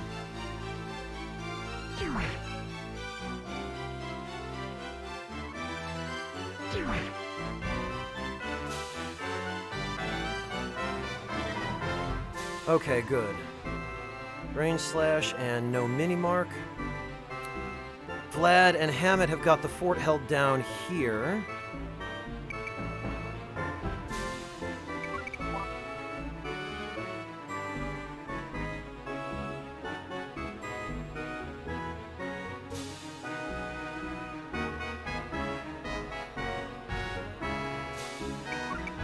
I just have this feeling. Yup. GG, Hammett.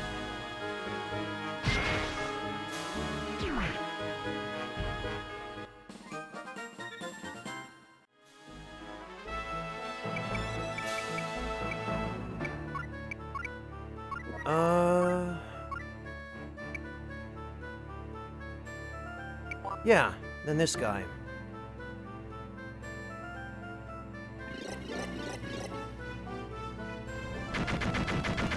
Finish him off. And then I think, Zappa, the dagger that I still need is either here or up here.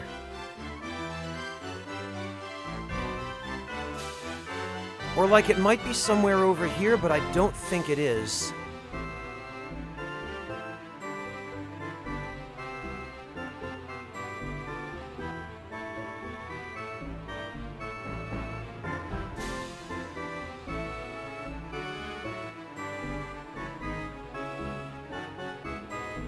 Because this is 1014. There's nothing remarkable about this space. I don't think it's there.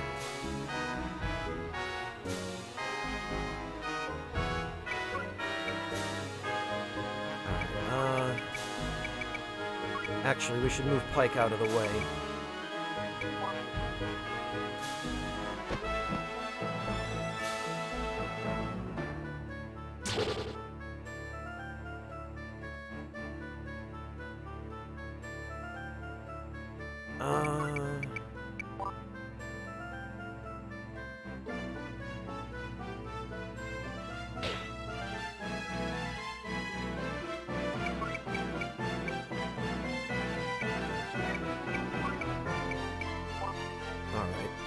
Well, we'll just get everyone to use their turn so that they learn what they need to learn.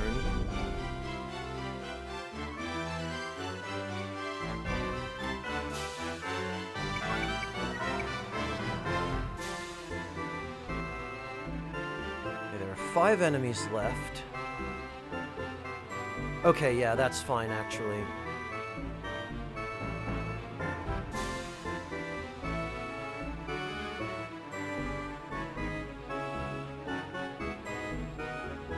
We'll get rid of these 3. We'll trap another one on a block if need be.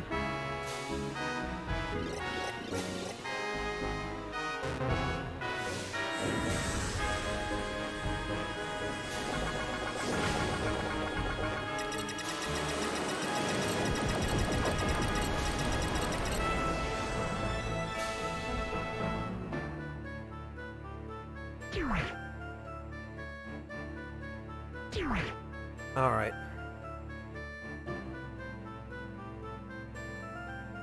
Did this guy already move? He did. Okay. All right, now, I think it's here. No? Okay.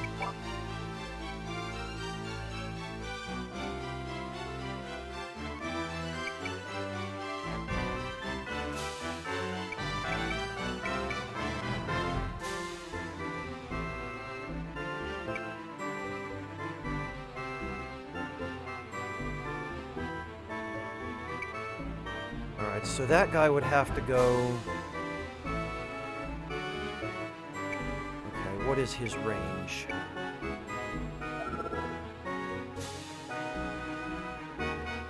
Range 6. 1, 2, 3, 4, 5, 6.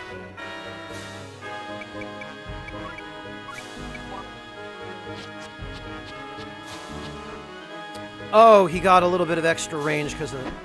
Damn it.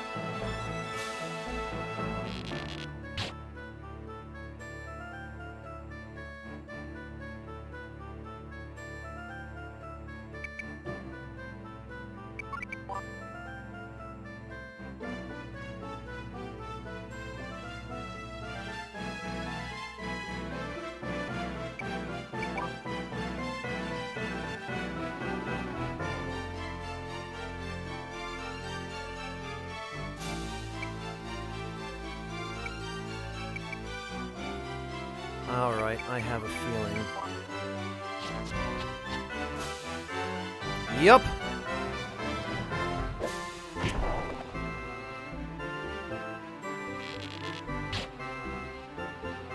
Got him.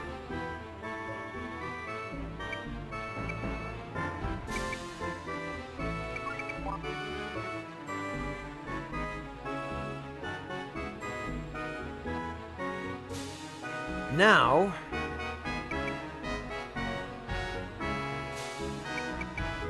look at this stupidity right here. Look at how far Pike can move with this stuff on. The Almach. Just kind of saunter over here. That's fine, and just... squish.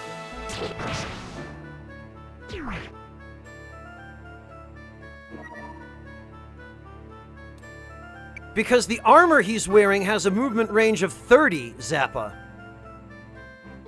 See, move plus 30?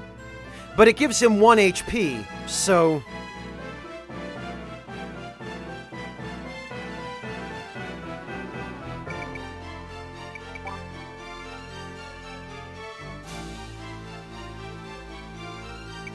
Alright, and now we will just... move him back.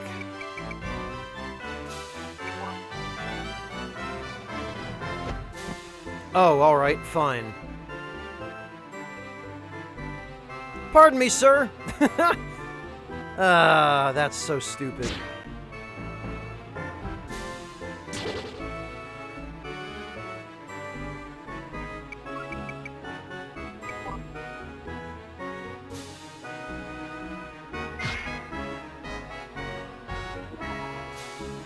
Good. Learn Thunderfall.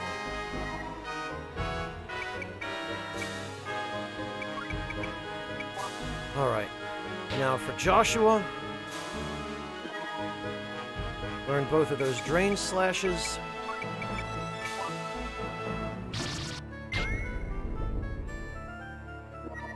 Learn Maelstrom. Pike already learned his.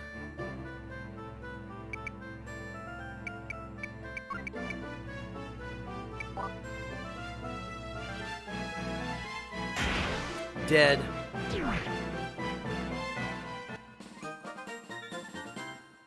Very good.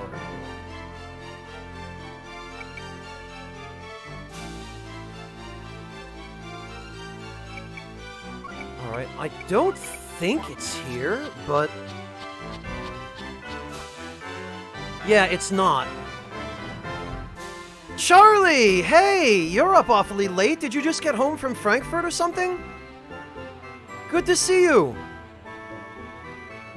Thank you so much for joining us. How are you doing, Charlie? Thank you for stopping in. I figured you'd probably been busy all weekend.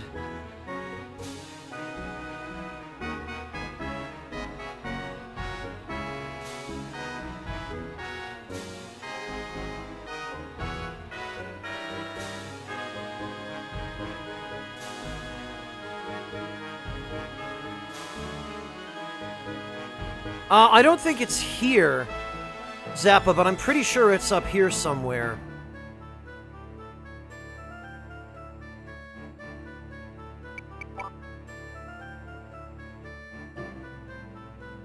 What we're gonna do here, though, is...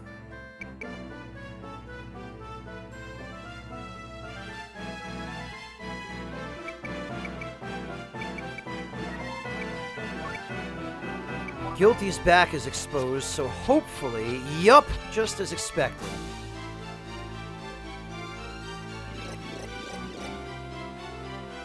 This guy is now immobile. My bait worked perfectly.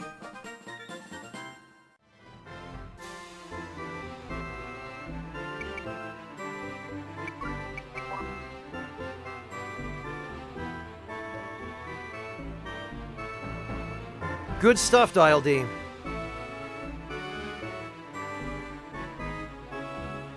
Oh, okay, gotcha, Charlie, gotcha. Well, I'm glad you got to spend some time with your friend. I hope you both had a really great time. I hope you had a really wonderful evening and a really pleasant visit.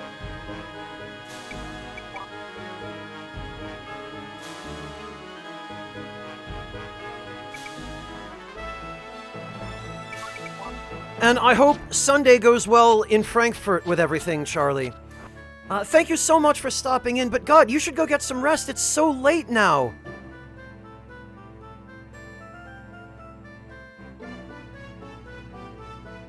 Not that I'm one to talk, of course, but...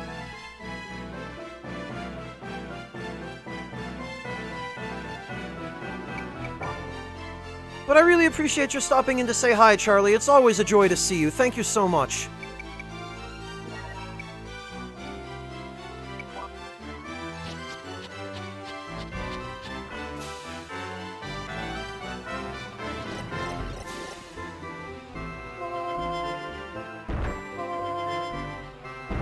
Getting up here is going to be a pain.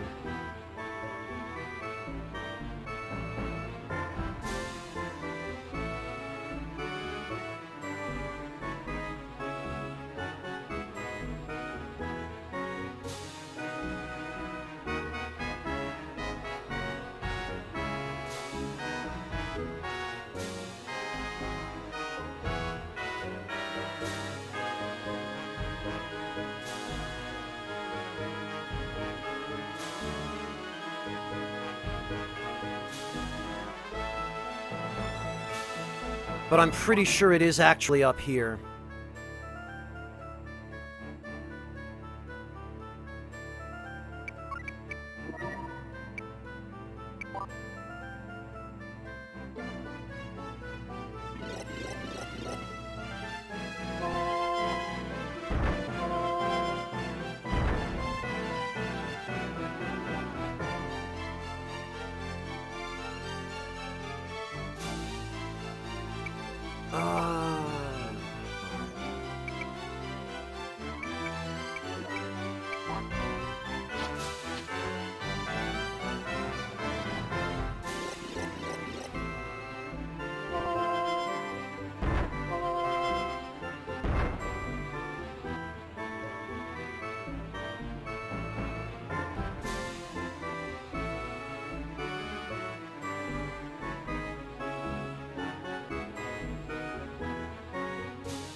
Ah, okay, Charlie. Well, I'm very happy to be able to do that for you, then. I really hope that you get some decent rest tonight. And yeah, I realize I'm not in a position to talk. I, unfortunately, am also not in a position to slack, because these next 2 months are going to be really important for me, as you're probably already aware, for streaming purposes and staying above 500 subs. So I've got to make this happen. But I'm glad you get tomorrow to rest. I'm sure, Charlie, that I will catch up with you when things calm down a little bit.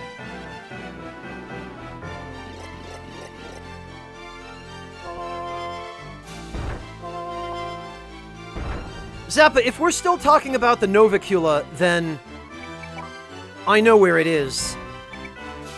It's right here, I think. Or somewhere up here. Yeah, here it is. And this is why I missed it the first time. It's at 1413 for some reason, where some online resources, I think, point to it being down here at 1014. I don't know why. Ah, thank you, Charlie. I really appreciate it. It means an awful lot. And I certainly hope so. I'm going to do my damnedest these next couple of months, and obviously afterward as well, but this is really the big important time where I have to show Twitch that I'm eligible for, you know, renegotiating my contract. Oh, that crit. Furbicorn, thank you so much for the resub. Welcome back. Great to see you, man. It is hard to believe. It has been a while. The time just flies, doesn't it, man? It's a doll clockwork. It's not an actual child.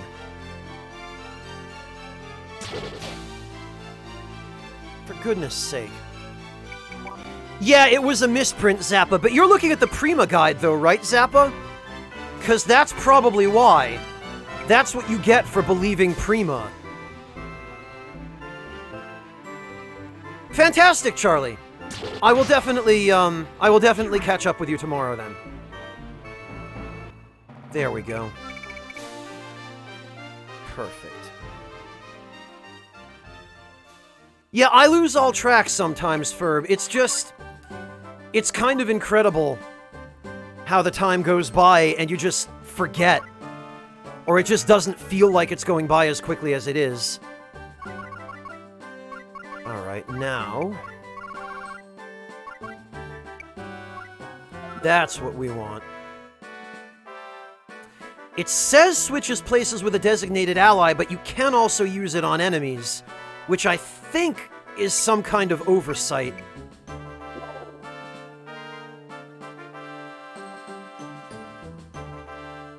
Ah, you're familiar, are you, Charlie? Yeah, it's... Good old Prima.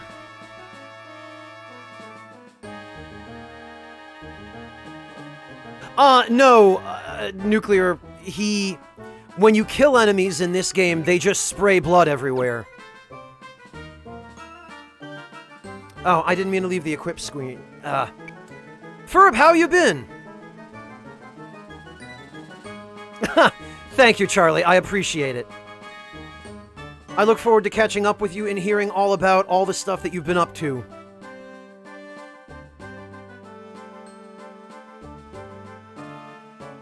Oh, I really appreciate that, Ferb.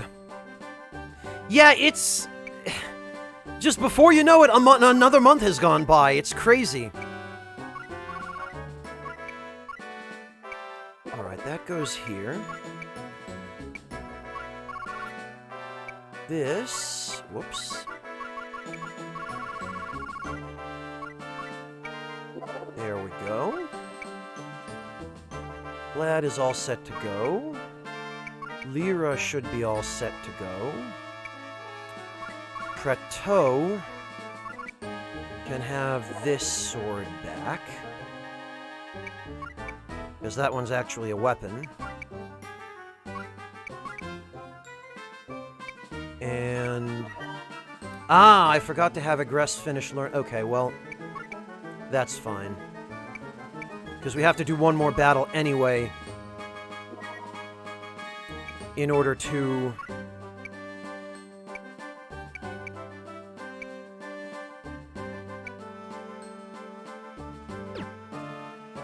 learn Switcher. Yeah, I know, right, Amateur?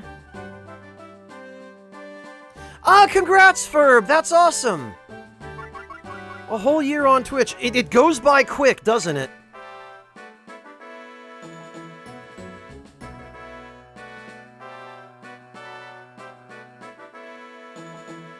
Deus Ex as well, very good. I hear that's a good game. I haven't played it.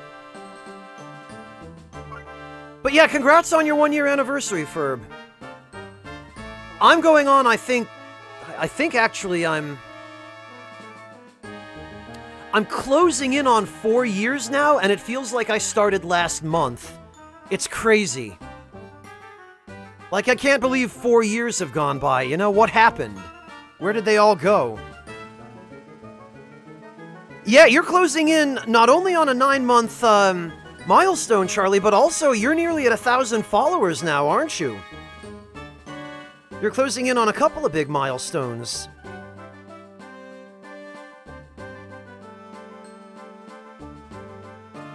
Charlie, you're still planning on doing a 1,000 follower special, are you not? Because I want to make sure that I'm able to host you for that. I have not, Clockwork, no. A number of people have told me that they're really good. I've just never gotten around to researching them. Oh, you are, Charlie. Excellent. Then yeah, I will make sure I keep that day free. Yes, let's put a poison mark in the ultimate weapon. Because I don't really have anything else. Well, I shouldn't say that. I do actually.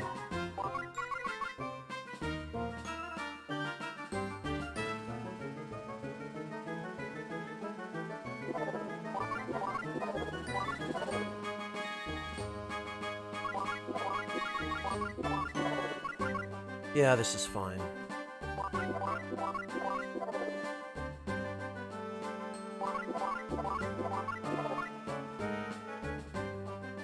Nice, Charlie. Excellent. I'm really glad to hear that. The first week of October. Oh, when you're in the new apartment. Got it, Charlie. Okay. Perfect.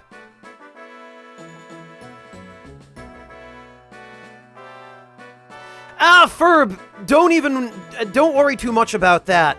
I've dropped in, I've lurked in your streams a couple of times, and honestly, you're doing a pretty good job to start off with. Besides which, Charlie herself will probably tell you, 1,000 followers are a long time coming. And a lot of it is down to real-life RNG. Yeah, Clockwork, I'll have to make a little more of an effort to check it out. Okay, Hammett is fine now, I think. Egress will be... she needs one more battle, actually. And Maria will need one more battle as well. Guilty is fine. Prateau, right.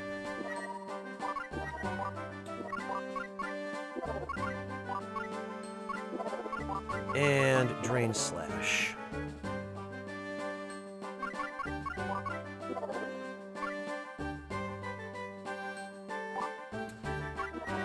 And no mini mark. That can go.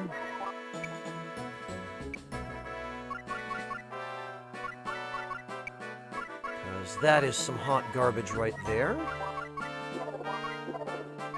Shockline and Entruster. There we are.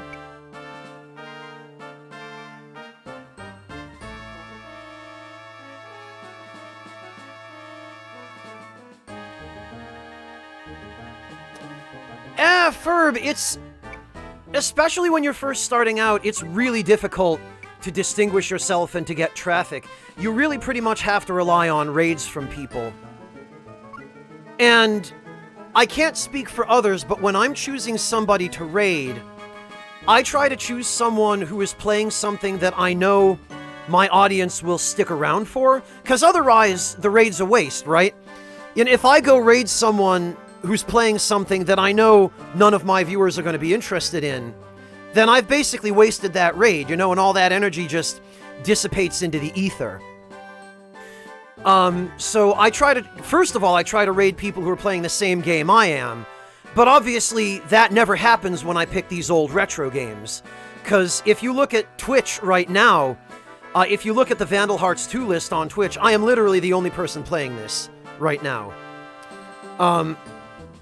Save it for a surprise, Charlie. I'll find out. And I can wait. I do kind of want to... I'll hang in there for the surprise, Charlie. Don't worry about it.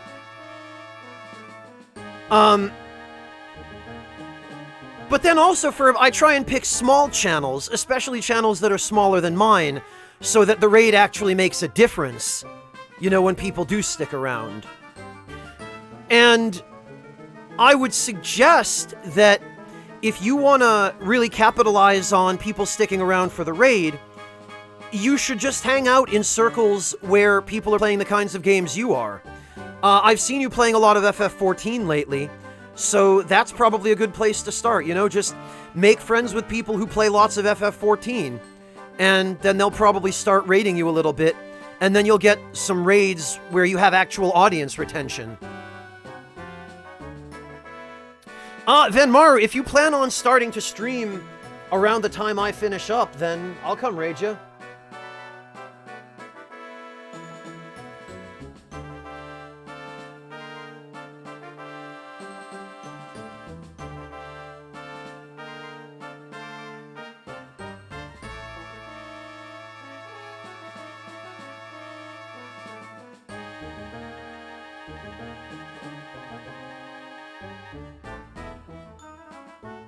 Yeah, Charlie, we'll, once you know the exact date just let me know, and I will make absolutely sure to set the day aside so that I can host you and point everyone your direction.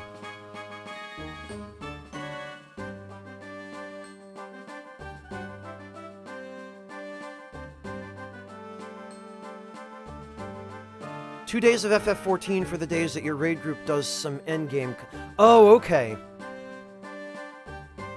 Ah, yeah, Nocturne is a good one too, Ferb. Oh, sorry to hear it, Venmaru. Yeah, that boss fight is kind of a pain. I say kind of. Hey, Klaus, how you doing?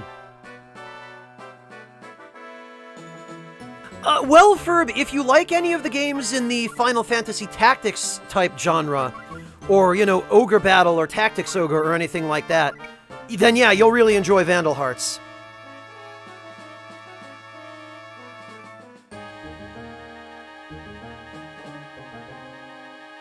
Oh, okay, Clockwork, I see.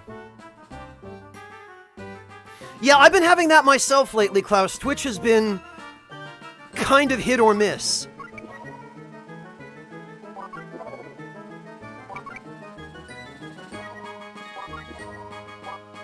I don't know what's going on with it, but... Oh, yeah, and it's clearly not just me. Ah, then you'll really like it, Ferb. And honestly, Ferb, that'll make it easier for me to come raid you, because I've been wanting to. I've seen you on a couple of times, but there are only just so many people in my audience who will actually stick around for FF14. And Shindil, thank you so much for the resub. Welcome back. I really appreciate that. And most of those people, Ferb, have not happened to be on when I've seen you playing that game, so it's been a real difficult decision, but what am I trying to do here? Too much to concentrate on. But yeah, it's really... You kind of depend on raids to start off with, or, Ferb, your choice of game will also make it easier for people to find you. Like, if you were to play something like Dark Souls, then you immediately become quite discoverable on Twitch just by playing... And I'm talking Dark Souls 1. Because if you look at the search history on... well, the what do you call it? The currently streaming field on Twitch for Dark Souls 1, for example, there's always a large number of people playing it. Well, yeah, if you don't mind having no soul, Dandy Wizard, you could play Fortnite, but that's not a price I'm willing to pay. Yeah, Charlie, well, it's the same for me, and it makes me really sad. I will have around 250 people show up anytime I play Demon's Souls, but for pretty much anything else, it's usually a small fraction of that, or at most, it's about half. People really do love the Souls games, Charlie, and they love some of them more than others. You can tell which ones just by checking Twitch and who's playing them. Anytime, Charlie. Anytime you want. Just let me know. Yeah, Venmaru, and that I really appreciate. I appreciate that there are people who will show up no matter what I stream. But, I mean, Ferb, that's something to keep in mind, is... You know, there are people who only want to watch certain types of content and will only show up for that content.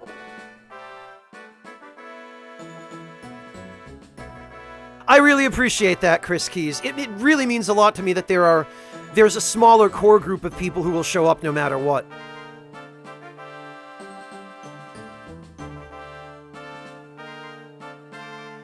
Yeah, Venmaru, and it varies depending on the game. For newer games, I've noticed, usually more people will show up for that, or for games that are better known. Like, we averaged around 125 to 150, I think, for the first Ace Attorney game. And that's largely because it's a much better known game than stuff like Vandal Hearts, and also it's a little bit newer.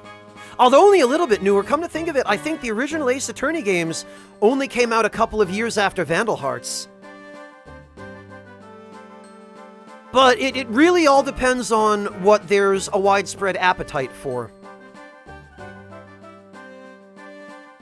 Aw, thank you, Charlie. I really appreciate that.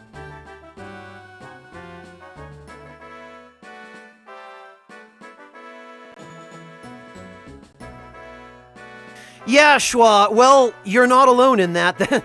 Every broadcaster on Twitch who is pigeonholed, or as my friend Nick likes to call it, pigeon-sold, in our case, into streaming only one franchise or one type of content, we really have trouble breaking away from that. That's why I've been trying to get away from streaming Souls games, is because the only way you build a variety audience is by streaming a variety of games, and it's always slow to build. Oh, nice, Chris. I'm glad it was helpful. Thank you, Schwa. I really appreciate that. And Schwa, I want you to know, this is a large part of opportunities to make friends, is just being part of a community like this. I mean, most of the friends I've made over probably the past, God, what, 7, 8, 9 years that I've been a content creator, most, if not all of the friends that I've made during that time have been people that either I've met through my community directly, or who were part of other communities that I interacted with. Like Marcus's community, or the Best Friends. Aw, Charlie!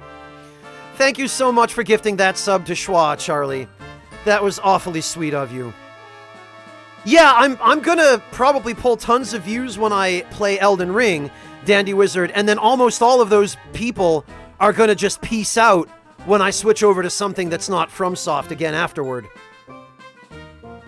Thank you so much, Charlie. That was awfully sweet of you. You really made Schwa's day over here.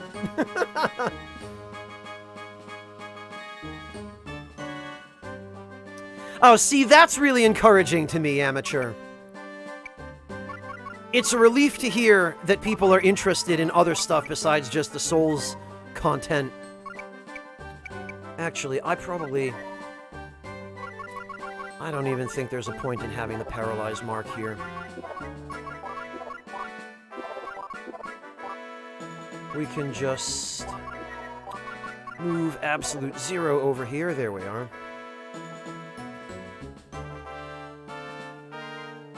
Oh, Charlie, that was inordinately benevolent of you. But Schwa's a good girl, Charlie. She does deserve that, so thank you very much for gratifying her. Well, you should do it then, Ferb. The main thing is, your content is most fun to watch when you're having fun. That's a lesson I've learned the hard way over many years as a content creator, I'll tell you that much.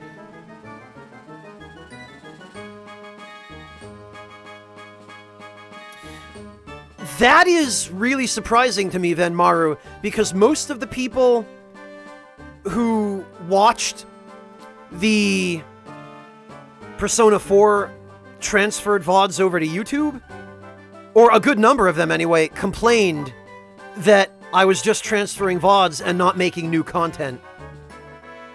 Which I understand, but you're one of the relatively small number of people who actually enjoyed those, Venmaru, so I really appreciate that. Well, I appreciate that too, Devilish. I mean, I like to think that the games I play are also part of the appeal of this channel, because I try to pick games that are unusual and that people haven't heard of, but that I really enjoy, and that I think others will enjoy, not just watching, but maybe picking up and playing themselves.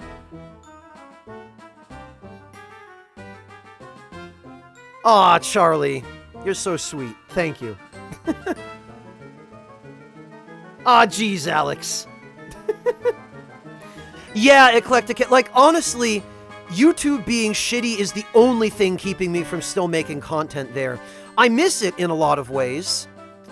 And I feel terrible that most of my community on YouTube didn't make it over here or chose not to follow me here, but I just can't keep going there with things as bad as they are.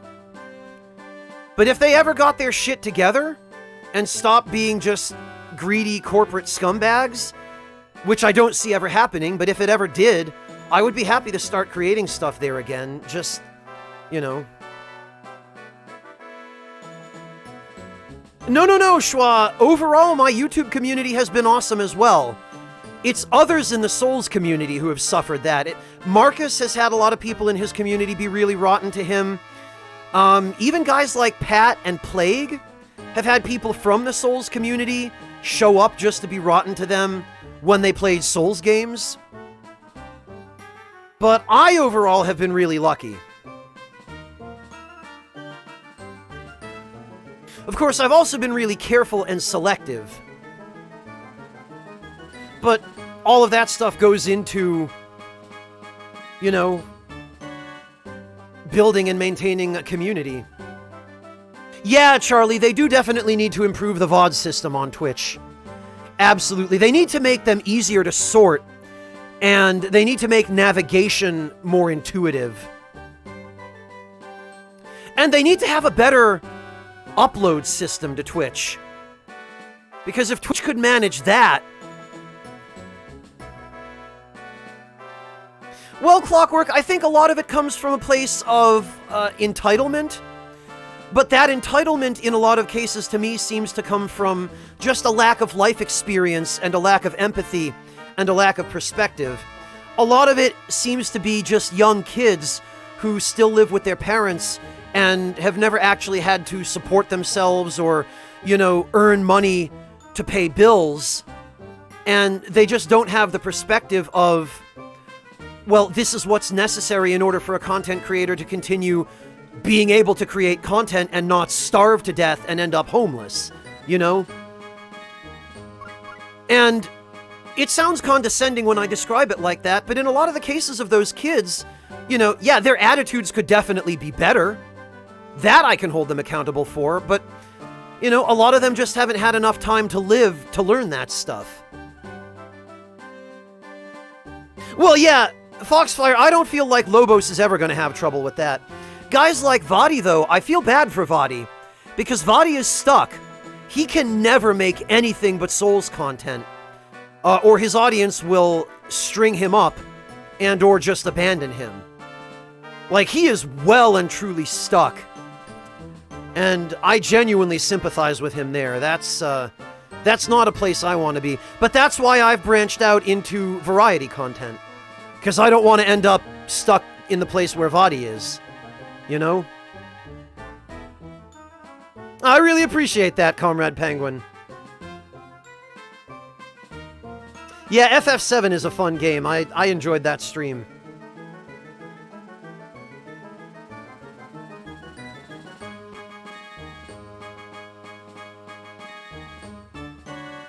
Well, Schwa, but that's the thing, right? It's one thing to be a consumer of content, but you gain a whole new perspective when you try even a little bit to create content.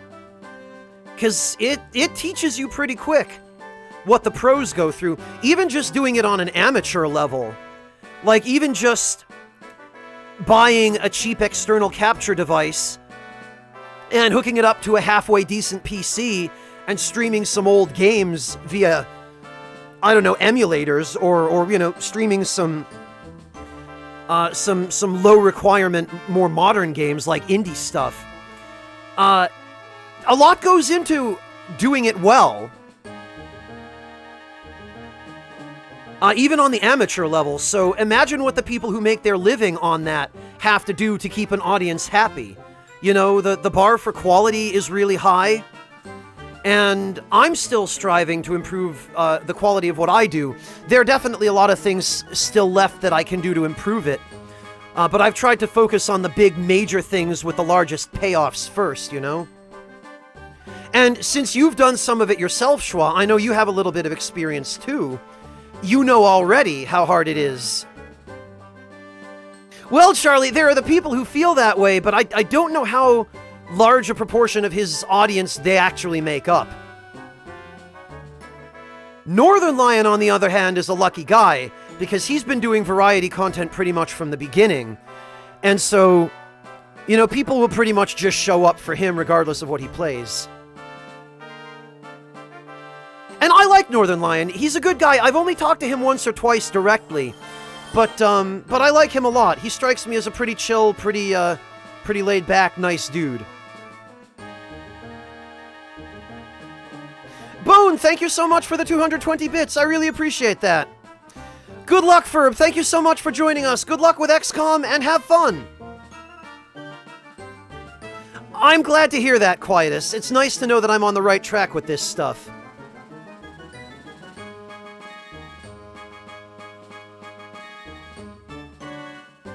Well, Schwa, you could always head on over and give Ferb a follow.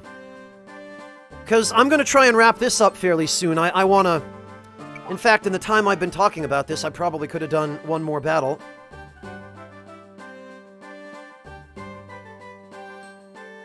Oh, nice, Dandy Wizard. He's really going for it. Really keeping it on brand. Yeah, Charlie, and the thing with Northern Lion is... he's a solo act. I mean, I believe he's got a team of people that he's hired to help him with the production side of it. But especially as a solo act, to do 3 or 4 videos a week on YouTube and any number of Twitch streams is a lot of work. Like, a lot of work. I mean, part of the reason the best friends burned themselves out was because they were having to do so much, you know, trying to produce 2 videos a day and to get 3 or at one point 4 people together for that. And it became just so much work. And it's a ton of work. Even if you do have people helping you with the editing. 3 to 4 videos a day. Yeah, that's a lot, Charlie. So he's a solo act on YouTube, and he does stuff with others on Twitch, but a lot, like a ton, goes into that. Whereas for me, I'm not at the point where... and this is one of the reasons why I want to be able to do this full-time, and why it's so important to me to be able to renegotiate my contract with Twitch, is... I don't earn enough to be able to hire anybody to help with the production side. If I did, then it would be more practical for me to be able to do stuff on YouTube at the same time. But I'm also now in the situation where, well, it's not advantageous to me to do anything on YouTube because YouTube sucks. Right? So, I managed to dodge the bullet of production costs because I can still do all my production just on my own, you know, as a solo act. But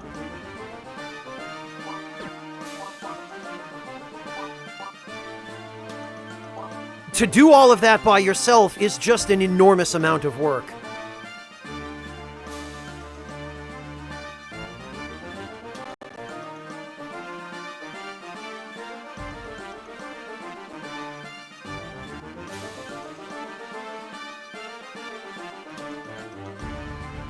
That's correct, Quietus. Yes, there are some goofy weapons in this game.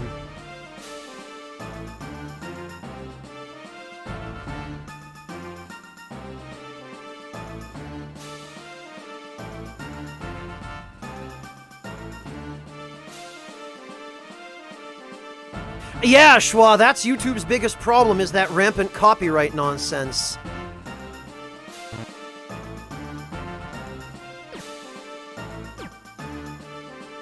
And the false claims, and all that stuff. Alright,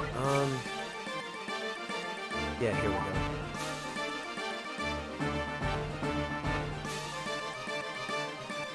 go. Well, crediting the source isn't, it's not enough, Schwa. But if you get flagged by Content ID by an automated flagging source, you can appeal it sometimes, and nobody will be checking it, and the appeal will just default in your favor. That's how dumb YouTube's system is. Or you could do what Jim Sterling does, and just deliberately put as much copyrighted music in your videos as possible so that the all of the people who own the copyright submit competing claims on it, and none of them get to monetize your video.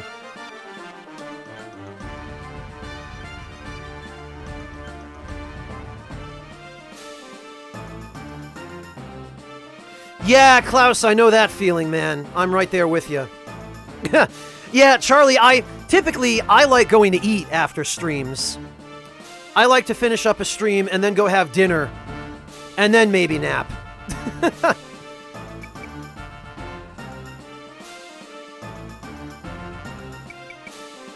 Alright, let's throw a double block right here. Oh, Charlie, why won't you be able to nap anymore once you go to school? Does your schedule just not allow for it? Quietus, I'm gonna have to figure something up. No, I understand how it works, Dial D, believe me. I've been a YouTuber for long enough to know why their system is broken and why it sucks, but...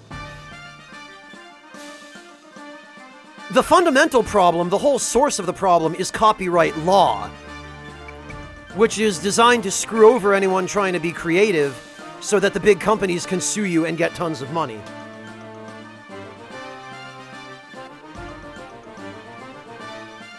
Well, Shra, you can avoid that with copyright deadlock.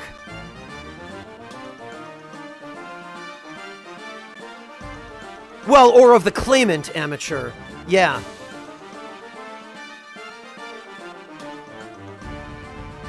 Oh, 9 a.m. to 4:30 p.m. Gotcha, Charlie.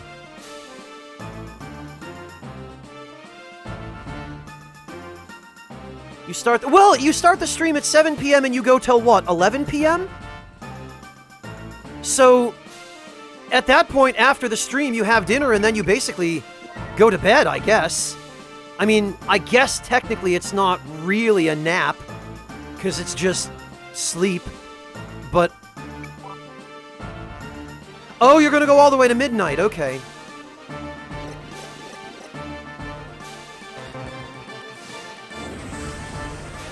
Gotcha, Charlie. Well, don't feel bad about adjusting it according to what you can and can't handle.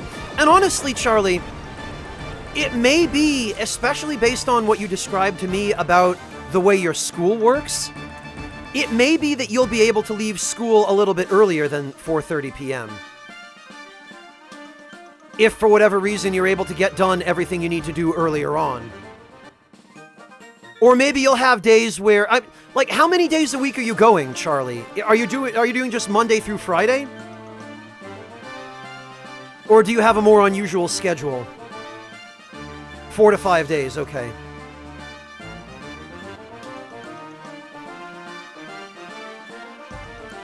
Because, yeah, I mean, if you even have 3 days off a week, Charlie, then that's 3 days that you can just rest, assuming you don't have homework. But I don't know how much homework they would really give out in an art program. So yeah, I'm sure you'll play it by ear, you'll feel things out, and you'll figure out what time you can spend napping and resting. Hopefully you get plenty of time for that. Yeah, Shindil, 5 hours seems to be the magic number for lots of people. I've been known to go longer if it's a game that I'm really enjoying, or if there's just something else going on, or if for whatever reason there's just a ton of support being thrown at me, and I don't want to call things off and potentially end that early. Oh, well, there you go, Charlie. Excellent. You can kill 2 birds with 1 stone, then. That should work out perfectly, actually, if you're going to do art streams for your homework. Well, amateur, hopefully it won't end well for the big, greedy corporations.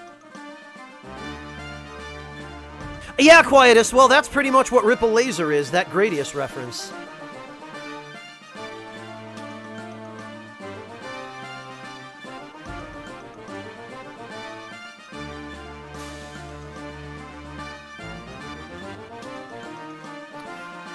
Dandy Wizard, I think it's long overdue.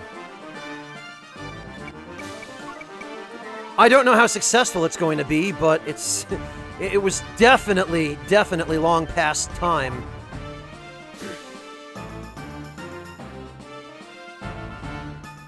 Well, Shindiel, like I said before, that's the most important thing, is that if you're having fun, that is the single biggest factor that helps determine whether your content is entertaining.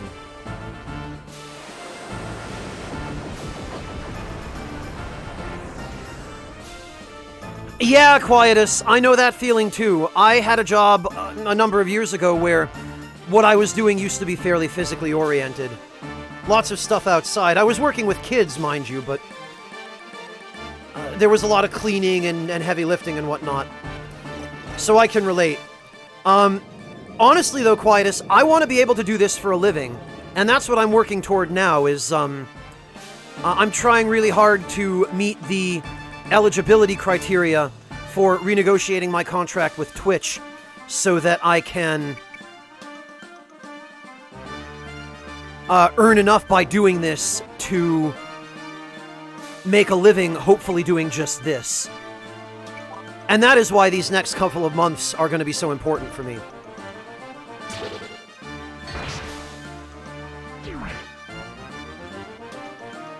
Oh, they're a mess long before that last 4 hours, Charlie. The last stream I did that was near 24 hours was God of War. The new God of War. And I think that one was like, I went 22 and a half hours. And, oh, you pay for that. You pay for that big time.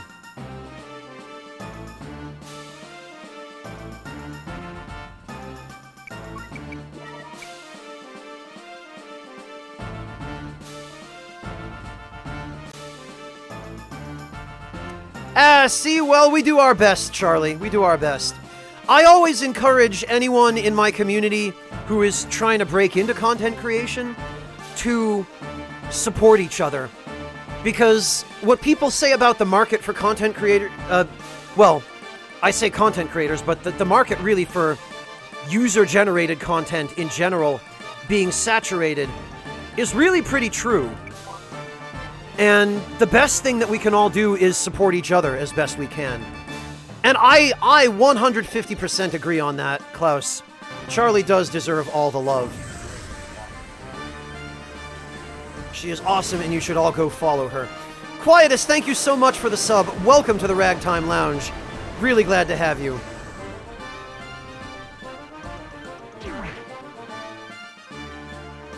Oh yeah, those... I thought they were all just going to be copy-pastes of each other, Clockwork, but it turns out, much to my surprise, pleasantly surprised, that was not the case. Oh, Schwa, don't you start. You are sweet and you're not going to convince anyone otherwise. Have a good one, Amateur. Thank you so much for joining us. We'll catch you next time. Well, I really appreciate that, Quietus. Even just showing up, even if you don't throw any money at me, just showing up is a huge help. And I sincerely appreciate that.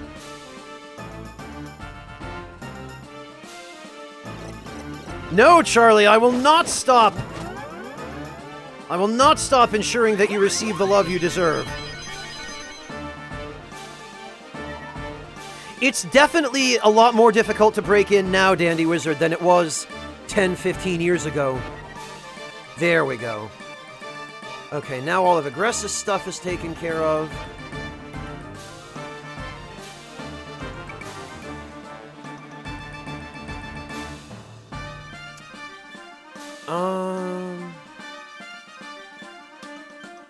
Yeah, actually. Maybe Pike. All of it, Charlie. Well, Quietus, that's fine. If it's already meeting your needs without having to put a ton of work into it, then just keep doing what you're doing. Pretty much the only reason people spend tons of time and money and effort on Twitch is when they're more serious about it and they're trying to break into it on a semi-professional or professional level, where they want to do it as a means of either earning a little bit of money as a side gig or actually doing it as a living, which is what I want to do. Thank you guys for giving Charlie those follows.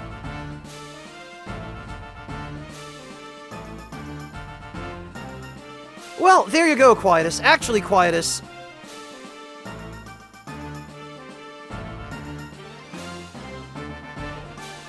Knowing that... Oh, come on, Twitch.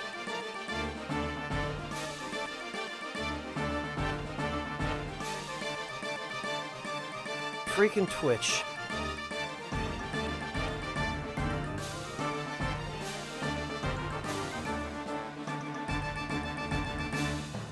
Well, I appreciate that too, Quietus.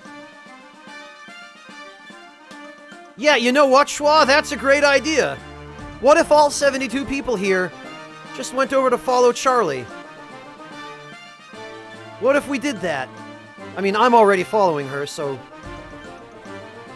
Come on, damn it, Twitch.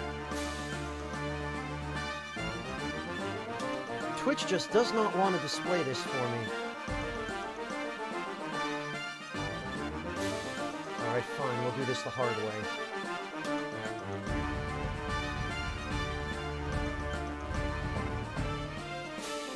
Yeah, Charlie, because you deserve it.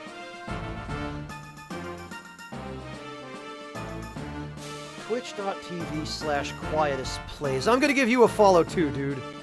Because I appreciate that. Quietus. Okay, it's spelled the way it seems like it should be spelled. Alright. Follow. There we are.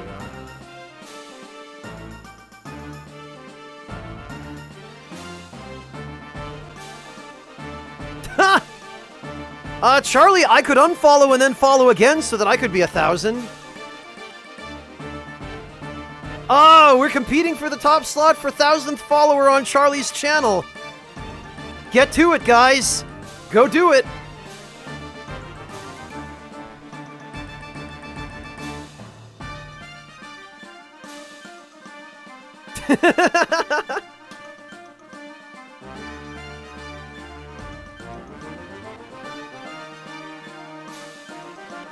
There we go. That's what I like to see. Thank you all. I really appreciate everyone spreading the love around.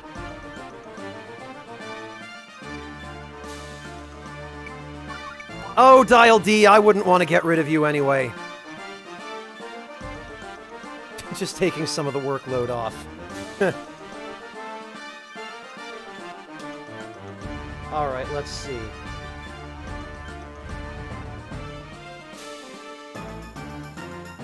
Did we succeed? I see that 999th follower slot on Charlie's channel is still open. One of you guys better get to it. Who wants to be number 1,000? Alright, let's get these guys over here while...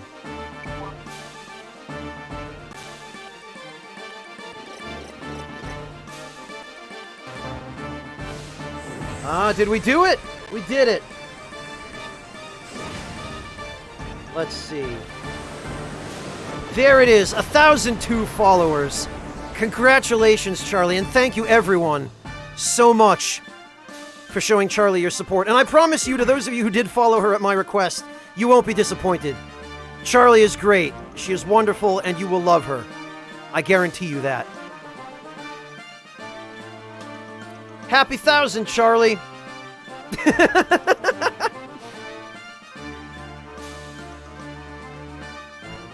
You did it!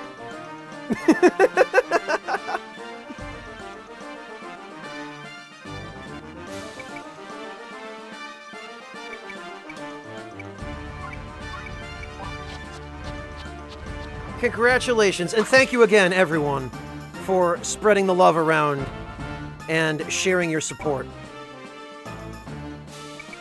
This is what I mean about everyone on Twitch has to look out for each other, you know?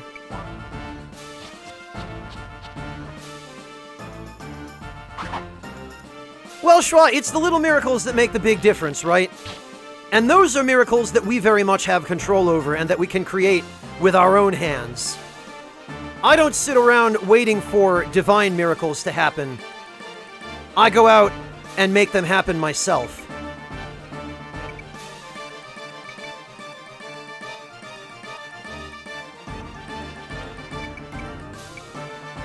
But I tell you what, it's a lot easier to make them happen when I have the support from everyone here all of you guys, thank you so much for helping that little miracle of Charlie getting to 1,000 followers happen live on somebody else's stream, no less.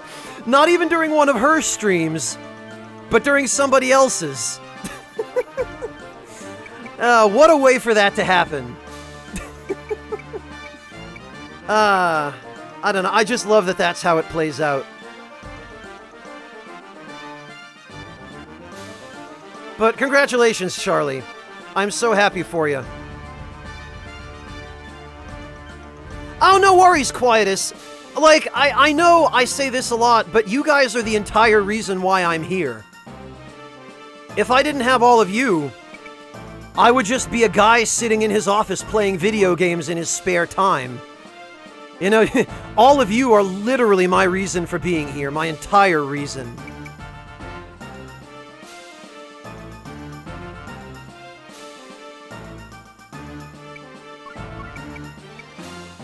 Alright, let's see if we can... There we go.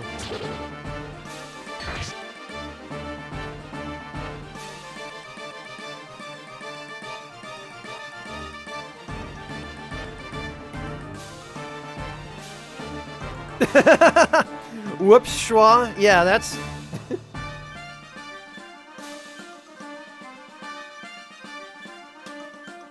Yeah, Artista, except Twitch is already a step ahead of you on that front. You only actually send a follow notification the first time.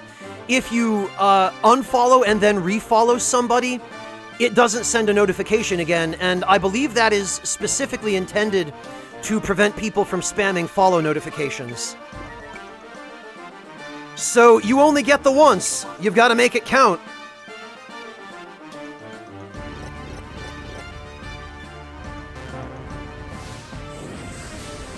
Well, Charlie, you still can. You'll just have to do it retroactively now. Oh, nice, Quietus. I'm glad I could introduce you to something you enjoy as well. If you stick around, maybe you'll learn about some food that you like, too.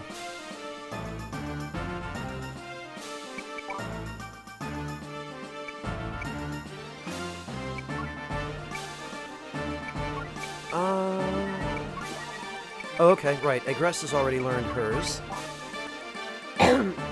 It might just be Twitch, Schwa. I've been having that problem with Twitch lately, too. Maybe you can on mobile or on the web app.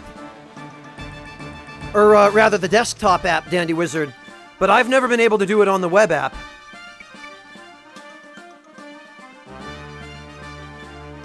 Oh, fantastic, Quietus. I would say that I'm jealous if I weren't actually in Germany and, you know, didn't actually have access to that stuff, but...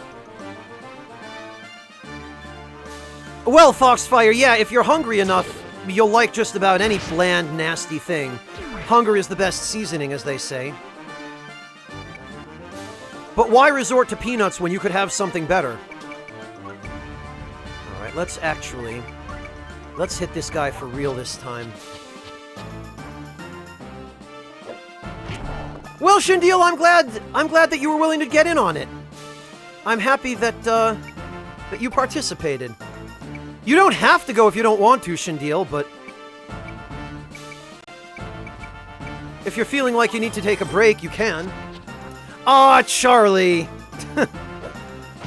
Charlie, thank you so much for the 500 plus 50 bits.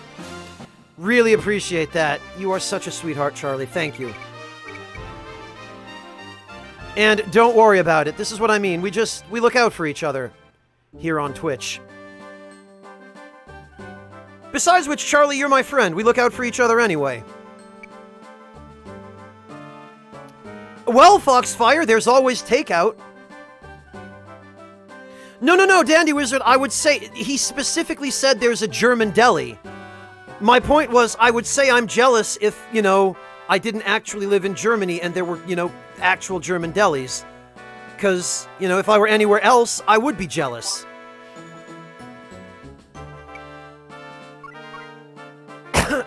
Alright. Okay, Hammett is good to go. Egress. Yeah, we need to switch some techniques around, but her equipment is fine. There we go, the Novacula. We need to now swap in the Breaker. There we are. I don't think any of these other... Yeah, they don't come with the movement bonus.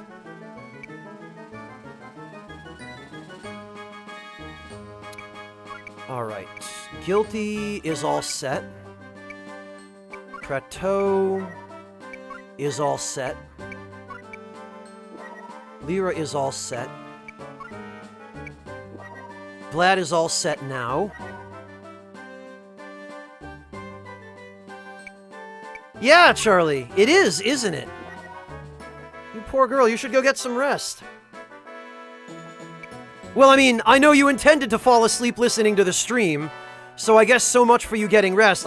I'm sorry, I've kept you up by throwing support at you.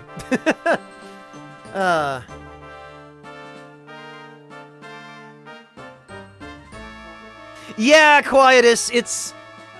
I know it's a little bit tricky being the third wheel.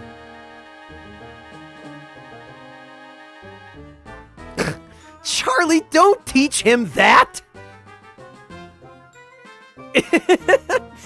Don't teach him that! Then they're gonna throw him out of the only German deli in town! And then he won't be able to enjoy all the delicious meat and cheese.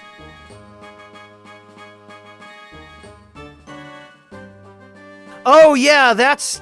trying to learn more than one language at a time, Quietus, is not great. Alex, thank you so much for hanging in there and sticking it out this long. Have a good night. Thank you for joining us. We'll catch you next time. Yeah, I know, right, Charlie? What? the nerve of a guy like me. Right? No, seriously though, Charlie, I'm really glad you showed up so that we could do this. I'm really glad you decided to stop in.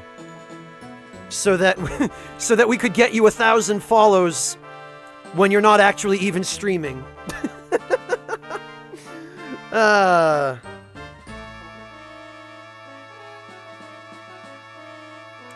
Alright, let's see. Joshua is all set. Pike, I really wish I had something to give him besides 2 fire techniques, but... thrown weapon techniques in this game are just garbage and have no diversity, so that's great.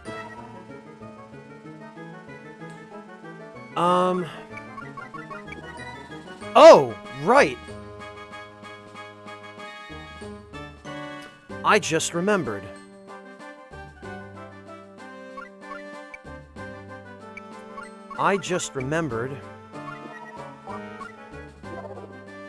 That, Joshua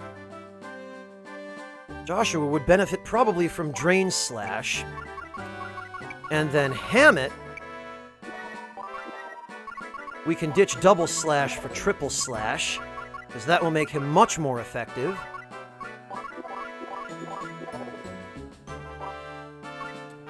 Now Hammett is all set to go.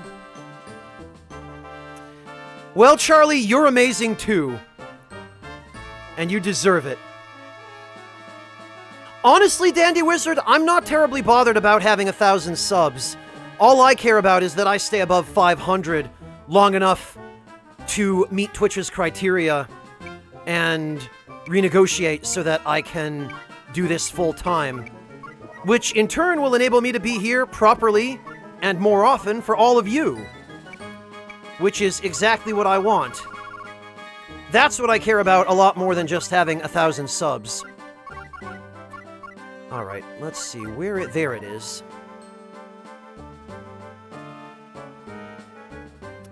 And honestly, I don't think we need search mark or unlock anymore.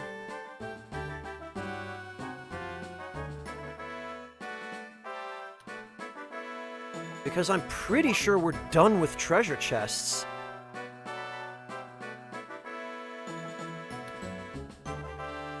Charlie, right now we are at, I should say, because I consider this a team effort. We are at 645 subs. And my main concern is that I want to keep that above the number of subs that are going to be expiring on, I think, the 26th and the 28th of this month. Welcome back, Schwa.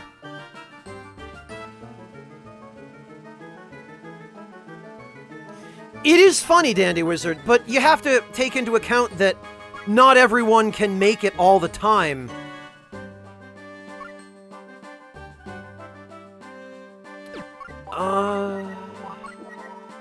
What do I want to get rid of for this? Honestly, yeah, I believe we're done with treasure chests, so we can just swap in Switcher. Yeah, right, Dial D. Nobody wants to see me do or listen to me do karaoke. I mean, I did do that one stupid throwaway video, Dial D. That's pretty much what it would be like. You all have an idea.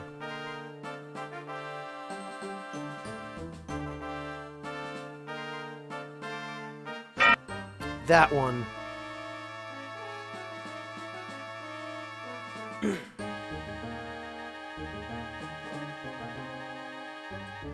Alright. We got switcher, remove, we got all that good stuff. Okay. This is fine. Egress. That's what we have to deal with.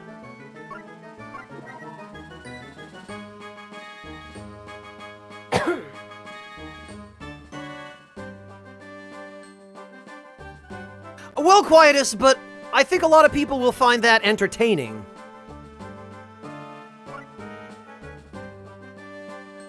Actually, what I want to do here is... Oh! Right. I can't switch Heaven Gate to... Hang on.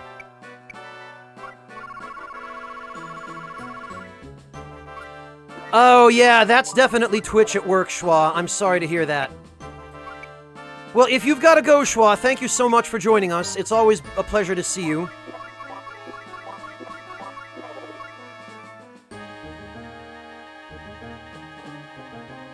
Alright, and I'm going to switch the Ape Staff back onto Egress because it's actually better, since it has real attack power. Alright, and... Oops. No mini-mark.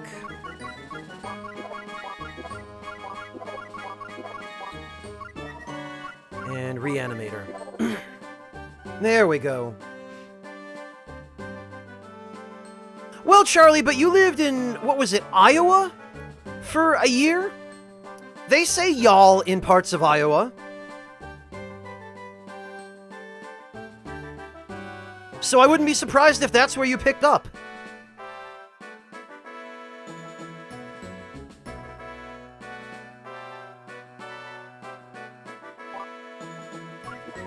Okay, now I just need to switch... Oh, and actually, did I give Plateau Drain Slash? I did.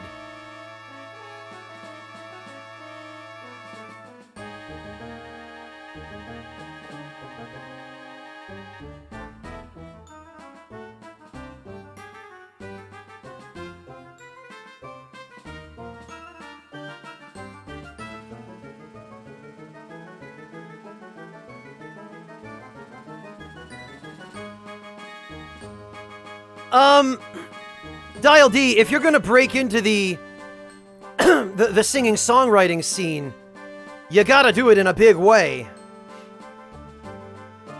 Oh, Dial D, you mean the campfire song that Charlie has as her sub notification? That campfire song?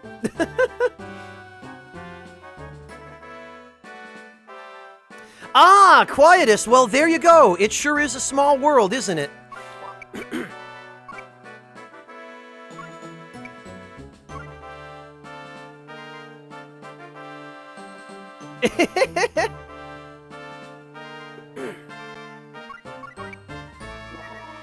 Okay, I think we've got everything right where we need it.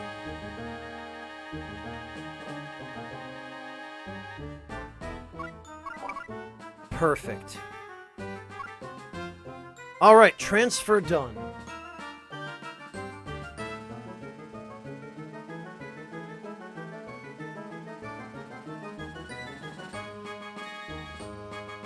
We're gonna move on over here. Shandil, I haven't noticed anything particularly unusual about your accent from what I've watched of you streaming. Alright, there we go. The gates of heaven. Now...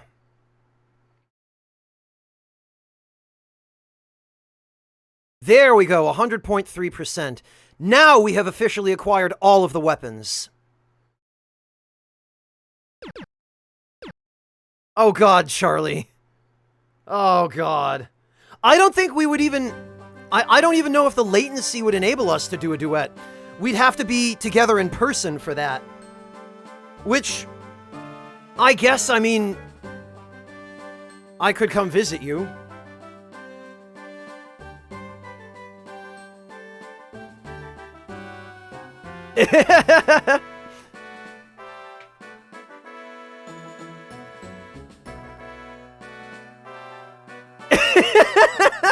Oh yeah, how awful that would be, Charlie. Alright, well... I won't say no. Yeah, Dandy Wizard, but the latency must be terrible for that. I imagine that must be better in person, but...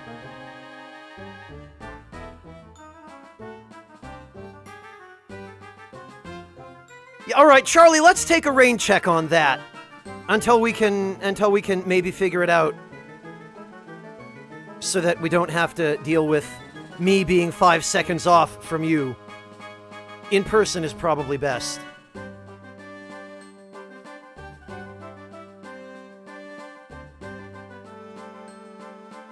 Well, Shandil, but that's all part of the entertainment. Oh god, Charlie, really? Really? That's poor chat. We would subject chat to that?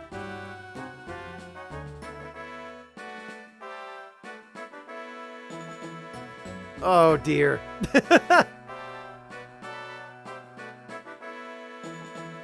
Second identity, Dandy Wizard? Do you have any idea how many identities I already have? Dandy Wizard, I might actually be your long-lost father, and you might not even know it.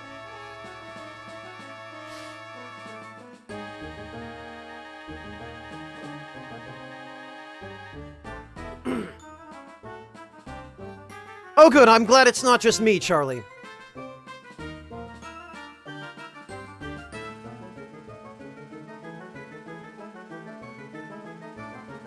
Well, Shandil, it's good that you know not to be ashamed of it, but rather to use it. 'Cause that's what you should do. Just think of Bob Ross, right? It's not a mistake, it's just a happy little accident. That you accidentally said that horribly inappropriate word on stream when you just meant to be entertaining. Oh, oops. Maybe not.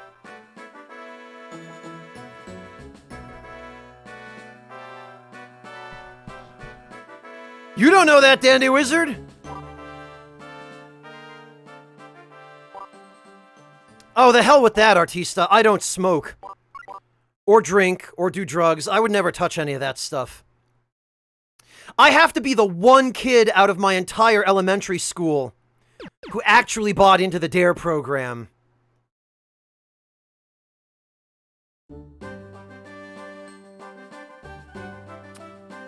Alright. Well, here we go. This is the end game. Let's finish it. Yeah, he was, I think, an Air Force sergeant, Dial D. But I think a lot of his PTSD came from the fact that he was required to yell at cadets. Look what happened to poor Mahler. Goddard just turned him into a zombie. 'Cause fuck it, I guess. It bears mentioning that depending upon what ending path you choose,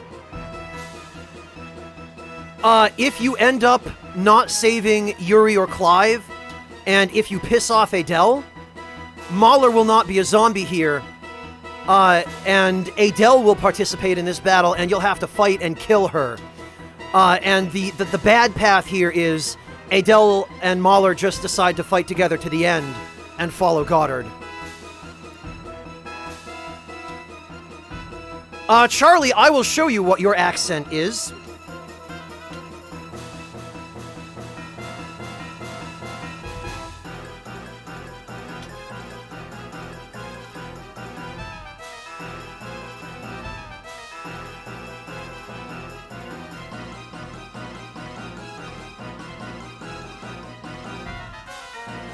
It is this. I actually broadly fall into this category as well, Charlie. Although my accent is a slight bit different from even most other people who grew up in New England, just because of the way that I enunciate my words. I'm actually quite surprised, Charlie, that you picked up so little of Iowa, of that accent, during your time there.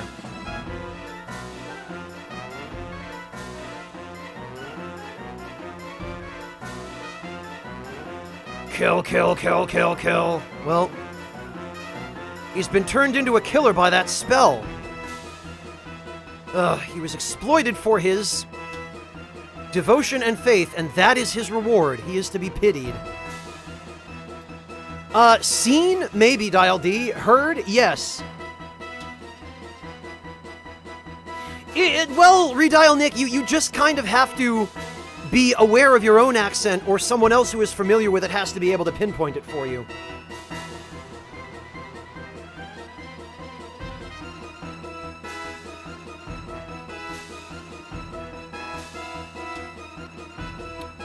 Alright, well, there are now, I believe, no items left for us to find,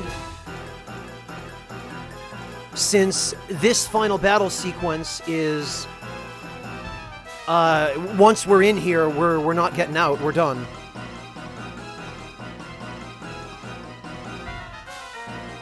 Well, Charlie, I don't doubt that a lot of the people you interacted with did, but Iowa being kind of peripherally in the Midwest, you do tend to hear a little bit more twang out there as well. It depends on the area. I think the more urban areas of Iowa are more of the general American, whereas the more rural areas have a little bit more of the twang.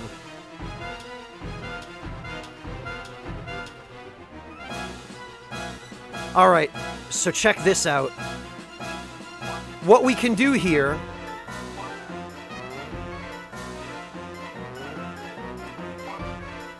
we can put Joshua here.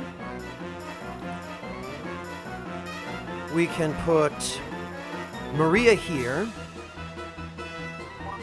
We can put Hammett here. We can put Vlad here. We'll put Pike here. Now that we have Switcher, there is some stupid shenanigans.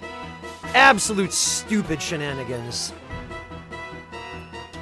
And we're gonna put Lyra here. Actually, this might be better just the other way around. If we put Maria in the middle here, Joshua here, Lyra here,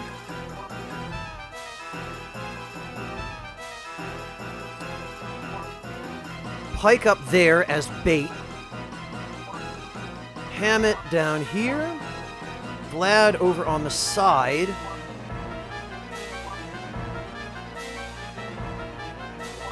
Prateau down here where,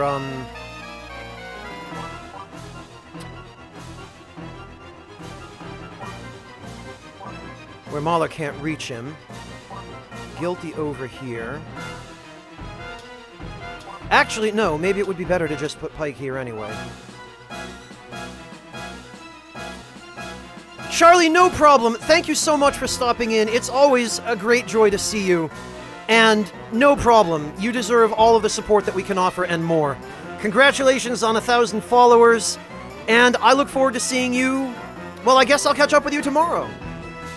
Have a good night, Charlie. Sleep well. And, yeah, enjoy. Yeah, Quietus, you and Marcus would get along really well. This is a conversation I've had with him on more than one occasion before.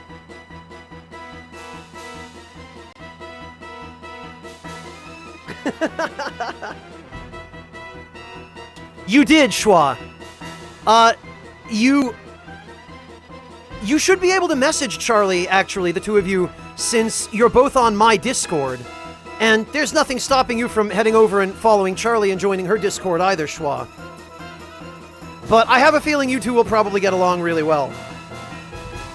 You're both really sweet, really great girls, and I have a feeling you did indeed make a cool new friend. So, amen to that. No, Quietus! You can access it just as you are. There you go. You might have to refresh Discord, or I might have to refresh my Discord for you, but, you can just hop on in, Quietus. Anyway, Charlie, sleep well, have a great night, and thank you again for joining us. It's always a pleasure to see you. Okay, yeah, Mahler cannot, in fact, reach us, so what we are going to do... Yeah, Schwa, that's correct. It's a trade-off of his armor. Because the equipment that he's wearing right now gives him a movement range of 30, so he can go pretty much anywhere on the map. With the idea being, he has to stay out of the enemy's way, because if they sneeze on him, he will die. Oh no, please don't tell Disney about that video, Dial D. I actually had to use some trickery using a combination of Jim Sterling's copyright deadlock and taking advantage of YouTube's inanely stupid automated system to prevent Disney from claiming that video and monetizing it themselves. Oh, you deserve it and more, Charlie. Rest well. Good night to you. Catch you tomorrow.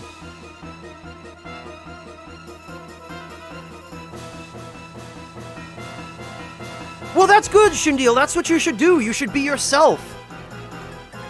Ah, gotcha, Dial D. Alright, so what we're gonna do, check this nonsense out. We are gonna Spirit Fruit everybody.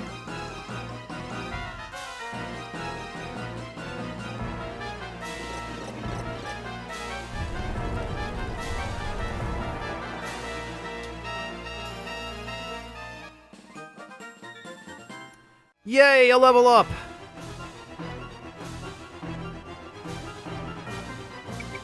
We are going to get Prateau the hell out of well, actually... Can I no, I can't reach Mahler. Damn it. Not with that, anyway.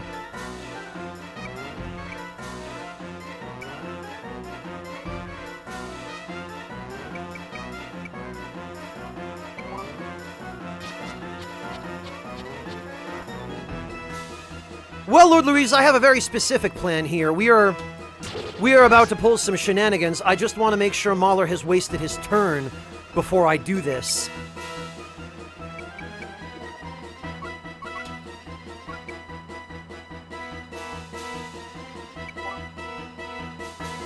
But he's going to end up going last, I think.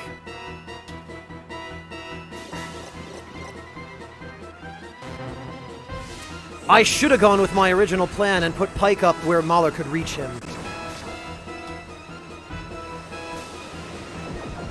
Yeah, Shindeal, but that doesn't take away from you as a person.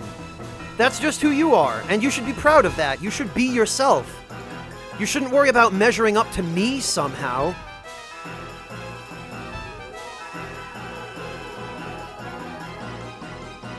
Yeah, Quietus, there's a lot of build diversity in this game. What I think I'm going to do, though, actually, is... I'm going to go... where is it? Option and try again. Because I can do that better. See, our only actual objective here is to kill Mahler. None of the other idiots matter.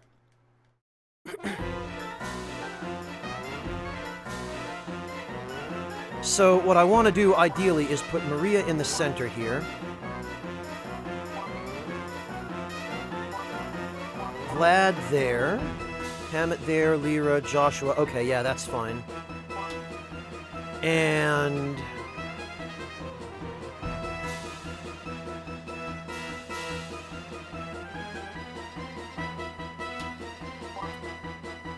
Pike there.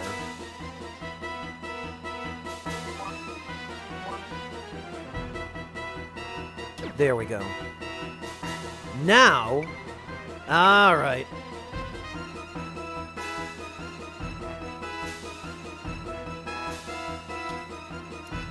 Now...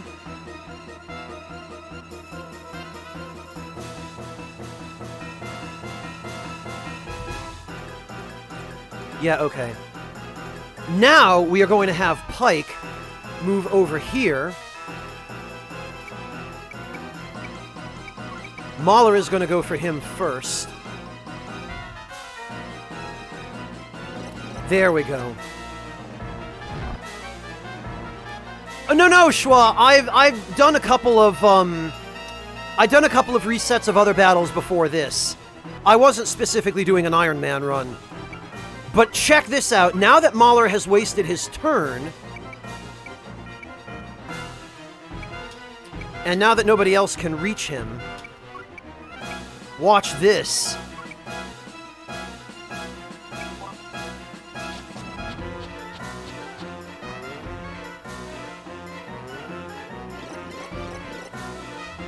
Yoop!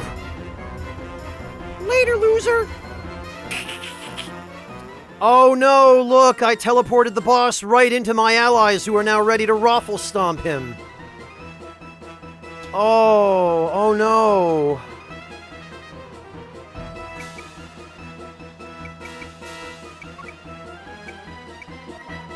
Oh, what if we just...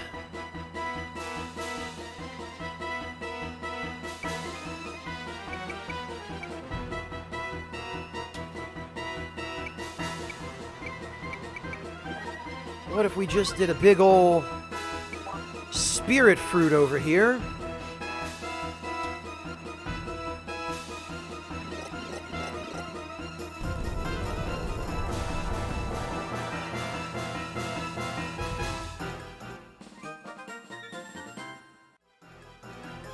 What if we just did that? What if we just had Joshua do a big ol'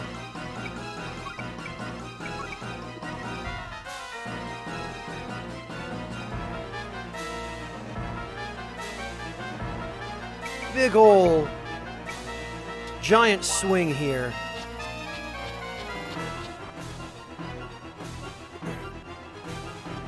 When will this madness end?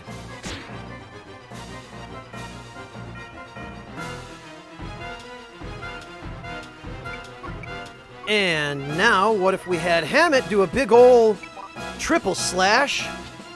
It's a coffin fry guy. Mahler is going to be dead, and this battle is going to be over before any of those other idiots can make it here. Alright, and what if we had Vlad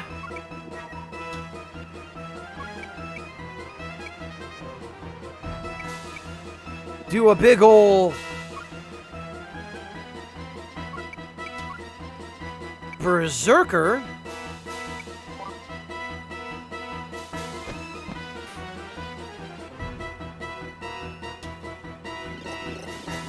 Here comes the buzzsaw of pain! Ah, damn it, he blocked it. Alright, well... that's fine, because...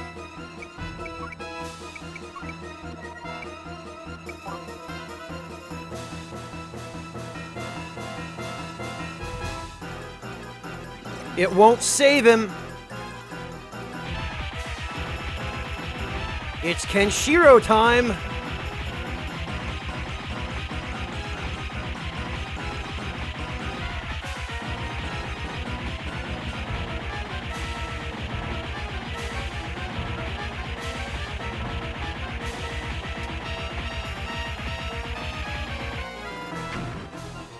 Boom. And... hey, what if we just had Egress give her turn to Vlad?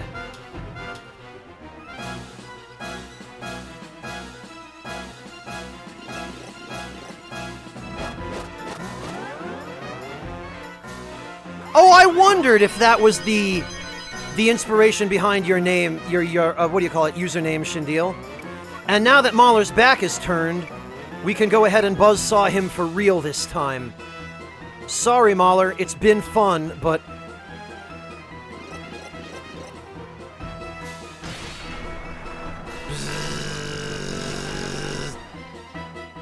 later, bro. Queen Adele!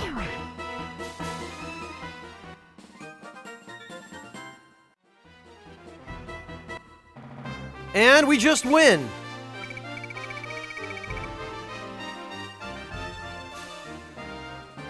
We don't get the full money bonus, but money doesn't matter anymore, because this is the end of the game. We won't have anything to spend it on after this, because the game will just end once this sequence of battles is over.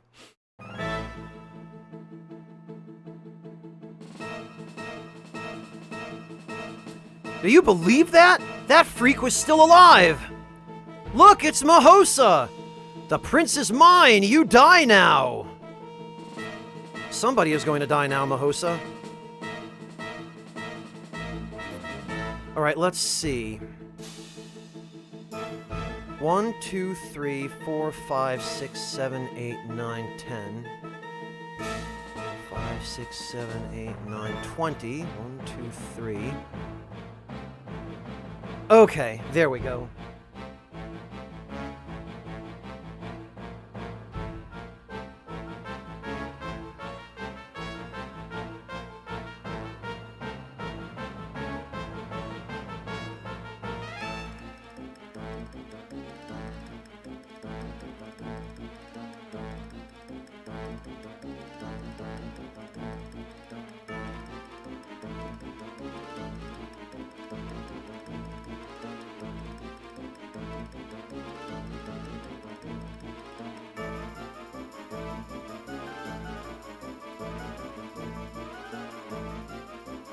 Yeah, Dial D, especially during the ending sequence of the game.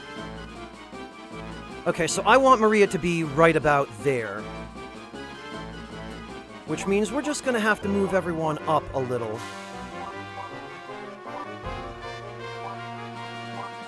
Okay. Joshua, Lyra. Guilty. Pike. Alright.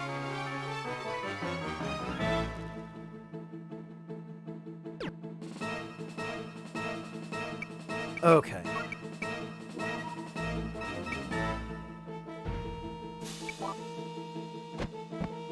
Yeah, we did forget about him, didn't we, Piranha Guppy? We thought he was dead.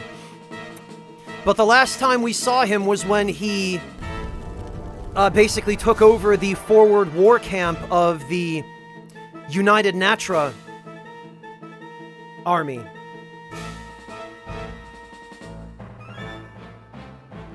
Alright, so what we want to do here...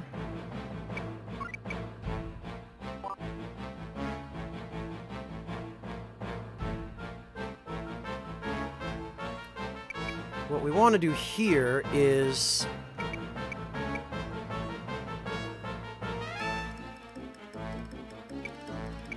let's see what he's got. Oh, he's only got Axe Storm. Oh, but he's also got Thundershot. Okay.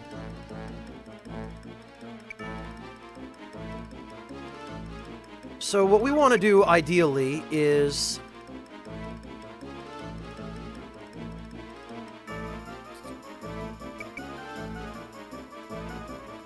we want to...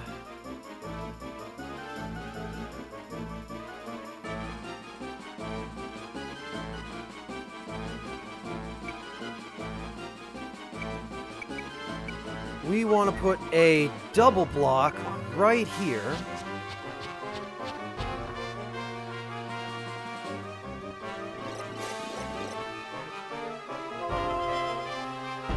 Alright, Dandy Wizard, see ya.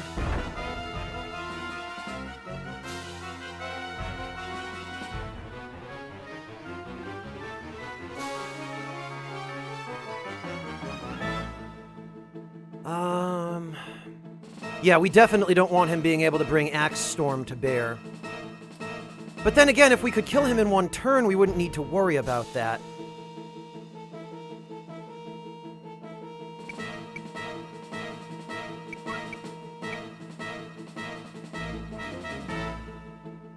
So actually...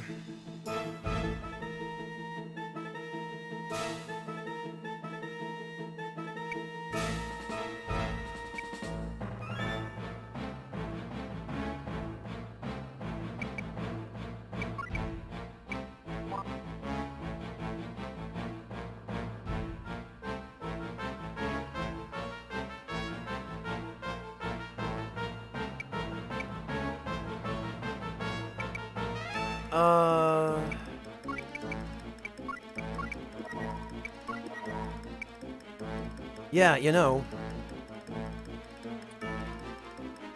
I don't think... Can we reach him? No, we can't.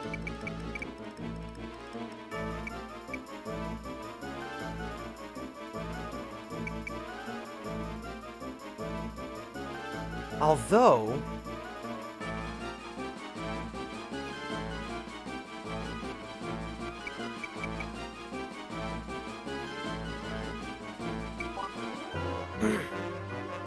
There we go.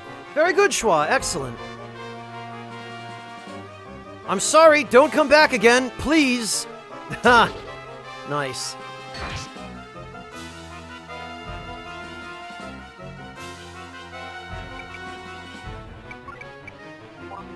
Alright. Yeah, now these guys are going to waste their turns trying to heal him.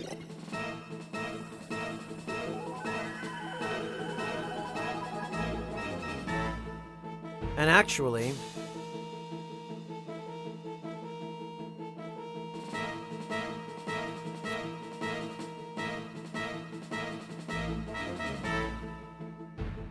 Well, Devilish, it's never really properly explained, but... apparently it's fine.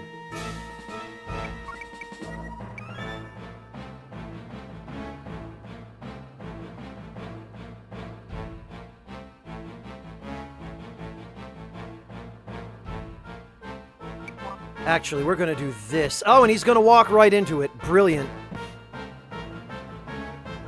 That's actually perfect. That's exactly what I want.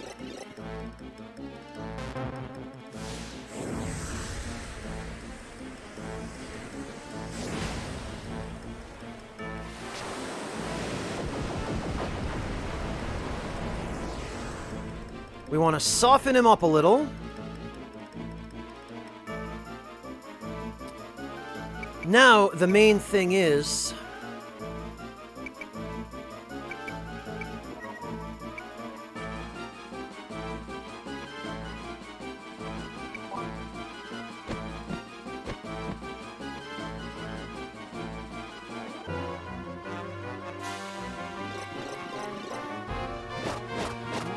Yeah, Quietus, this game and the original Vandal Hearts have excellent soundtracks.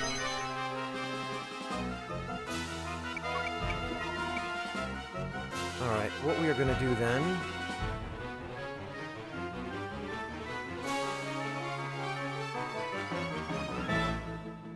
Oh, we can't reach that mage. Okay, well...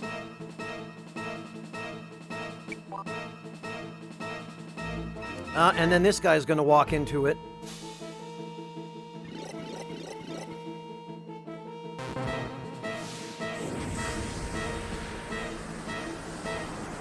I probably should have had Prateau give this turn to Maria so she could switch with Mahosa. But it's fine. We'll actually be able to kill him, I think, very quickly. Oh, that guy has a recover mark in his shield. He's got two, in fact. Okay, well...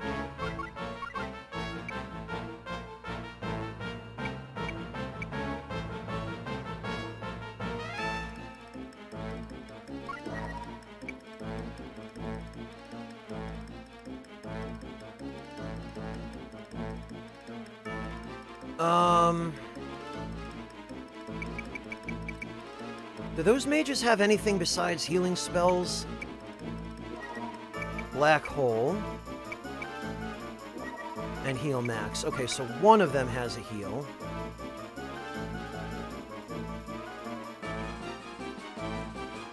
Might behoove us a little bit to...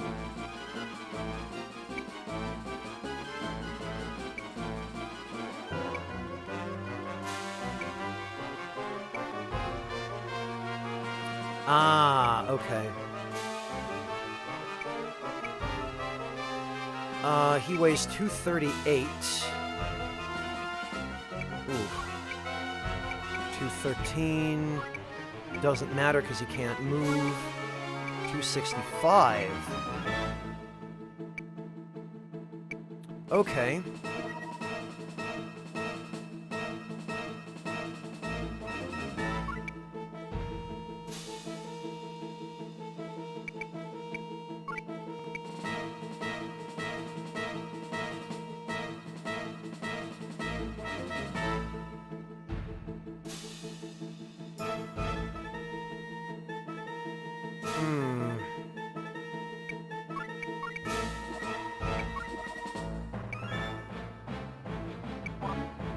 This is going to be our only... Oh, okay, or not.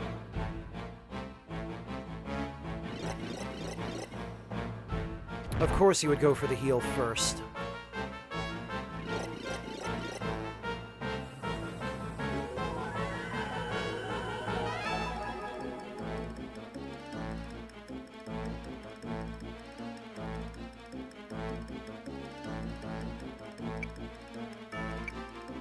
Alright, that's fine.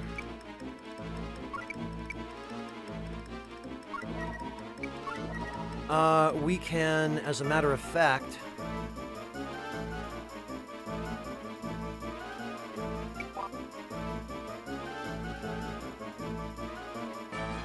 Yeah, this is no problem.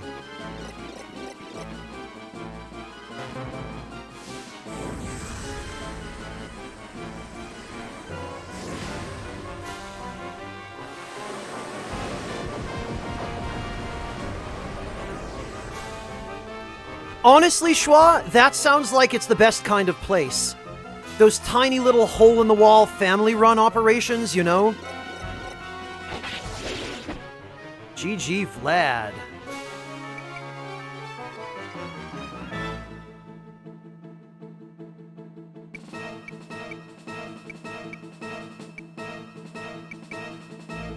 Alright. So actually, we want to... make sure that Maria will survive. So ideally, we also want to kill that guy. Yeah, you know what? That's what we're gonna do.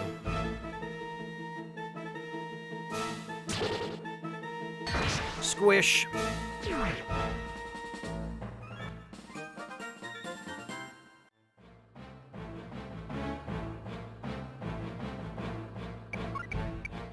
And now we're going to entrust our Praeto.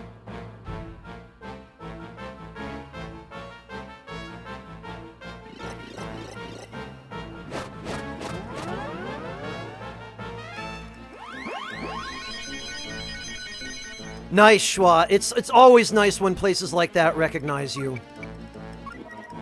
And here we're going to do something really cheesy. We're just going to pass Entruster back and forth between Praeto and Egress and force the enemy team to waste all their turns.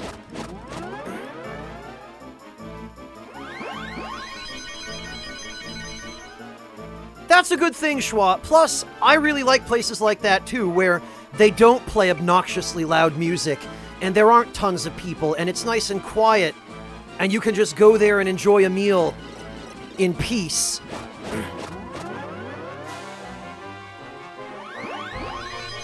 Where there's, and it sounds like there's a really nice lady who runs it that probably helps you feel more like you're in a family situation, huh?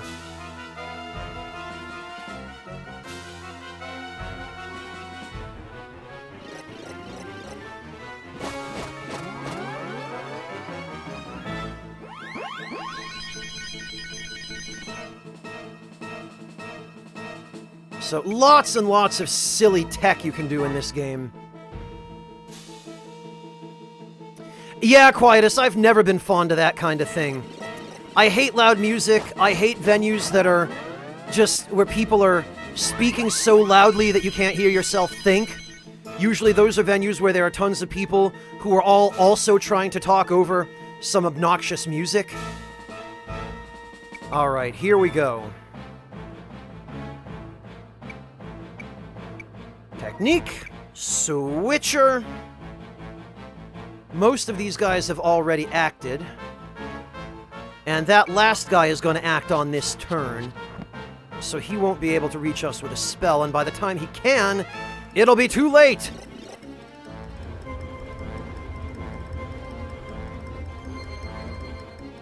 What on earth were you doing at a Mason Lodge, Quietus? Actually, don't answer that. I'm not sure I want to know.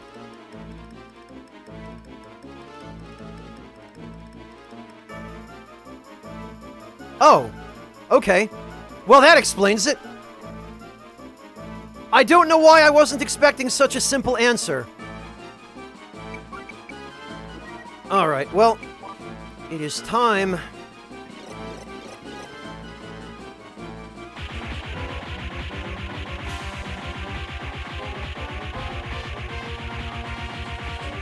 Yeah, Quietus, I didn't figure anybody but really old dudes would be hanging out at a Mason Lodge.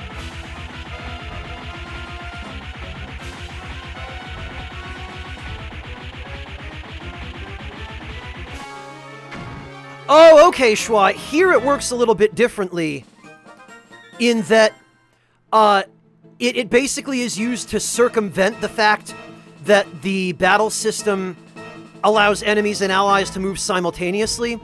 It basically lets you waste all the enemies' turns and then choose your actions without having to worry about them second-guessing you. Alright. Now, we bring in a good old triple slash.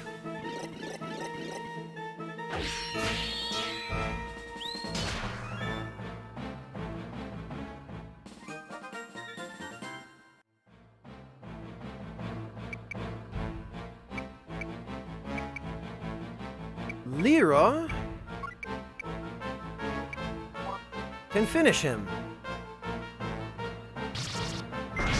Later. My prince!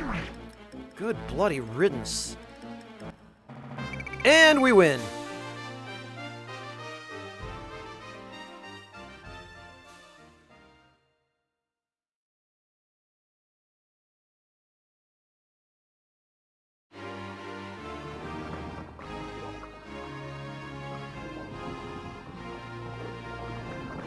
After con party? You mean like after a convention, Venmaru? Yeah.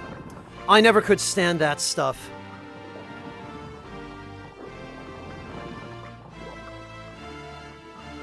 Yeah, it's very rare, Schwa. This is the only game I think I've ever played in which it's the case.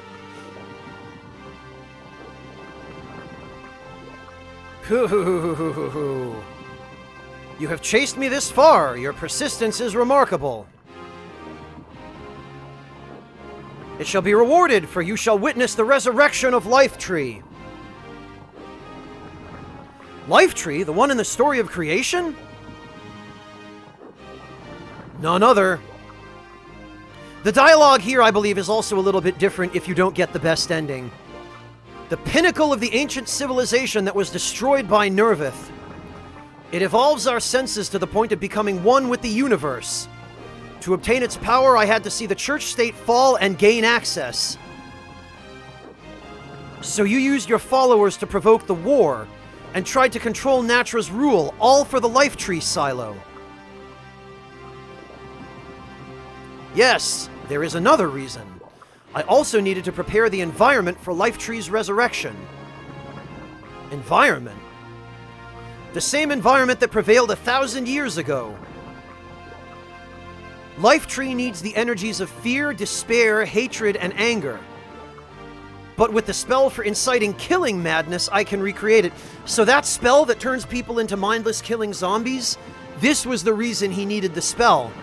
Because he needed to turn everybody in the world into evil zombies who kill each other, so that there was enough negative energy for Life Tree to feed on, so that Goddard could resurrect it. Yeah, Venmaru, wait till you see Phase 2 of this fight.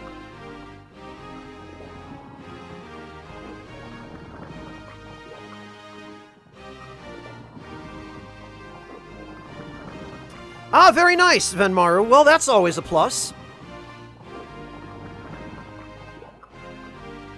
The spell that destroyed my village is complete?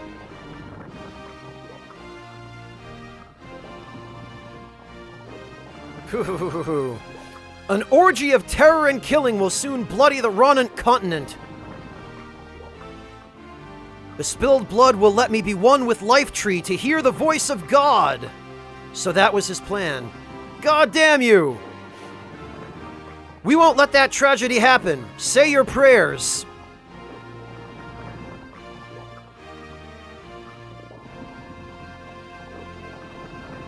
And here we go.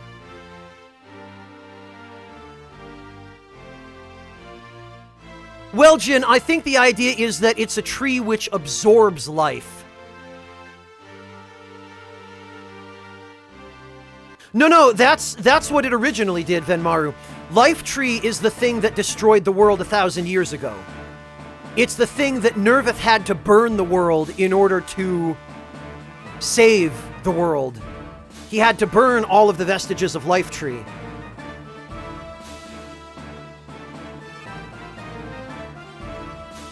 Alright, so Goddard, I think we get one turn. For some reason, Goddard was standing up on this mound here in the beginning.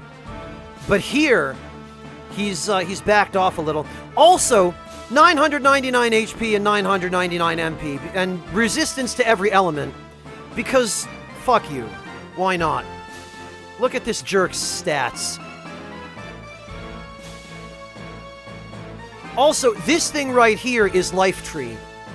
This brain-looking thing with the eye.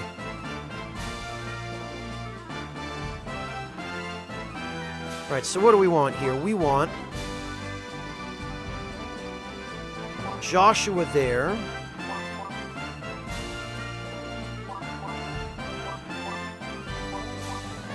Vlad and Hammett there. Lyra probably also nearby. We want Pike way the hell away from here. We want all of our mages as far away from here as possible. Actually,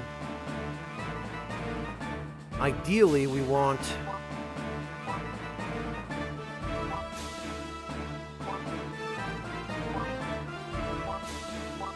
Lyra and Maria, and then Guilty can hang out over here.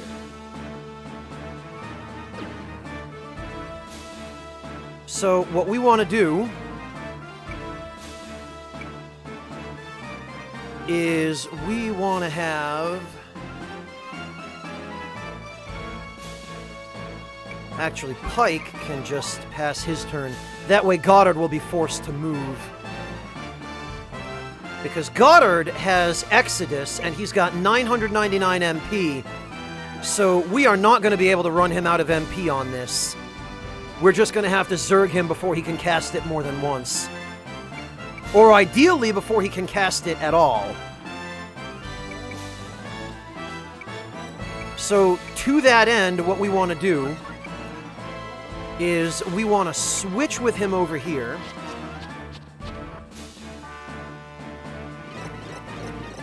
They do, Quietus.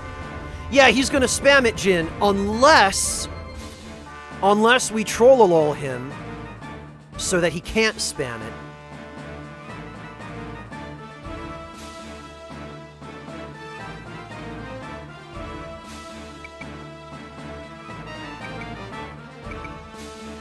So what we want to do here, ideally,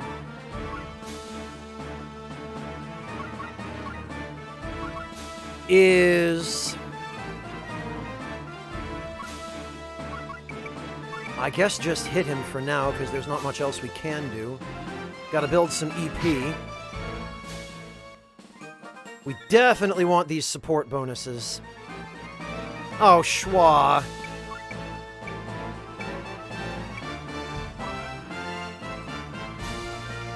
By the might of my entire being, I will slay you!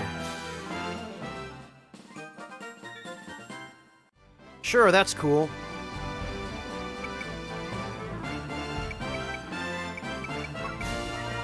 And we are going to get a, I guess, just a regular attack in here.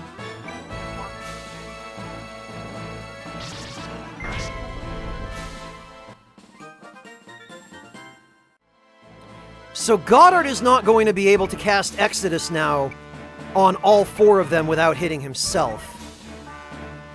The best he's going to be able to do is to hit 2 of them. And he is now also stuck. Wow, I'm surprised Hammett had nothing to say to Goddard.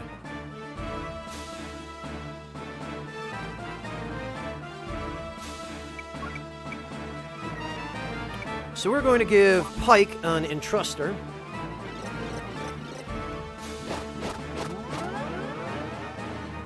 God, Schwa, no, please. Oh.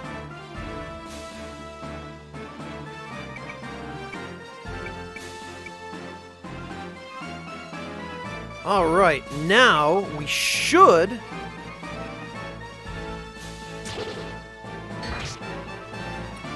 We should be able to deal just enough damage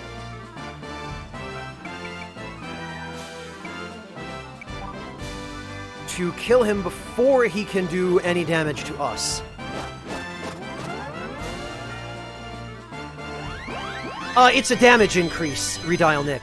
The more units you have surrounding the enemy that you're attacking, the more bonus damage you will do via the support.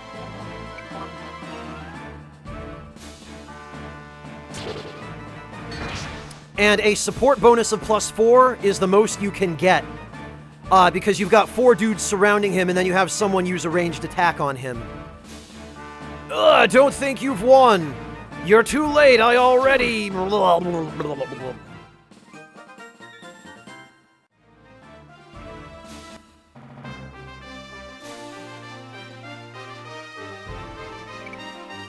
400, almost 1 million guile that we don't get to spend.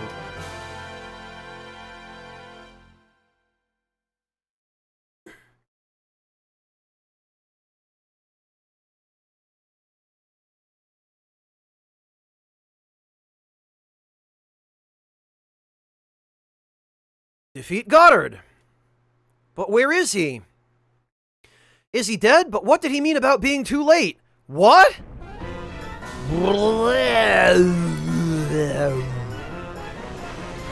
Oh, look, there he is.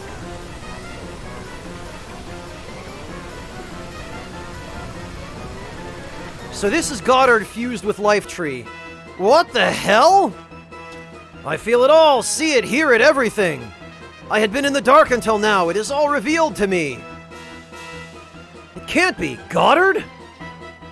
Fwahahahaha. I am incomplete, but more than ready to kill you, mortal insects. Before I depart to the land of God, I will see you dead.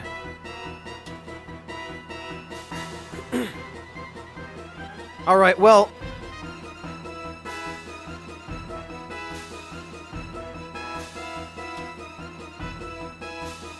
I only wish you could check.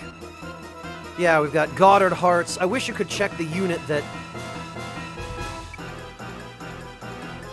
Okay.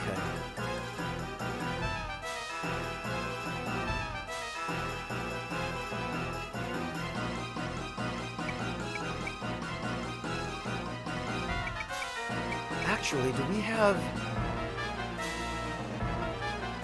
Oh, you know what? Yeah, what I'm gonna do, because I couldn't remember which of the hearts would have the longer range spell, what I'm gonna do is I'm going to start over just so that I can switch Pike's position.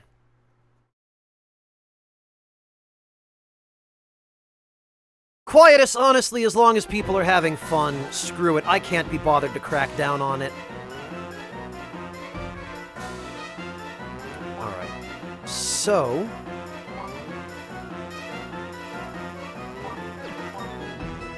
Hammett and Vlad can go over there.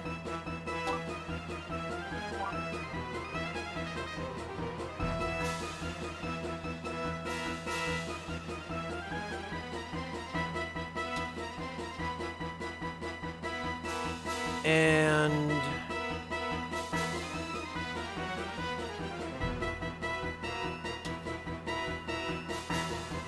okay, yeah, that should be fine. So now we've got a little bit of a safe zone.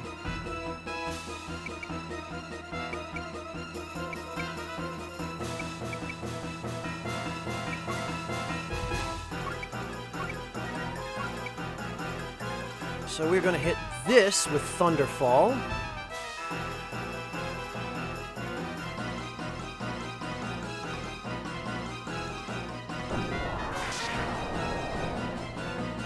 That hurts, but not so badly that we can't heal it back.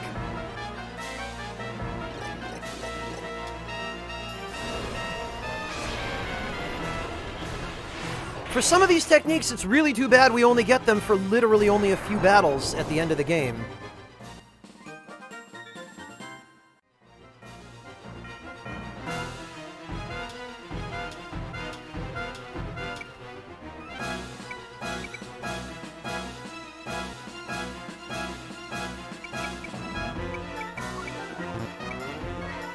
Actually... Oh, that doesn't help much, does it?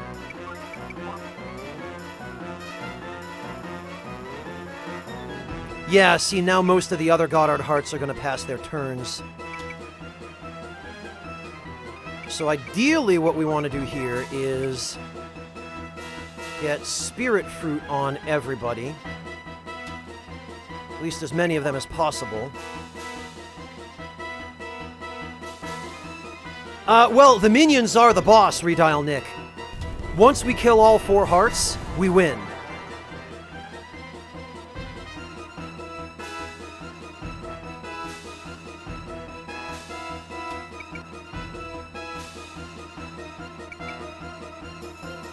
So, what we need to do, ideally, is... And this is just a tank fest, really, is what it amounts to.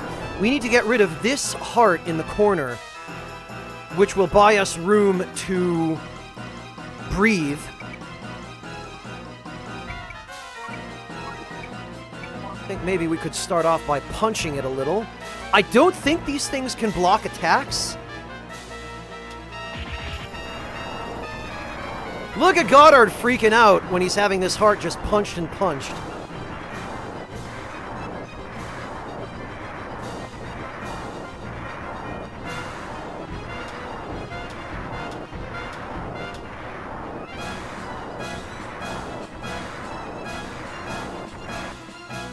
Boom!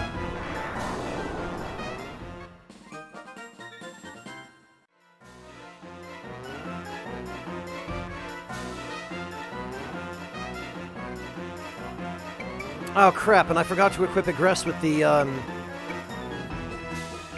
ape staff. Oh well. Doesn't matter now.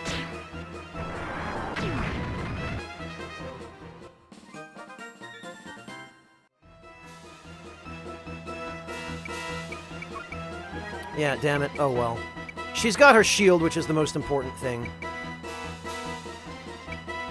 Okay, now we are going to use Switcher for its intended purpose. We're going to swap Joshua over here.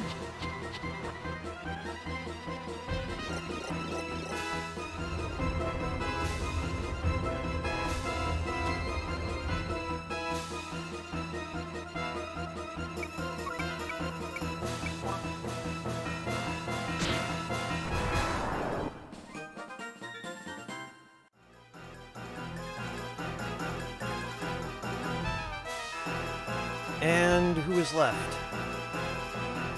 Just Egress, huh? Alright.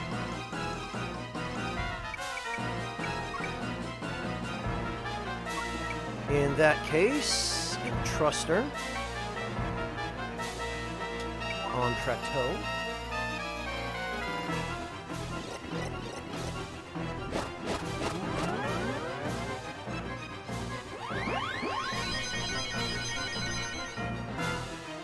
who will then use Entruster on Guilty.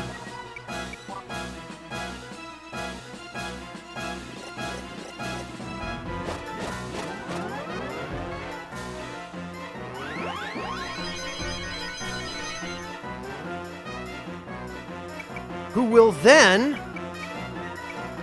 go punch another heart.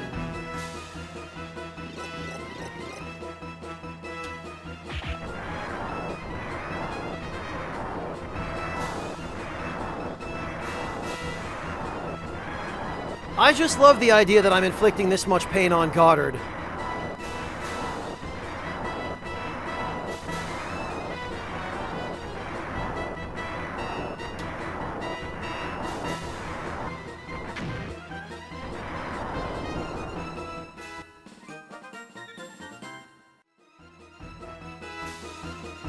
Alright, now, how much agility does that heart have? 182 and 195. Yeah, that's not happening. 168.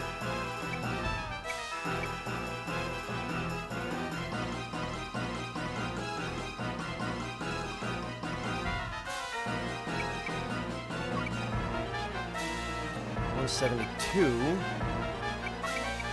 Alright, well, we've got no choice. We're just gonna have to... Yeah, of course, it's gonna get to move first.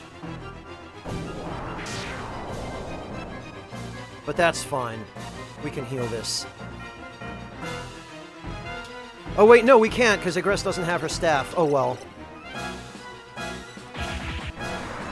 Once this heart's dead, we can play it safe.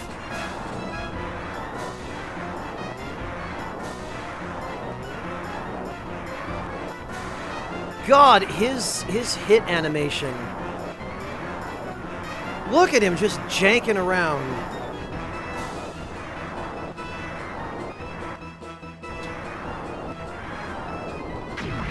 Dead. Now this entire side of the battlefield is safe.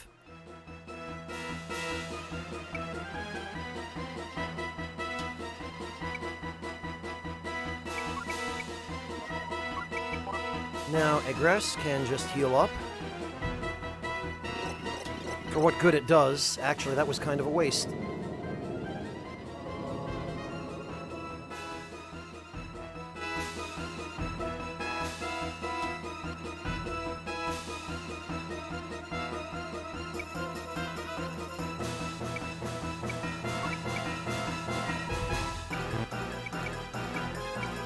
Actually, one of these has...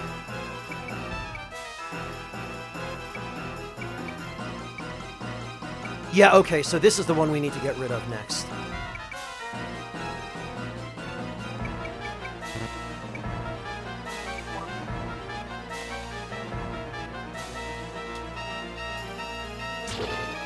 I love how the hearts actually turn to face us.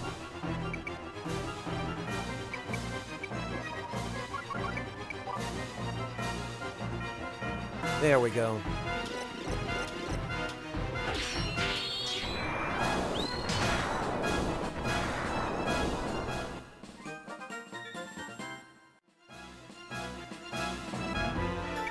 Now, get a good old hell jab in there.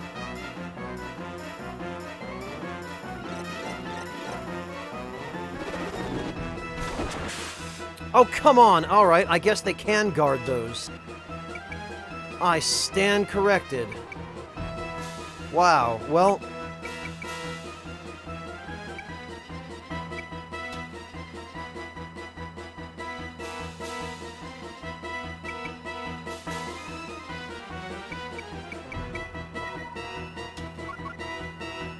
All right, then.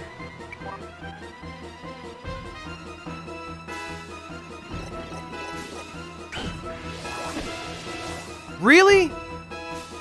All right, this is getting ridiculous.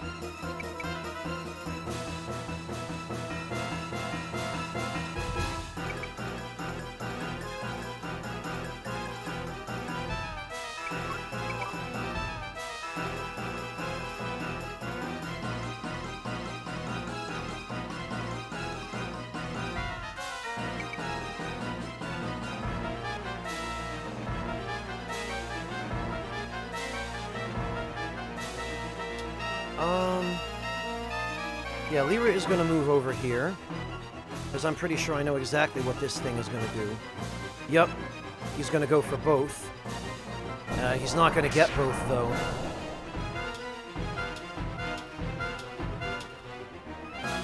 Alright, asshole. This is how you want it. I guess I'm out of MP, but that's fine.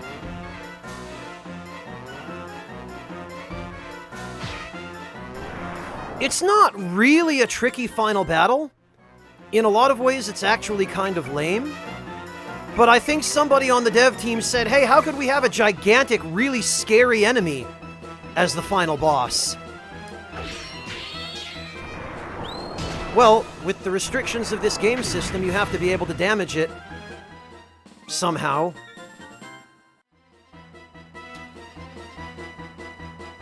But now there's nothing that this boss can do, because it only has a range of 1.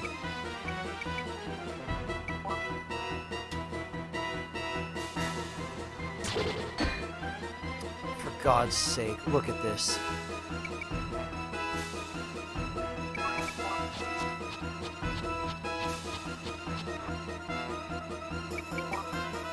Yeah, Schwa, they went for the big, impressive-looking final boss, maybe not fully realizing the fact that it would require them to just have a bunch of regular human-sized targetable units that had to be destroyed in order to defeat the boss. 'Cause what part of this are you supposed to attack, right?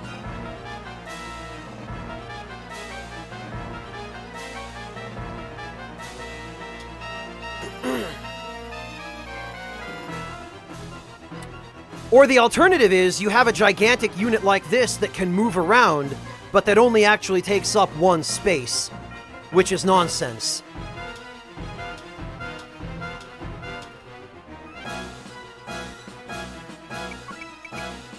And now we can just whittle it down. Assuming, of course, it doesn't guard these, but there we go.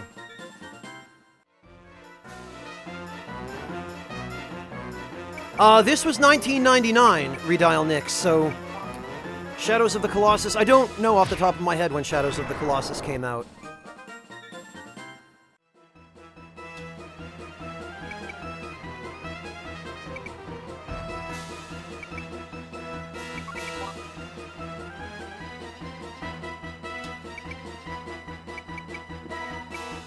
Whoops, Entruster.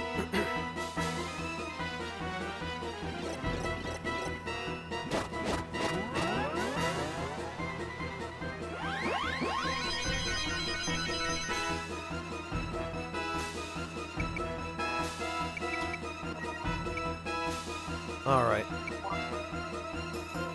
Try guarding this now, jerk.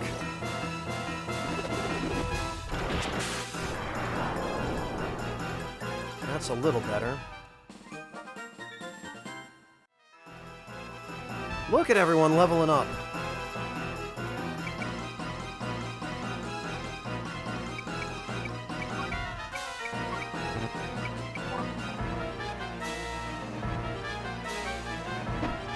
Oh, come on, really? Alright. What we're gonna do then... we're gonna switch with Joshua.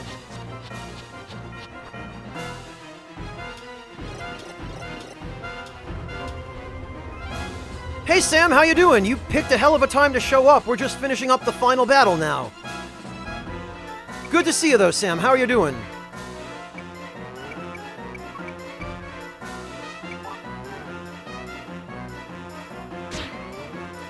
There we go.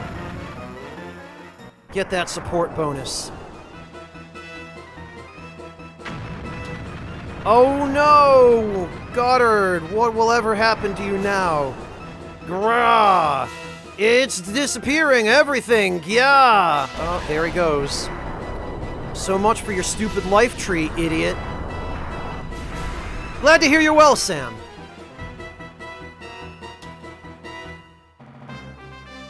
Congratulations! The final battle is completed!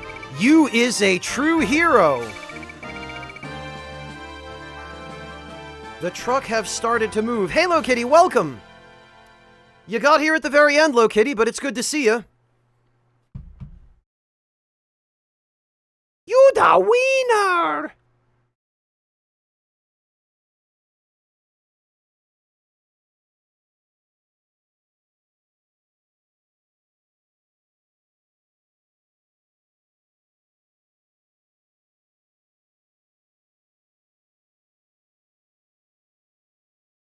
We did it!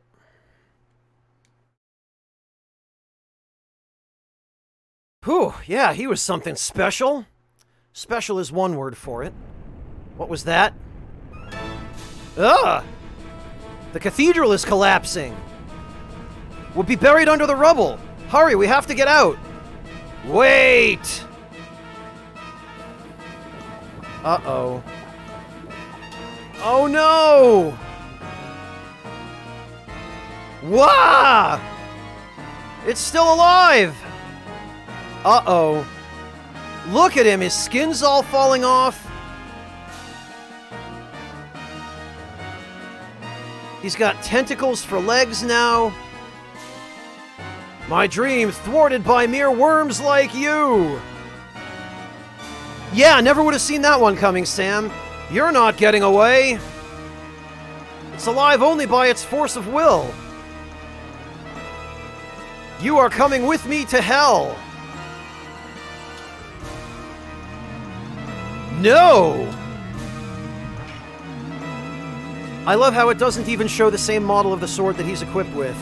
Urgh! He did, Kitty. Joshua! I'll hold him, get out while you can! But... now, do you want to die here? Baron, get them out, hurry! Joshua... I love how nobody thinks to just run over there and attack Goddard while this is happening. This is what I was talking about during the previous stream about main character syndrome. They just stand there holding their hand out going, but no, stop though. Baron, please. Nobody makes any attempt to stop Goddard. Just, no, let's just run. It's fine. Fine. Everyone, get moving. Don't waste Joshua's sacrifice.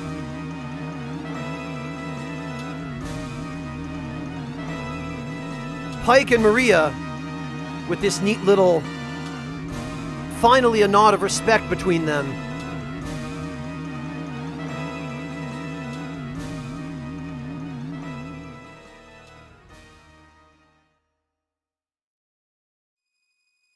Yeah, Sam, but it's the stupidest way to do it, and literally every game does this. Hello, Underhill, welcome! Oh, did we get raided? I didn't see a raid notification. Oh, Vasser and Ray with the hosts, though. Hello, guys! Greetings and welcome. Thank you all so much for joining us. You picked a hell of a time. You know, I was actually just eyeing Rachel for a raid. I was just looking at her thinking, yeah, maybe when we're done with this game, we'll go raid her. But, I guess you guys... got the preemptive strike on me there. Greetings and welcome. How are you all doing?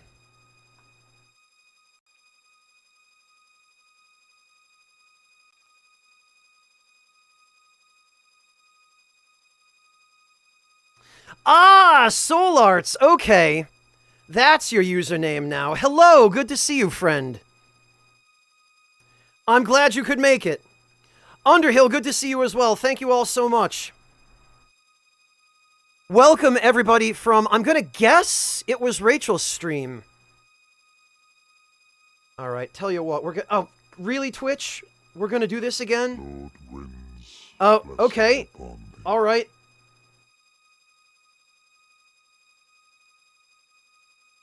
Yeah, Twitch is now failing to load the modules that would enable me to... oh, okay.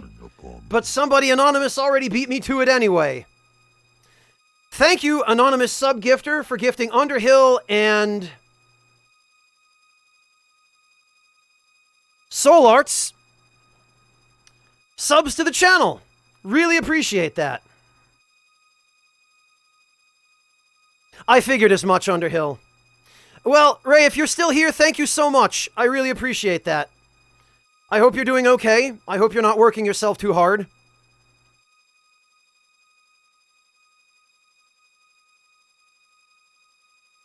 Bailey, it's good to see you. I'm glad that you could finally manage to come catch the end of a stream. It is the tail end, unfortunately. I'm finally now finishing Vandal Hearts 2. But I'm going to be probably playing some Blasphemous either tomorrow or the following day. I might take tomorrow just to make the week's worth of meals, but... Yeah, Soul Arts, you guys showed up at the very end of the game. We just beat the final boss. Is everyone safe? Barely. Look, the cathedral! Check out this cathedral collapsing animation. God. Spy, good word, late night. Nigran Cathedral is collapsing. Yes, we've established that. Oh no! Joshua! Ellipsis. Thank you, Underhill. These emotes were done for me by Michelle Jouette Silva of Ska Studios. The same Ska Studios that made Salt and Sanctuary and the Dishwasher games. Among others. Yeah, this is a classic, Soul Arts. This game goes back to 1999, or I think the Japanese version came out in 1998. It's a PS1 game, and it was preceded by, well, Vandal Hearts 1, because this is Vandal Hearts 2. It's a Final Fantasy Tactics kind of game, isometric tactical RPG. Yeah, I liked Salt and Sanctuary a lot, Underhill. I actually even worked on it a little bit. I did some QA for them.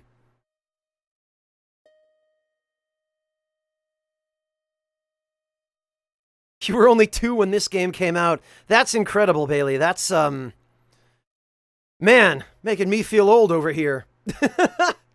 It was definitely a good year for games, Quietus. Joshua, he let us get away. Damn, he had to be a hero to the end. Ellipsis. Look! Vlad, show a little respect. Be quiet. No, look, everyone. What are you so excited about? Ah! Oh, hey.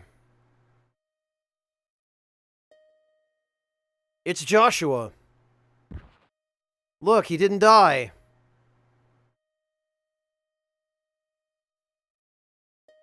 What, Shwa? Salt and Sanctuary? Yeah, I really like it.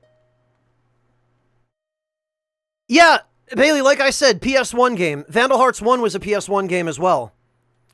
Joshua. I do, via the magic of, well, magic, Bailey, I do have a little bit of anti-aliasing and some nice filters applied to it. But PS1 for sure. You survived!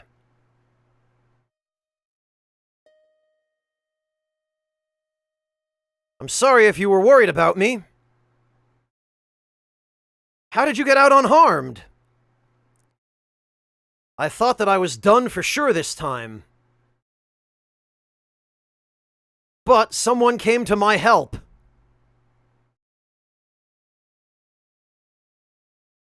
Oh, no kidding, Schwa. Help, like who? Flashback time. Yeah, Venmaru, that great 1999 Konami localization.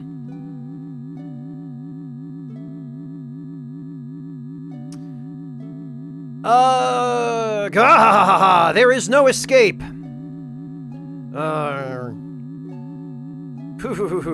Are you satisfied that your death will be a fair trade for my demise? Think again. Even if this body dies, I can always find a new host for my soul. So while I will live again, you will die, all for nothing. Damn. I love how that's all Joshua has to say. Is just damn. That is your punishment for impeding me. You can die in despair and remorse, you lowly worm. What? Huh? What is the matter? I can't move. What is happening? No, stop! You! You got. That's what happens when you steal a body whose soul is still hanging around. I won't let you go. Your soul has traveled for too long. It is almost worn out. It needs to rest. Come with me. No, I won't. Let me go. Sir, take your sword. Hurry while I hold him, destroy him. Who are you? Maybe the original inhabitant of that body. Notice that his eyes are much more kind than Goddard's when Goddard was inhabiting that body. Hurry, he will get loose! Now! You're... Fool! If he kills me, both our souls will be lost forever. It doesn't matter. I don't fear it any longer. The only thing I fear is to lose my pride. Ellipsis. Despite being born a royal, I was too weak to fulfill any of my sacred duties as a royal. I can finally live up to my obligations. No! Now, kind swordsman, hurry! You tried to sacrifice yourself for your friends. You know how I feel. I understand.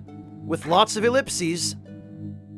No, don't stop! No!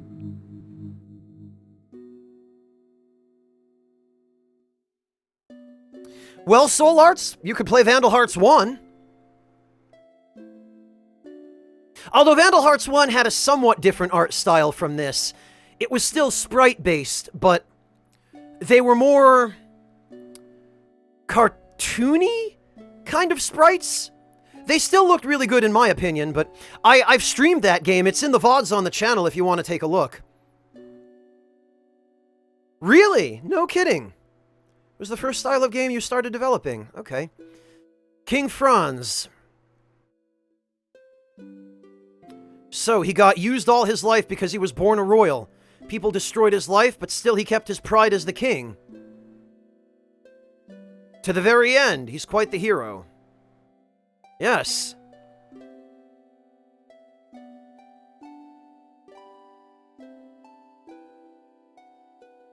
This must be it then. With Goddard gone, the Cooter cult will fall.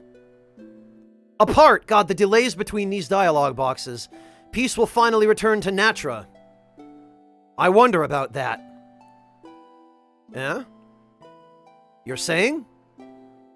It is true. Goddard, the devil who sought to end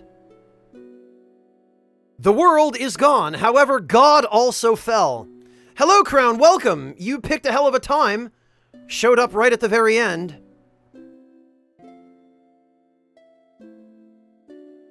Thank you, Quietus, for joining us.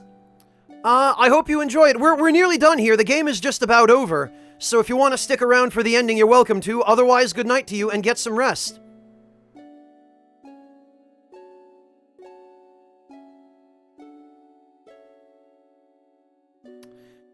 They could be Soul Arts. I don't know the particulars of this, this game's art direction in terms of the exact art style and influence, other than that it's sprite-based pixel art, but I've always really liked the sprites in this game. They definitely made a lot of improvements. Yeah, Quietus, it's only going to be like 10, 15 more minutes. The ruined Nigran Cathedral symbolizes the death of God. The Nervathian Church's loss of authority means that the spiritual foundations of this continent's history is also lost. All the rules governing morality, politics, and everything else are gone.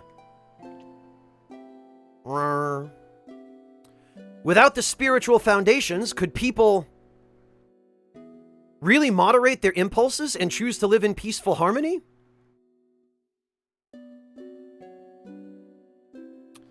Prateau makes a very good and a very unfortunate point there. Yes, Quietus, there's a little bit of anti-aliasing. Well, no, Redialnik. The sources of the conflict are gone. In mere days after the battle in Nigrin Cathedral, Baron Prateau's fears came to be. But basically, the religious foundations of the country, which was what gave them their moral structure, that collapsed. The Twin Empire and Vernanza, who had respectively supported East and West Natra, went to war over Nervadia after the collapse of the church. So they're fighting now over Nervadia rather than over Natra itself.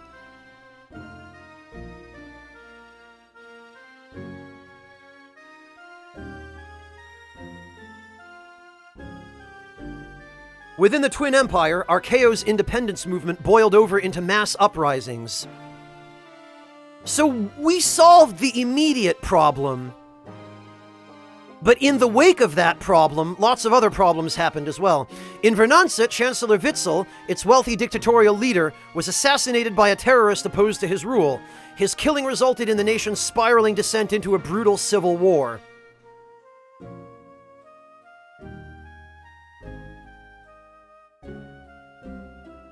It's been a pleasure, Schwa, and it's been a pleasure having you along for it. I'm glad you enjoyed it.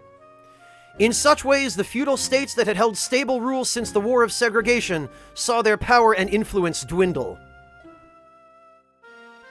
It really feels like somebody else is writing the narration dialogue here than whoever wrote the character dialogue. Also, that is an electric streetlight. It led to the freeing of people and ideologies that had been under suppression. It threatened to ignite a massive war engulfing the entire Rognant continent. Yeah, Crown, except these problems are stepping stones to the solution that everyone wants, which is peace. We're gonna see how that pans out. There's the good old symbol, the black cat. The black darkness of history became deeper still. Dawn seems still far in the future without even a glimmer of light. And again, an electric street light in this medieval setting. I'm glad to hear it, Clockwork. Well, now the VODs are going to be complete, so you can catch up on them, and I'm highlighting it all. Baron Prateau, who had foresaged the coming of such a time, also had this to say. This was one of my favorite metaphors when I first played this game as a kid. I really liked this. His caterpillar metaphor. A caterpillar cannot become a butterfly without first becoming a cocoon. People must also experience chaos and tragedy to advance to the next level. So what he's saying basically is, it's going to get worse before it gets better. The lack of structure and the chaos that result from the crumbling of society's foundations are necessary in order for society to be rebuilt. Is war and fighting essential to history? I have no answer to that. One thing is clear. The time of gods and devils has come to an end. The long journey for humanity, or for humankind to throw open the gates of heaven has just begun. And there's that butterfly. So this is the best ending. Had we made different or worse choices throughout the game, we could have ended up with a much, much less favorable outcome than this.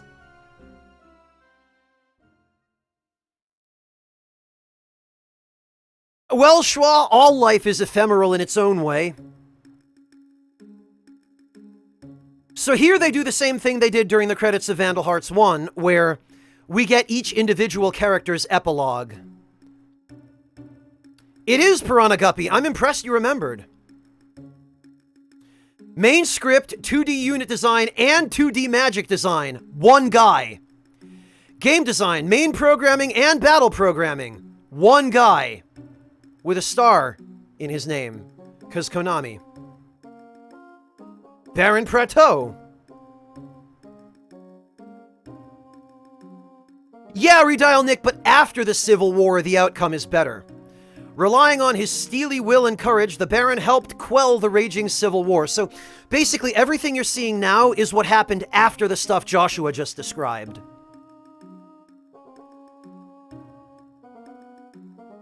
He was stopped by his admirers from killing himself to atone for his failure at reuniting Natra. He dedicated the remainder of his life to the restoration of the ravaged country.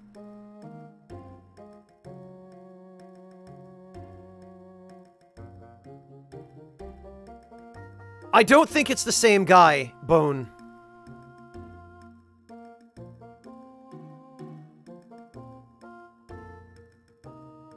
His efforts won him lasting recognition in the Rognant continent. He died at the hands of a fanatical terrorist several years later. Which is unfortunate, but I guess he got what he wanted. And well after he'd had a chance to contribute to rebuilding the country. At least.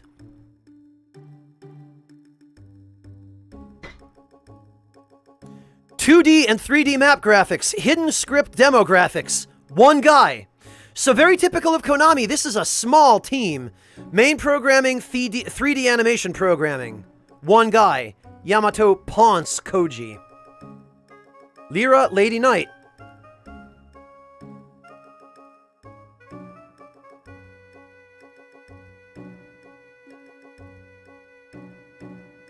Upon the disbanding of the White Dragons, which was our team, Lyra discarded her sword. She gave herself to helping war refugees and orphans. Yeah, Soul Arts, that's a good observation, and I suspect probably it is the case. Around this time, Konami had a lot of other small games like this that were done by really small teams that were really good for what they were. In her work, she fell in love with a young artist. Soul Arts, look up this game, As Your Dreams. I did an LP of it on YouTube, actually. That's another one from this time that reflects the same quality Konami was once known for. The artist gained fame in later years. He became known for a painting entitled An Angel in Dawn's Light. The model of this masterpiece is said to be a young Lyra.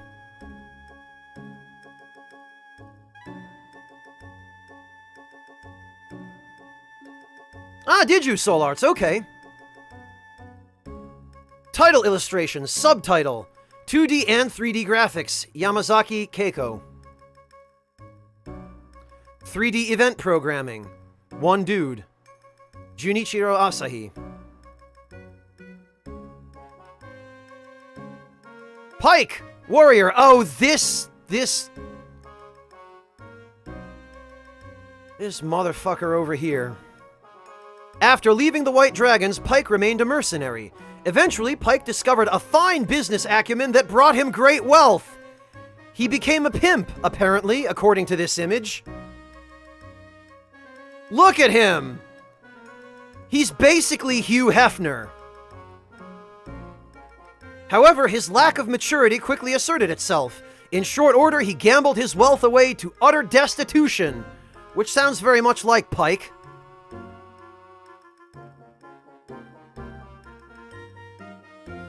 Very much the kind of idiot he is. Yes, smart guy, Crown. He was saved by his wife, a female warrior who once fought at his side, and in fact who hated his guts. She was...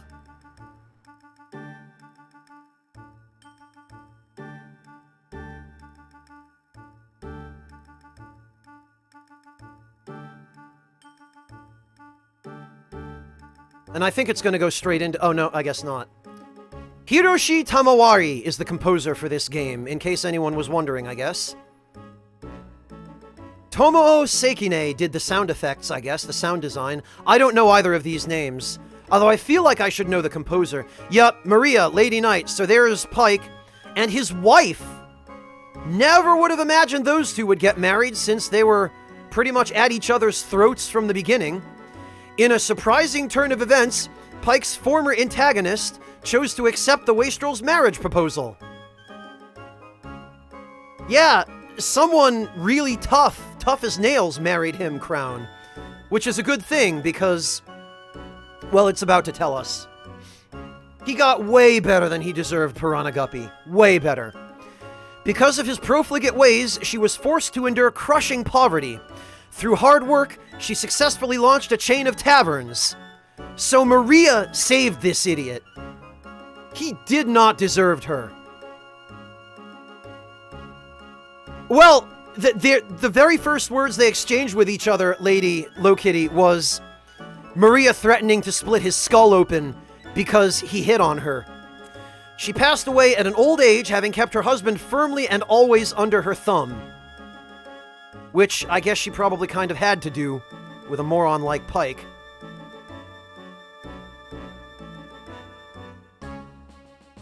I don't think these are made-up names, Artista. There are nicknames thrown in, but I think these are the actual names of the people who did these jobs.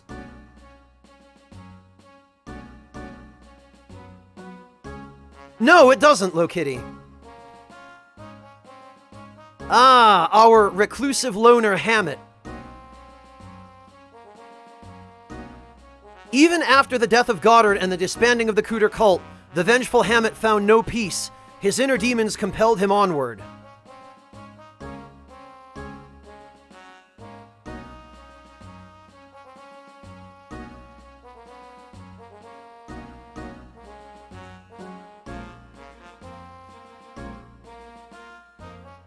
On his own, he continued his hunt for the remaining cultists. His crusade ended when he saw a child clinging to a cultist he had killed. In that instant, his stone-cold heart melted, freeing him from his anger.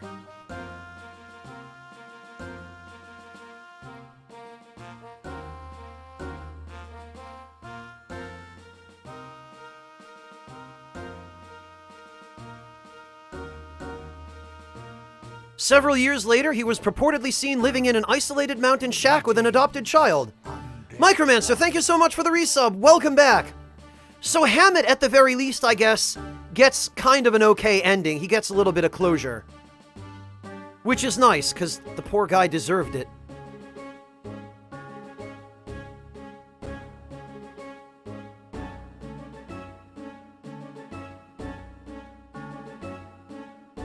Hello, Micromancer. Good morning to you as well. Vlad, Warrior. You want to talk about a happy ending? Look at this guy over here. Yeah, you guys are helping restore peace? I'm going to become a pirate. A former slave who had been brought to the Rognant continent as a child, Vlad earned his freedom through sheer determination and perseverance. He's not actually a pirate, I don't think. I believe he's just going to liberate his homeland.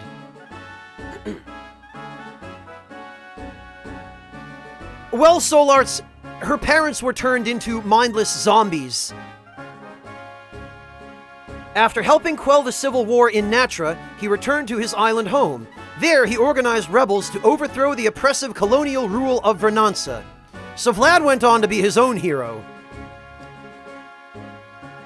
Yeah, but he's neither, Jin. These are literally just rebels who are trying to liberate their homeland. Also, if you look in the upper right corner, you can see there's only half of a ship. In later years, Vlad was hailed as the liberating hero who led the colonial islands to their independence. Look, you can see that the water in the upper right corner of this image, like there's only half a ship there. They made an oopsie. But yeah, Solarts, the whole point of the Cooter cult being hunted down is they were brainwashed by magic and they basically lost their human consciousness and essentially just became drones. So killing them is essentially releasing them. Guilty, Knight. Yeah, it's pretty impressive, Jin. There was just like an outboard motor on the back, I guess. Guilty sprinted through the Civil War with his outstanding military mind and sword-fighting expertise. In later years, he became to be known not as a warrior, but as a bard, that lovely localization. His poetry and songs became enduring favorites.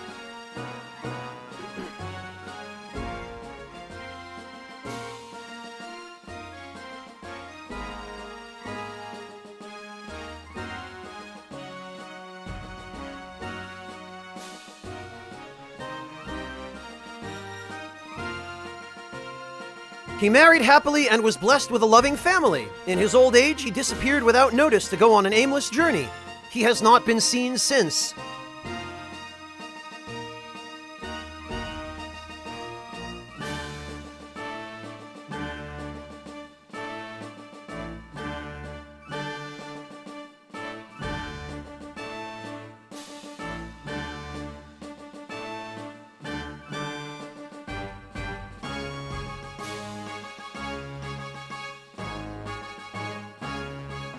Unfortunately, they never tell us what happened to Clive, Yuri, or Nicola. I guess they forgot about them. Egress, Lady Knight, look she's the only one in this image who's highlighted. That's how you can tell she's important. Despite her quiet demeanor, this knight became known throughout the land for her bravery and skill. However, she suddenly disappeared after the battle in Nigrin Cathedral. Just pieced right on out. Also, this is the only time in the game we ever see horses, which I have to think might have been a scrapped concept.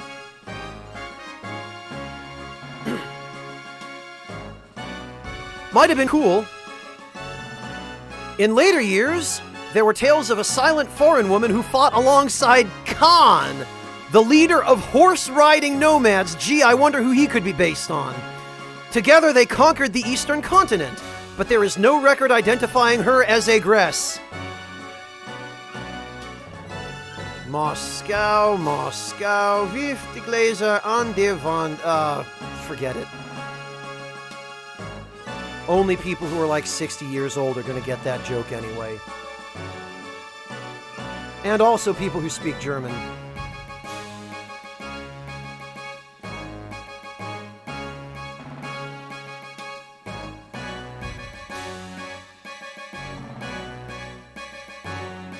Probably Soul Arts, although again, it might have just been a concept that they couldn't get to work in any other way. And they might have thrown it out. But yeah, it could just be a couple of throwaway frames for the image. Oh, Schwa, go sit in the corner. 7 years later, in Ugar, the capital of the reunified kingdom of Natra. So this is where we at least learned what happened to Joshua and Adele. In the good ending, mind you. Because this can be very different. One of the bad endings has Joshua basically becoming a tyrannical dictator and ruling reunified Natra himself. And that's after Adele dies. Another ending has Joshua becoming the mayor of Palada, rebuilding Palada, and marrying his totally not related sister, Rosalie. They're not actually related by blood. He was adopted. But, yeah, still kind of weird.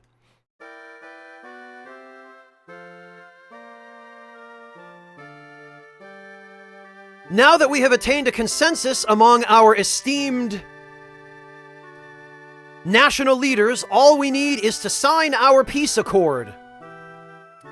So they appear to now have Adele, who is the leader of reunified Natra. Then they have the leader of the Nervadian church state, as well as the leader of the Twin Empire and the leader of Vernance here at the same table. That's who these guys are. This should put an end to years of hostilities. I think President Voller is the leader of Vernance.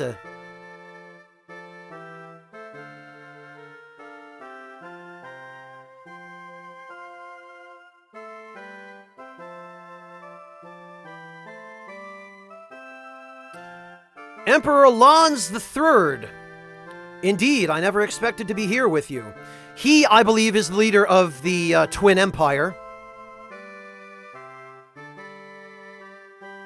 Or at the very least of Zora, because they never actually tell us whether Archaeo successfully achieved its independence.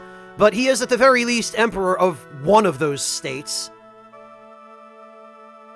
And then this last guy, whom I believe is Grand Duke Paul, I think he's the leader of whatever is left of Nervadia.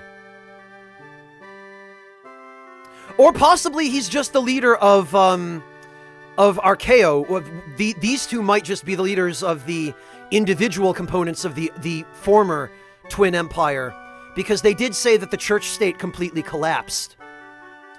So I'm not sure. It never actually clarifies that. These are just the possibilities.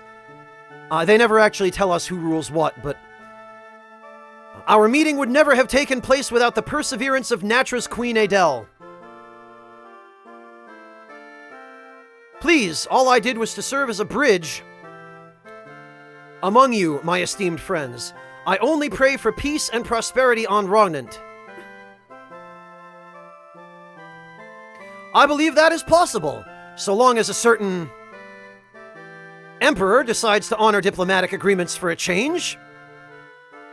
You are one to talk. Who keeps on building his army and routinely violates our territorial space? We must be strong to keep a hostile neighbor at bay. Please, both of you. This is a historical meeting in which we have reached a peace accord. Yeah, Humph, your pious tone is revolting. After all, you... Hyenas got fat by selling weapons to both sides in the civil wars. I agree. It is disgusting how conveniently you... forget your part in inciting unrest for your profit. You have some nerve. Wait, you have no evidence of this. Ah, here we go again. President, please. Emperor, Grand Duke, we all need to calm down. We clearly all have a lot to unpack here. Well, anyway, now that we have agreed to the Uyghur Accord, any country that contravenes it will face the wrath of others. Of course, we understand that. Perhaps you should take heed of your own advice. Wow. Poor Adele. Look at the shit she has to put up with. Soul Arts, my suspicion is that in Japanese, every dialogue window contained a full sentence. That's probably how this was written, and then when they localized it into English, they had to fit a different volume of English text into the same dialogue windows. So I suspect that's probably why it comes out so awkward with these delays in English. Phew. Congratulations, Your Majesty. Joshua, Premier.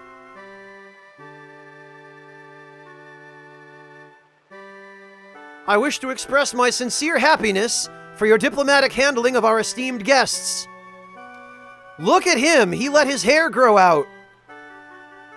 He really just basically became Liquid Snake, complete with the bandana. And this is a Konami game. Please, stop it! We agreed not to speak formally when we're alone. Oh, all right. The accord you reached today will finally bring peace to this continent. It's been a long time coming.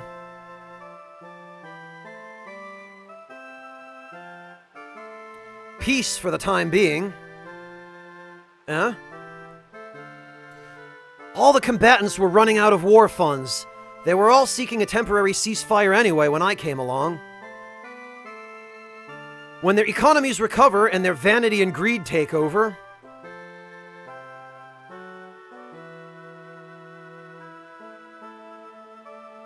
it's still preferable to a war without end. Well, he's right about that. The peace might be temporary, but in the meantime, the killing will stop. What you're doing isn't meaningless. I'm proud to be serving you. Joshua. Now please, Your Majesty, we are ready for our banquet to celebrate the peace accord. We must... I understand.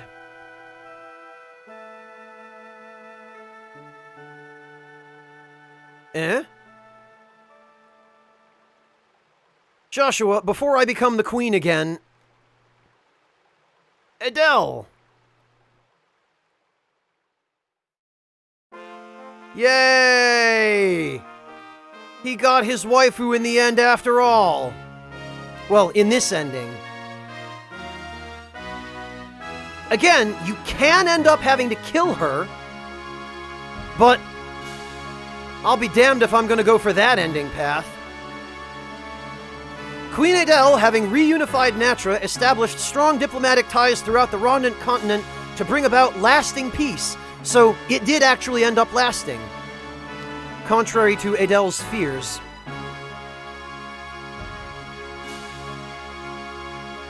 Well, and she didn't, Venmaru.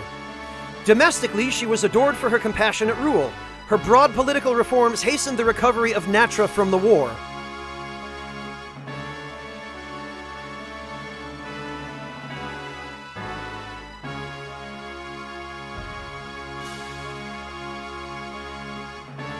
Upon her death, Natra abolished the monarchy and became a thriving democracy.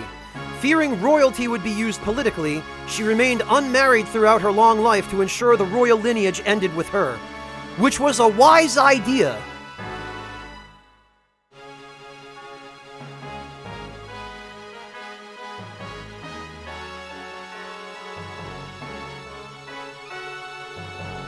However, it is said that the Premier remained a faithful companion to Queen Adele throughout her rule. They might or might not have boned sometimes when no one was looking. They'll never tell.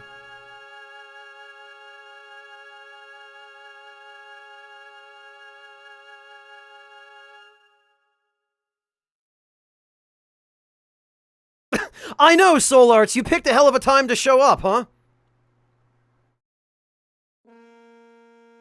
However, we get the extra scene. This is the extra scene that you get for 100% completion for getting all the weapons. And this is our other tie-in to Vandal Hearts 1. Now that everything has come to an end, I should return this sword and seal it again the way it was. Eh? Hey, look, it's a Vandalier! Mysterious man. Chosen. Lend. What? The Chosen One. Lend power. Is it beckoning me? From the depth of eternal dark, Don Juan. Battle, come join cause.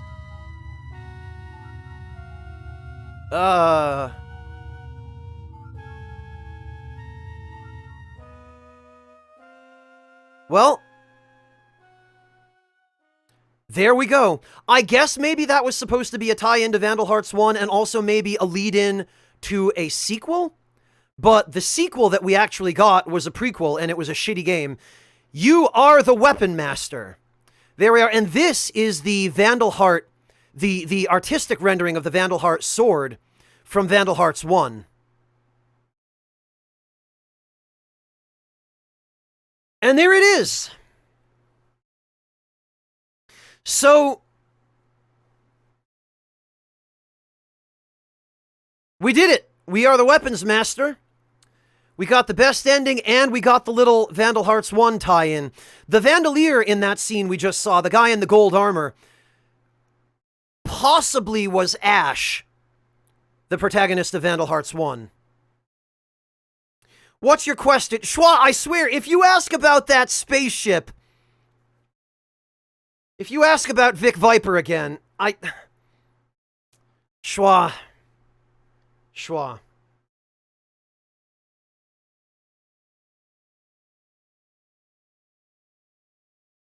Schwa, I'm sorry, my dear girl, but you must be punished.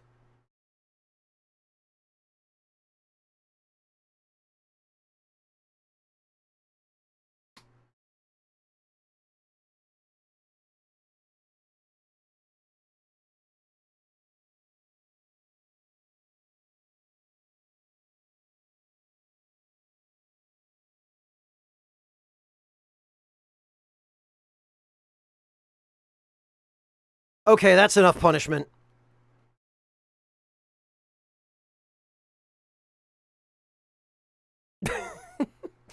I'm glad it was worth it, Schwa. I'll do it on my own time when I have an opportunity.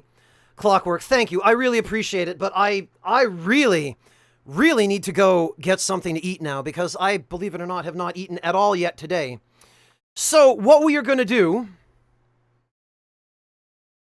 is we are going to go raid, because I'm not letting all of our viewership go to waste. We are going to go raid my friend Princess Cat Power, who is playing some Final Fantasy IX.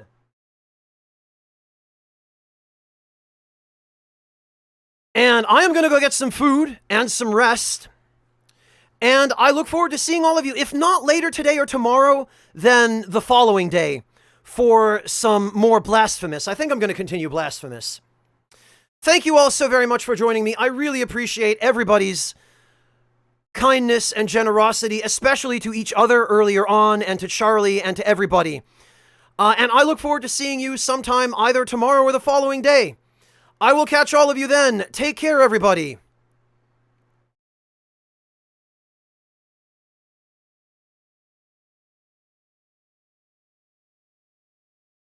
Oh, and actually, before we go, we get a little certificate. You've completed Vandal Hearts 2 in advanced mode. All missions were completed. We would like to praise your brilliant technique. You are truly a master of Vandal Hearts. Thank you for your commitments, and we are looking forward to challenging you sometime somewhere. From all members of the Vandal Hearts 2 team. Good night, everybody.